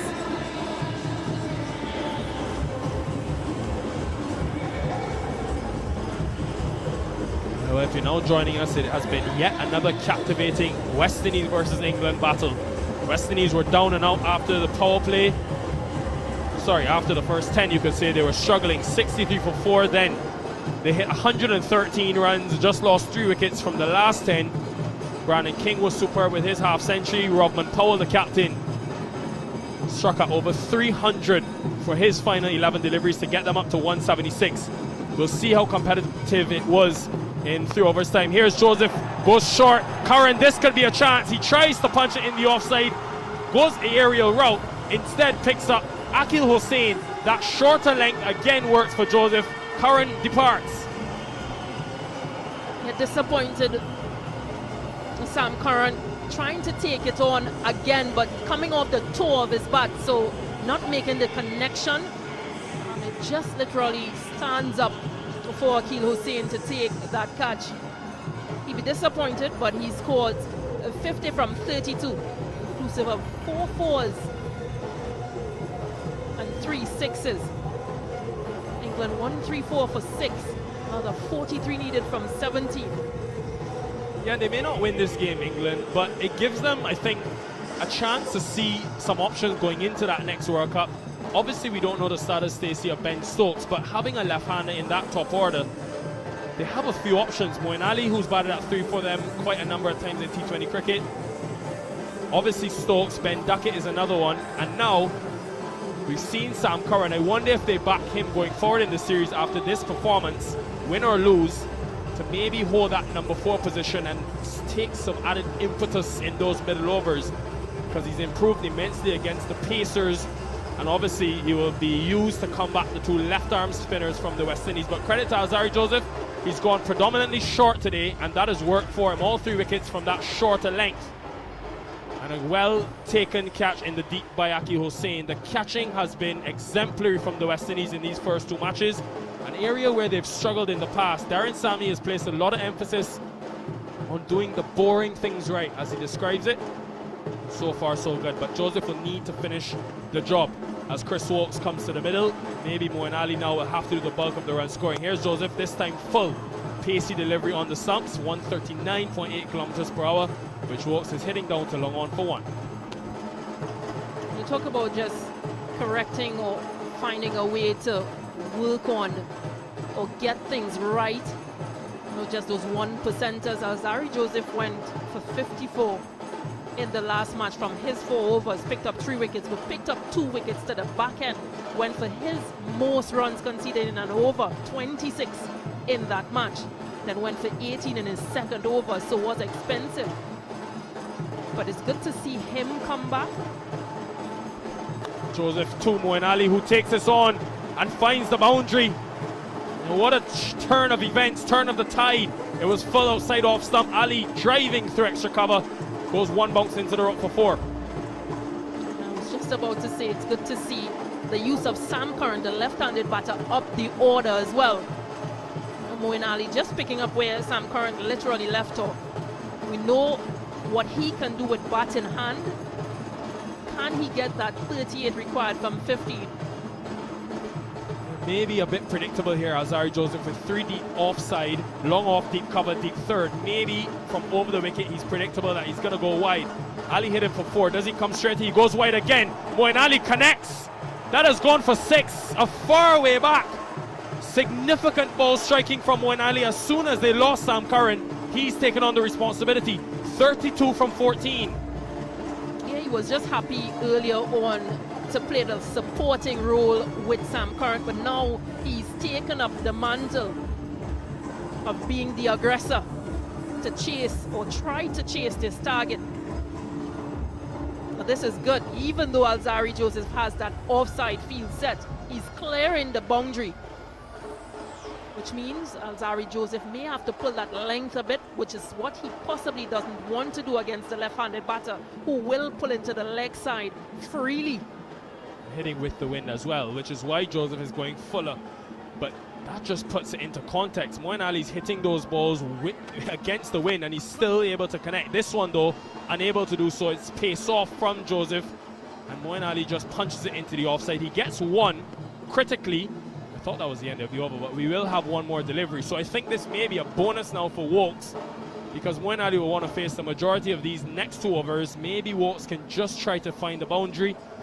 And for him, that would be probably going offside with the wind. So expect a shorter delivery from Joseph to Woakes, where he's gone all day to the right-hander. 12 runs already coming from this Alzarri Joseph over. Where will he end?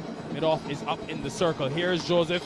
short as predicted, and Wokes trying to cut but can't get it past point, and they deny taking the run, so that Ali is on strike for the next delivery. Went straight to point anyway. It'll be 31 from the last two. Enterprising yet again. These two teams meet live from the National Cricket Stadium in Grenada. Back to you guys in the UK to close us out.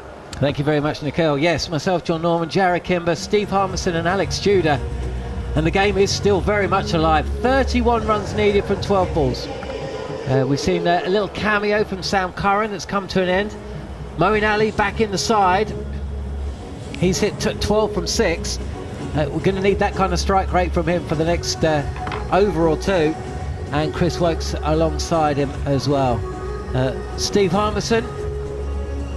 Sam Curran came close, but not quite close enough from an England perspective. He would love to have been there at the end, but he has given England a fighting chance. Yeah, he's given England a fighting chance. He played well, did Sam Curran, apart from probably the reason why he went in, which was to have a go at the left arm spin. You know, but they're saying that Moti bowled really well. I'm not going to blame Sam Curran for not taking him on or not being able to take him on or taking him down. He just played well. Holder is in, or I was about to say the Holder is in, but Moeen Ali has just pulled out. There's been movement behind the arm, and Ali looks a bit knocked. Yeah, he was disappointed there, Jason Holder. He was literally about to deliver the ball. But just to finish off on Sam, I thought it's an encouraging innings. When you get 50 off 32 balls, it is an encouraging innings. But you're batting him at number 4. You're sacrificing Brook further down, Moeen Ali further down, Liam Livingstone further down. Holder, this is full driven and just dropped short of Brandon King, who earlier today starred really. 82 not out. He's fielding at long off. Shake of the head from Ali. I'm not sure if you saw the pace of that delivery from Holder, guys. I'm not sure if it's come up. No, it didn't come up. But it was pace off. It was definitely pace off. Yeah. 30 needed from 11. Feels like West Indies are going to be in this right to the end. But a wicket for England, or an over going Windies way, and that might be it for England. So Holder has bowled 20 times the 19th over of an innings, and he goes at 12.5 runs and over. The problem for England is he quite often takes wickets at that time as well, but he can go for runs. Again, pace off, and Wokes will certainly take one. Fielded well by Hetmeyer at mid-wicket. 29 needed from 10. Holder, incredible wicket taking at the start of last year. 4 wickets in 4 balls in that final T20 as West Indies wrapped up a 3-2 series victory. He also took wickets in the first one as well. He had 2 Player of the Match awards. So England know the problems that he will face. But as long as Ali's in, you kind of just feel that England can do it. Again, full by Holder. Pace off again. And for the 3rd time in the over, single added to the score. And that's not really enough, is it, Toots? Or Harmy? Whichever one. You're both going to say, probably agree with me. No, we agree with you. It's good bowling. As my dad always used to say, bootlace. Get that Yorker in. There's not much you can do about it. But do what Mo Ali did, is punch it down the ground. Bootlace would be quite a good nickname, actually, thinking about it. Yeah, he always used to say that to me when I was younger. But that's good bowling coming from that height as well. It's quite hard to get up and underneath it. Here is Chris Wokes. A little bit, he's nutmegged himself essentially. Shaped to move towards the offside, and Holder didn't blink, just fired it in at the pads. Wokes wasn't in position, tried to flick the ball, missed it, and is fortunate to have got away with that one. So dot ball, this is really good stuff from Holder, and West Indies now big favourites to go on and win this. 28 needed from England, 8 balls to get them in. England have got to start peppering that boundary. Right arm over the wicket, short delivery, Wokes pulls and is caught. Hetmeyer running in from mid-wicket. Wokes had to gamble really, wasn't in any position to play that shot, had to go through with it, and that may well be it for England. 7 down now, 149 for 7. And Wokes goes cheaply. Yeah, game over. What a beautiful over this has been from Jason Holder. He's bowling cross seam. The ball looks as though there might be a little bit of dew knocking around or a bit slippy. He's holding it cross seam to get a better grip, but that's not affecting his control at all. He's bowled 3 absolute gone Yorkers. One's gone between the legs of Chris Wokes, and to combat that, Chris Wokes comes out of his crease, gives himself some room. Jason Holder has seen them early enough, dragged it down, dragged it into the surface, and like he said to many other batters who have struggled to hit consistently out the middle of this pitch, you've got to hit it cleanly. If you don't, it gets gobbled up, and that is definitely that was a good catch by Shimron Hetmeyer. Dyer coming in, diving forward. He takes his catch comfortably, nonchalantly throws it back, takes the congratulations. 28 from 7 with Rian Ahmed in. I think that tells you everything, that it is game over, because the ball spent a decent bit of time in the air.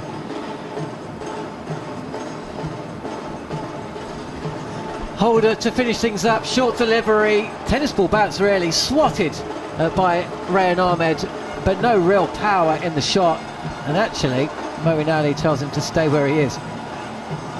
So what a wonderful end to a decent 4-over spell for Jason Holder. 27 runs coming from it, the wicket in that over of Chris Wokes. And now, unless we are going to get a little bit of Alan Lamb, England are going to lose another match, another white ball match of cricket. Yeah, and then the inquest will happen again, won't it? About decisions, choices that were made. You're always under pressure when you lose a game. Listen, we know that this England player and the players that they have in it are talented and they're good, but at the same time you've got to start performing, because there's only so many times you can talk about people's talent. That talent's not performing, then you've got to start asking questions. But West Indies have been good, and this is their format. They love T20 cricket. Their players love it. And the big man, Dre Ross, is going to see it out. He's gone for 49 or 3. He's been very expensive.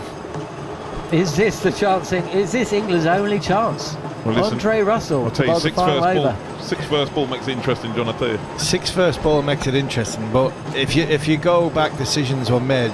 You talk about key decisions in the game. We talked about it earlier. 68 for 4 at the end of the 11th over. When the spinners were flying, we bring on a seamer, and I mean, carnage happened after that. Andre Russell was their 5th bowler, going for plenty. Kept him to the last over because he needed 28. Here is Russell. Ali winds his way up, and he has hit that all the way over long on, and it is 6 first ball, Alex Tudor, and suddenly it is interesting. 22 needed from 5. And that's what's needed to happen. He's bowled it across seam, in the arc, out the park. For Moeen Ali, such a good striker of a ball. He just missed his length horribly there. Andre Russell, he's gone full. He's tried to go for the Yorker, he's missed it. He's bowled length, and he's gone to long on for 6. Game on, 22 from 5. I would say, as far as last over bowlers go, Andre Russell might be the worst in the world. He goes at over 14 runs and over in the last over. Check that now. England need 28. Russell again, full again, and this is steered through cover, but I don't think Ali's going to take the run. 22 needed from 4 then. Russell hits back. Remember, he doesn't need to take a wicket, doesn't even need a cheap over, just needs to defend 28 from his final 6 deliveries, the first of which went for 6, the second a dot ball. Moeen Ali. Wow, this would be quite something if he could see England home. 21 needed, or rather 21 not out from 11, 22 needed. Ali faces, swing and a miss, and he's beaten. Dot ball number 2, and now England needs snookers. The slot that was there for Moeen, and he's telling himself he's just lifted his body up, just lifted his head up at the last minute, and that's why he's missed it. Just tried to hit it too much across the line, and he knows. See the anguish in his face. He knows that was in the slot. He's trying to see it tailed a little bit. I don't think it did, Moeen. I think it did. Just cut away when he rolled his fingers. But you're right, he lost his shape. That's why he missed it. But it did move away. And that possibly is a sign of a man who hasn't batted for a while as well. full, and Rayan Ahmed will get to face a delivery or two, because Ali will take the single. A forlorn single, the saddest of all singles. England are going to lose again. This match is done. The camera picks out Rovman Powell. Compare and contrast the fortunes of the two skippers. One scoring runs and winning matches, and sadly for England, the other is Jos Buttler. Yeah, and there's going to be a bowler, might have a 0 for or a 1 for, potentially go for 60 on the winning side in 4 overs. Andre Russell 0 for 56, 3.4 overs. I think in a game of small margins, that middle period, then 4 overs for England. Penultimate ball of the innings, and Rayan Ahmed has somehow managed to skew this delivery up and over, backward point really, for 6. Yeah, he's done a, Tudor saying, how are you 5-0? He's back to where, I think he's trying to get it over backward point. It's gone over probably. Do you think? Wide colour. Not sure that was his original plan. I think he's trying to go over extra cover backward disagree point. With you, Harvey. Yeah, but I'm he's going on that. He's going in that direction. Well, let's see. He might do it again. Harvey's very rarely wrong. He doesn't go again. He will pick up another boundary. There's Ahmed. 10 runs from 2 balls, but not enough for England. They fall short once again. The West Indies have beaten them in the second T20. They've closed out victory. They've won the game by 10 runs. Moeen Ali and Rayan Ahmed stranded at the end, left too much to do. Muted celebrations really from the West Indies. They're getting used to winning. England, unfortunately, are getting used to losing, and they've gone down again here. And they're now 2-0 down in the 5-match series, having lost to the West Indies by 10 runs. Steve Harmison? Yeah, the best teams won again. You know, I would talk about margins and decisions and everything that's gone. 3 or 4 times I've said it today, but when England had the West Indies down, they didn't go for the throat, unfortunately. You know, whether you can question mark Jos Buttler's leadership, you can question mark England's execution of their plans, of their matchups, or whatever that came in that middle period. But 68 for 4 to end up being, after 11 overs, to end up 176. And then when it came to the batting, I said at half time, I thought they were 20 runs short. And I think that was indicative of the surface more than anything else. England have got some soul searching to do, because it's not just their 50 over team that are taking the battering. You know, there might be 1 or 2 players different to what you will have in the World T20, but make no mistake about it, this West Indies side in June, World T20, will be one of the favourites, and England look in these 2 games as though they're a little bit short. Another disjointed effort really from England. Tudes, there was some good stuff in there. I'd say there was more good stuff today than there was in the first T20 in some regard. You know, they bowled nicely, they had West Indies under pressure, but once again just feels like they fell well short. Yeah, listen, they had a fantastic start, didn't they? And what Army keeps harping on about, you know, we halfway stage of the West Indies innings, they were 63 for 4, and your spinners were bowling quality. And then you decided, you know, Tymon Mills is playing, we've got to bowl him. As you say, sometimes it's horses for courses. The wicket, the spinners, even for the West Indies, have bowled extremely well tonight. It was the spinners' wicket. Bowl your spinners. You had Liam Livingstone, you know, Mo could have bowled more, Jacks could have bowled more. You didn't really have to go to seam. Seam went round the park. You look at the seamers today, they've all fetched it a little bit. But the spinners, they bowled top draw. Rashid, 2 for 14. 2 for 11, sorry. Ahmed, you know, his last over went for a foo, but he got a couple, one for 47. But you look to the West Indies bowlers, you know, their bowlers, Moti and Hassan were brilliant. They bowled extremely well, bowled smart, both left-arm spinners, slightly different, but they bowled with variation. They bowled with trajectory, which was a lot flatter when the left-handers were in. They said, we're not going to give you anything in your arc, no length, just going to fire it in, mix up the pace a little bit, and they bowled extremely well.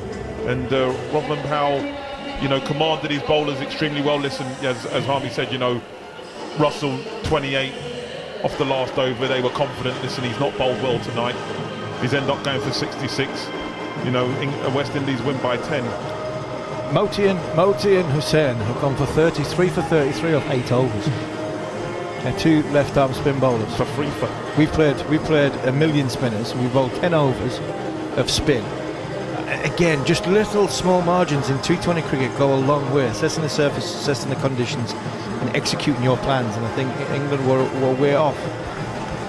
Bearing in mind there are players to come into this T20 side come the World Cup. Yeah, you do have your Mark Woods and your Johnny Bairstows. Yeah, you do. But you know, I mean, when you add those players, there are players in this side. I mean, Rayan Ahmed will be better for the experience, of course. Yeah, 100%. And I'm massive on when players are not playing or they're rested or whatever it is. You've got opportunity for players, because sometimes players moan about, I haven't been given a chance, whatever. You've been given a chance, now you have to take it. Players, you're getting starts, you need to go on. That conversion rate for me needs to be better from the top order. You need either your 50, get 80, like Carl Myers did when he batted. 82, shepherded the innings, exploded when it was his time. Had a really good partnership with Rodman Powell, who sort of, once the seamers came on, he licked his lips and said, thank you, struggling against the spin. Now, let's give you some seamers so you can dispatch them all over the place. So he said, thank you very much, and batted extremely well. And for me, that's where the game was lost a little bit. You look back and we say small margins, that middle period is where we lost it. Confused thinking for me, and also timidity. You know, it seems like when England are under pressure, under Eoin Morgan, they used to have a clear plan about how they were going to get out of it. And it didn't always work, but you knew how they were going to go about it. And it seems to me that this England side, when they get punched in the nose, they're not quite sure what to do. Yeah, that's a very, very good and valid point. And I think that stems from leadership. That stems from the top. That stems from captain, coach, setting the game plan. Whether you go on matchups, you're setting it, whatever you want to go and say to these players, but then they've got to go and do it. You're talking about players to come back. Probably for the T20 World Cup, you've probably got Bairstow, Stokes, Archer if he's fit, Wood. They're the ones that will come back into probably this group. Not all will play, but when you, like what Jude's made a great point there, it's about people taking responsibilities if they get that chance. You know, Harry Brook came in number 5 today. Liam Livingstone, and I hate to keep harping on about Liam because I've been quite critical of Liam since the World Cup. This is Liam Livingstone's chance. This was his tour. This was the time that Liam Livingstone stood up out the shadows of everybody else and said, right, I'm going to show you why I am the white ball man, why I am the player that keeps getting picked up in the IPL, why I've got so many people saying good things about me and saying I've got loads and loads of potential, even though I'm 30-year-old. And I watched that innings there and I've gone, he's just took 15 off an over and then runs down the wicket, belts one straight up in the air, first ball to the spinner the next over. That, in a nutshell, is probably sums Liam Livingstone's, not his career up, but in recent times, when you're looking at somebody like that to go and take responsibility when some of the other more established players aren't there. And he got a chance to bat at number 5 today. It's not as though he's batting at number 7. If he bats at 7 and plays that innings, I've got no problem with, because that is, you know, batting at 7, you don't face as many balls, you've got to get on with it. He hadn't had a chance at number 5 today, and for me, I think he fluffed his lines again. And he didn't bowl. And that's not his fault. I'm not having a go on for that. That's the captain's fault. I think I'm getting more questions in this display from Jos Buttler's captaincy than I had. I was with him after the World Cup, still backing him, but in the last sort of week to 10 days over the course of this white ball tour, started to doubt myself, as well as other people, as getting to the point where other people are with some of the decision-making leadership qualities of Jos Buttler.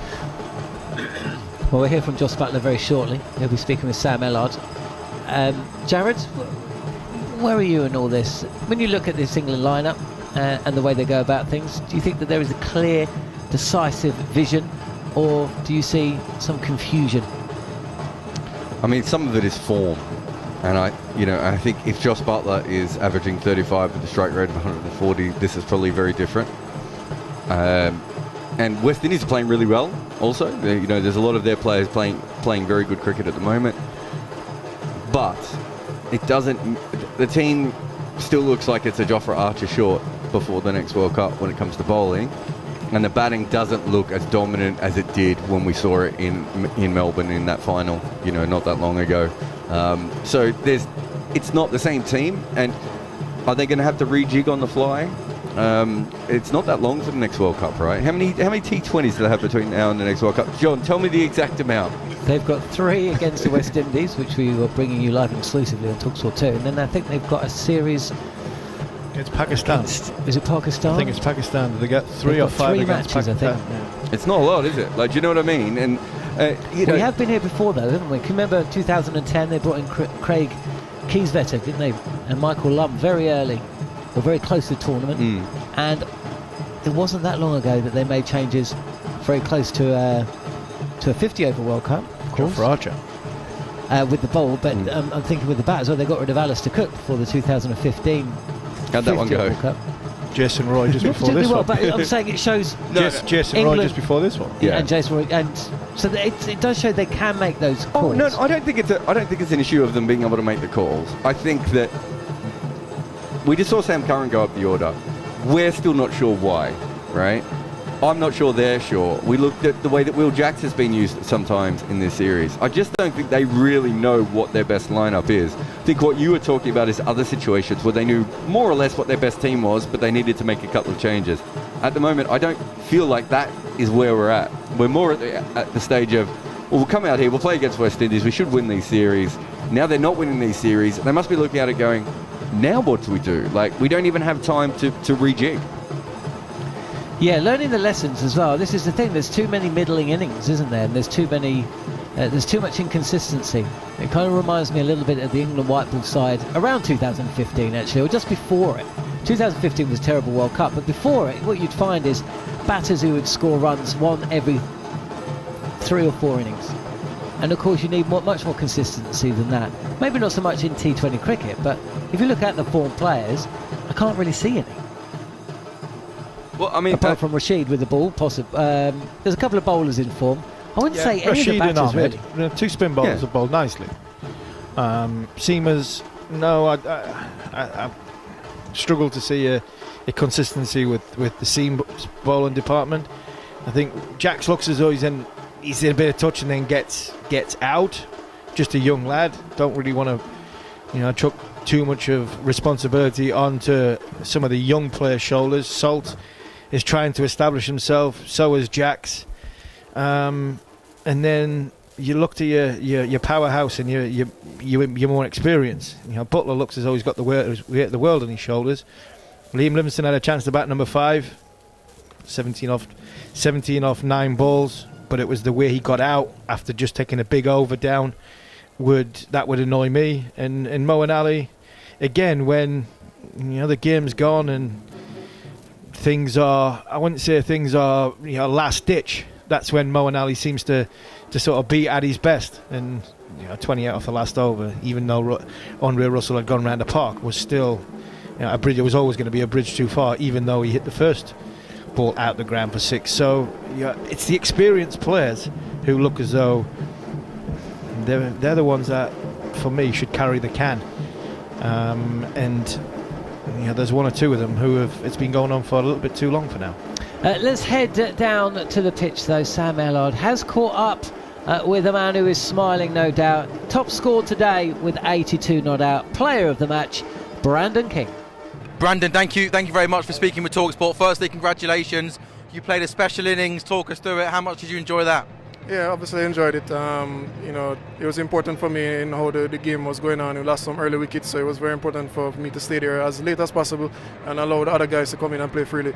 Yeah, was that the plan, to sort of hang in there, try and go deep, and then explode at the deep with someone from lower down the order? Yeah, I think given, as I said, how many wickets we lost early, obviously if we're in a better position, you could have attacked from early, but the pitch was also difficult, so the spinners really bowled well on it, and it was difficult to score them, so you had to pick your deliveries. And then the run chase as well, England, did you always feel as if you were on top of England, taking wickets throughout the innings? that always helps, taking wickets consistently. Obviously, we got information from the pitch from the first innings of how it's playing and what we should bowl on it to make it difficult, and we try to do it as best as possible. And how special the last couple of weeks been? I know there's still a lot more games to go in this series, but lots of wins for the West Indies. The fans are enjoying themselves. How special is this team to be a part of at the moment? Yeah, it's fantastic feeling to be a part of this team at the moment, and obviously we've had a good run of results recently, and we're looking to continue that. And there's so many experienced players in this team. I imagine the likes of Russell and Pooran and Hetmeyer and Holder. For you must be learning so much of these guys who've got so much experience all around the world. Yeah, obviously I've played with these guys for a fair amount of time now, so I always try to pick their brains and see what I can add to my game, from their experiences around the world. That's Sam Ellard speaking with Brandon King, who he plays so well. He got off West Indies to a good start, 43 for the first wicket, and this is key for me. West Indies lost 4 wickets for 11 runs, and Brandon King was at the other end.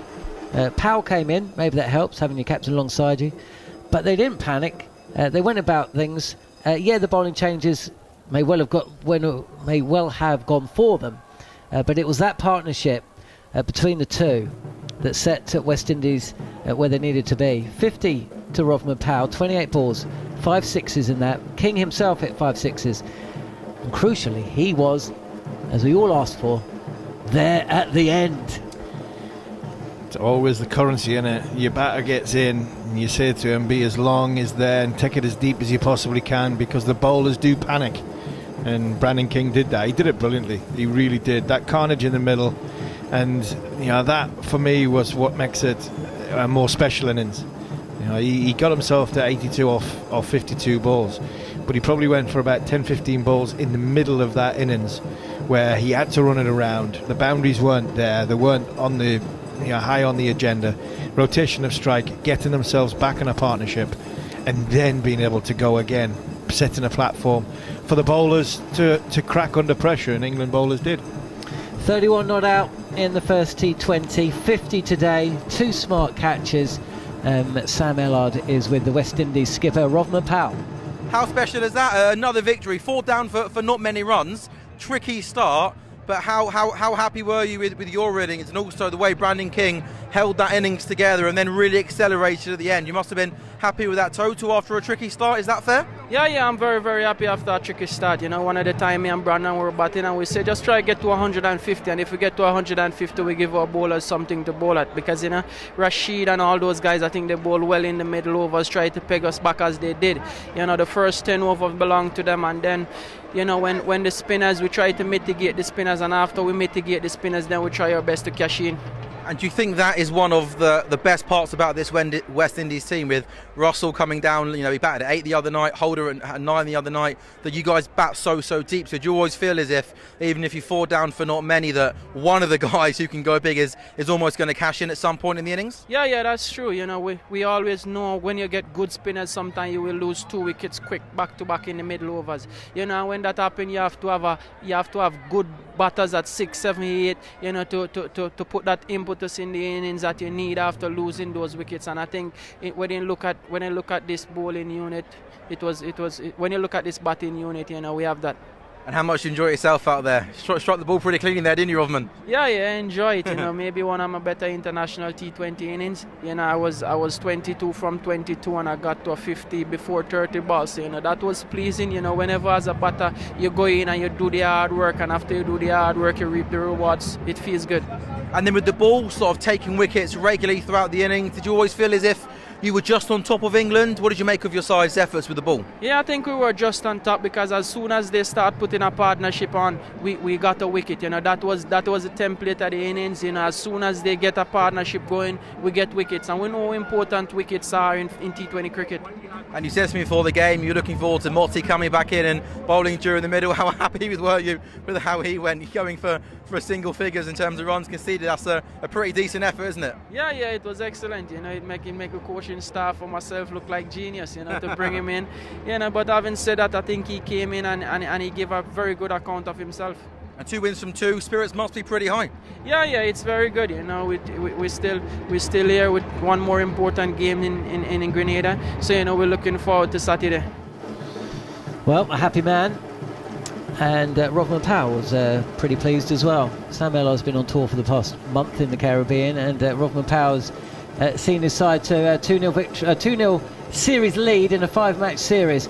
Okay, guys, for the last 5 minutes or so of the show, let's look ahead to the third T20, the rest of the series. I'll start with you, Jarrod. What would you expect England to do from here in terms of tinkering around the edges or big changes? I mean, of course, they've only got so many players to choose from, but you know, what kind of questions are they going to be seeking to answer in the next few games? I suppose. I mean, it depends on whether they want to win. If I'm working for them, I don't care about winning the series, right? They're probably not going to say that publicly, but that's how I would think about it. So I'd be like, okay, let's try a bunch of different combinations. Let's try players, that we haven't seen as much of before. Let's see if we can manufacture something. I still think the biggest issue is in T20 cricket, for all the problems with the batting, is basically they don't have any death bowling, right? And they keep getting hit at the death. So let's try something different. You know, if Sam Curran's going to play in the top 6, great. He doesn't have to bowl at the death anymore. You can bring in another seam bowler to do that. I don't really understand the idea of Moeen Ali and Will Jacks coming in together, because that means you can only bowl one of them. So I would tinker with the lineup a little bit, but I would make sure that you have death bowlers who you trust, or death bowlers who you hope to trust one day. Harmy? Yeah, good point. Yeah, good point. Well made. I look at the players who aren't playing in this game: Ben Duckett, Reece Topley, Gus Atkinson and John Turner. They're the 4 that's not participated in this game. You know, I've said it during the 50 over games, I would like to have seen John Turner. He's the only one we haven't seen. I don't understand why Reece Topley is there, and if he's not going to play, because I think Reece Topley, out of all the left armers that we possess, is the best. So if he's not fit, then that might be the reason from that. I still think we've got one bowler too many in the game. Liam Livingstone hasn't bowled in this game. You know, we've got Will Jacks. We've seen it. You know, Moeen Ali. You've got Rashid, and you've got Rian Ahmed. So, do you sacrifice one of the seam bowlers and bring in Ben Duckett to bolster that top order? Because as much as we're not bowling seam especially good at the end, we're not actually playing, getting the runs on the board either, because that middle order hasn't fired. So I think they're the 2 areas I would have a look at. I'd like to see England play John Turner, just so we can see if he can handle the pressure and playing big, on the big stage. He's not played a great deal of cricket, so he would be somebody I'd like to look at. Atkinson's pace, is that another one that probably should play over the likes of Chris Woakes? And if Sam Curran's going to bat number 4 and high up, do we need another seam bowler to sort of come in and bolster and bowl at the death? So they're the arguments you've got. I think the one thing I will be saying to the England players, if I was in there, is, and some of the senior players, would be to take some responsibility, because that's lacking at this moment in time. The captain is one of them. Livingston needs to have a good look at himself. Is Harry Brook batting too low? Do we really need Sam Curran to bat at number 4? So all these are the arguments you've got to have. But when I look at it, the senior players need to stand up.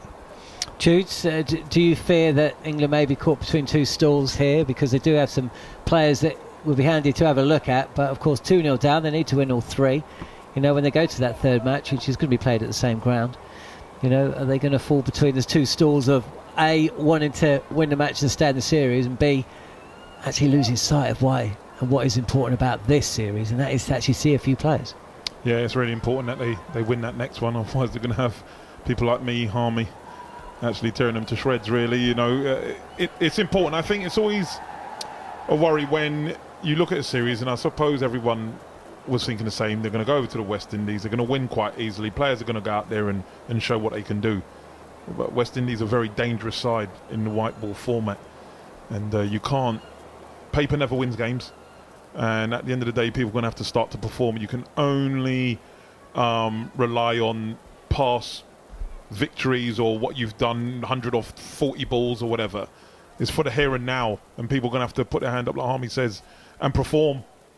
It's really important that they have to do that. You've been given the opportunity. You can't moan about you've been sitting on the sidelines. You've been given this opportunity now. Players are missing. You need to go in there and make it difficult for the captain and coach, and at the moment that is not happening. Talking of the coach, let's hear from him, Matthew Motts with Sam Ellard. Another close game. England have just sort of missed out on. Just your overall reflections on that game? Yeah, I thought there was a lot of good things happening. I thought, up until probably those big couple of overs in the middle, I thought we controlled it really well. But as you know, with this West Indies team, once they put the hammer down, they're pretty hard to hold, and they really hurt us. And those couple of overs went for close to 50 off 2 overs. And I think reflections is that's probably the difference in the game. I think for the rest of the game, we played reasonably good cricket. We gave ourselves a chance. We were within 2 good strikes of getting victory, but probably just pushed it out. It wasn't above par score, but it just pushed it out a little bit further than we would have liked. I think Josh said to me after the last game that in a lot of these games, England are playing some really, really good cricket for large parts of it, but the small margins are going against England. Again, you mentioned there for 18 out of 20 overs, it's a pretty good effort. It's just those 2 overs, isn't it? It is, yeah, and that's the nature of this game. If we'd have finished really strongly there, that could have been the difference as well. I thought Moen's innings at the back end was outstanding, and sending Sam up to do that job and then coming off was a real positive as well. So, and Rash's bowling was absolutely incredible in the first innings as well. So there's a lot of good things. I think potentially the main thing we need to work on is just getting off strike a little bit more. There was a few too many dots in that innings, and I thought their spinners controlled us really well. What was the thought process with Sam going up to number 4?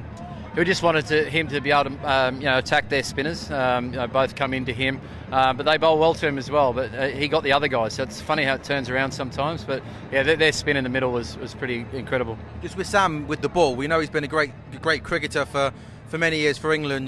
Can't forget he was the man of the tournament in the World Cup only a year ago, but clearly with the ball he's struggling in the moment. He went for, I think it was just short of 40 runs from his 2 overs today. When such a good player is looking kind of so out of form, as a head coach, how can you try and get him out of that? Is it do you put your arm around him? Do you give him some time away? How do you try and bring the old Sam Curran back, if you like? Yeah, you put your arm around him for sure. I think anyone who's played T20 cricket knows it's hard work, and you have your good days and you have your bad. I think Andre Russell last game was bowler of the player of the match, and then he copped his today. So it happens. It's the nature of this game that sometimes someone gets you and lines you up, and that happened today. He'll reflect back on that, on what he could have done different, and we've got to turn it around really quickly. You mentioned there Rashid. I mean, once again, no matter what the result, he proved his class today again, didn't he?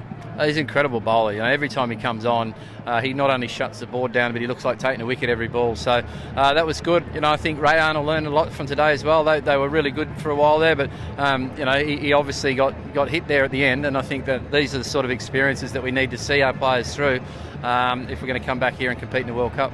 Wish I could speak to you after a victory, but it's another defeat. But just, we know this is a good team. It's another loss. It's been a tough winter, I guess probably a long winter for some of you guys. As now the head coach after another defeat, back to the hotel, how do you try and get the boys out of this run of defeats, Matt? Yeah, well, I think the encouraging thing is we're starting to get close. Today we were very close, I think, but you've just got to stay the course. You've got to keep believing. It's a fickle game, T20. You've got to make sure that you're putting yourself in a chance to win games. We weren't quite there today, but there's still more games to come, and we can certainly turn this around. Also, just what I should say on Tamar Mills, who I thought bowled really well. How pleased were you with him coming back into the team this series for the first time in a couple of years? What did you make of his efforts? Yeah, it's great. I was really happy for him because I think the other night it was a bit unfair. He bowling with a wet ball and he couldn't use all of his weapons, but he showed them all today, and he showed what a class bowler he is at the end when they were really hurting us at that stage. So it was even bigger than you probably reflect back on figures-wise, because they could have put it out past 200 there at one stage, and he finished really well. And Josh, as captain, we know is also struggling for some runs at the moment as well. How is the captain at the moment? Is just one of those just runs of form at the moment. He just can't seem to get out of. Yeah, I think this game, as you say, it's you're only one knock away from really getting back into form. He looked good the other night, I thought, and he's close. He'll keep working hard. He's working really hard, and it's amazing when you get on a run and you reflect back for those tough times, and you think it does you good in the end as well. That's Matthew Mott, the England coach, with Sam Ellard. You're listening to talkSPORT 2 or on the talkSPORT Cricket YouTube channel. Thanks for getting in contact throughout the afternoon. The chat room on YouTube is lively, with a lot of West Indies fans celebrating, and rightly so. They have really performed over the last couple of days, and in 2 of the 3 ODIs as well. Harmy, your thoughts as we wrap up? Yeah, absolutely, and it should be lively, and the England fans should be questioning the captain, the decision making, and some of the senior players for the way they've performed. But from a West Indies point of view, I'll tell you what, if you could start the T20 World Cup tomorrow, these boys will be one of my big favourites in their own back garden. They've got 6 hits in. They've got a bit of touch as well in the likes of Hope and Pooran. and they've got bowlers. I think they could probably still do with a sixth bowler, and how if they can get Shepherd into that team without taking Moti out. They've got a lively unit there, and when the West Indies are on the front foot, they do take some beating. But at this minute in time, they are winning 2-0, rightly so, because they've played the right and the best cricket in pressurised situations, and they've got people who can get the ball over the rope. Jarrod? It's worth talking about how much. I mean, this is a team who didn't qualify for the ODI World Cup. We didn't really know how they were going to come out. I mean, we've talked a lot about how Darren Semi's, brought the band back together a little bit, but when they were qualifying for the ODI World Cup, they didn't look like this team. So some things are certainly going right for them right at the moment that weren't doing that a little while ago. And yeah, look, some of it is they love playing against England, but I love this idea of them going back to the original plan of just going, we're going to have about 7 guys who can bowl. We're going to bat down to number 9 and number 10, and everyone's going to be able to hit sixes. I think that was always their best option. There was also something called an IPL auction in about 3 days' time. Good on him. Well, I was going to say, is Mario Shepherd, does he need a job? He probably doesn't, does he? Andre Russell has a job, but yeah, there's a few of them who are looking for that. Good to catch Modi. Thanks for listening. That brings us pretty much to the end of our coverage of the second T20. We will be back in a couple of days' time for the third one.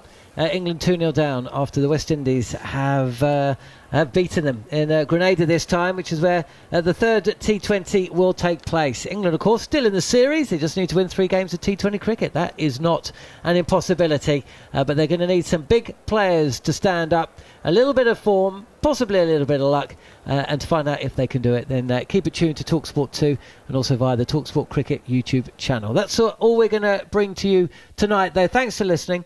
To myself, John Norman, Jarrod Kimber, Alex Tudor and Steve Harmison, as well as the team over in the Caribbean. But coming up now on talkSPORT 2, it's The Dart Show with Dennis Priestley.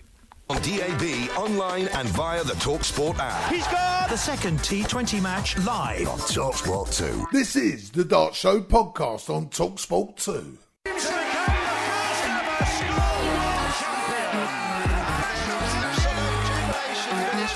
Welcome to a very special episode of The Dart Show with a genuine legend of the game, a world champion in both codes of darts, the BDO and the PDC, founding member of the WDC as well, and one of the most enduringly popular figures in the game. It is Dennis the Menace Priestley. That do you for an intro? Thank you.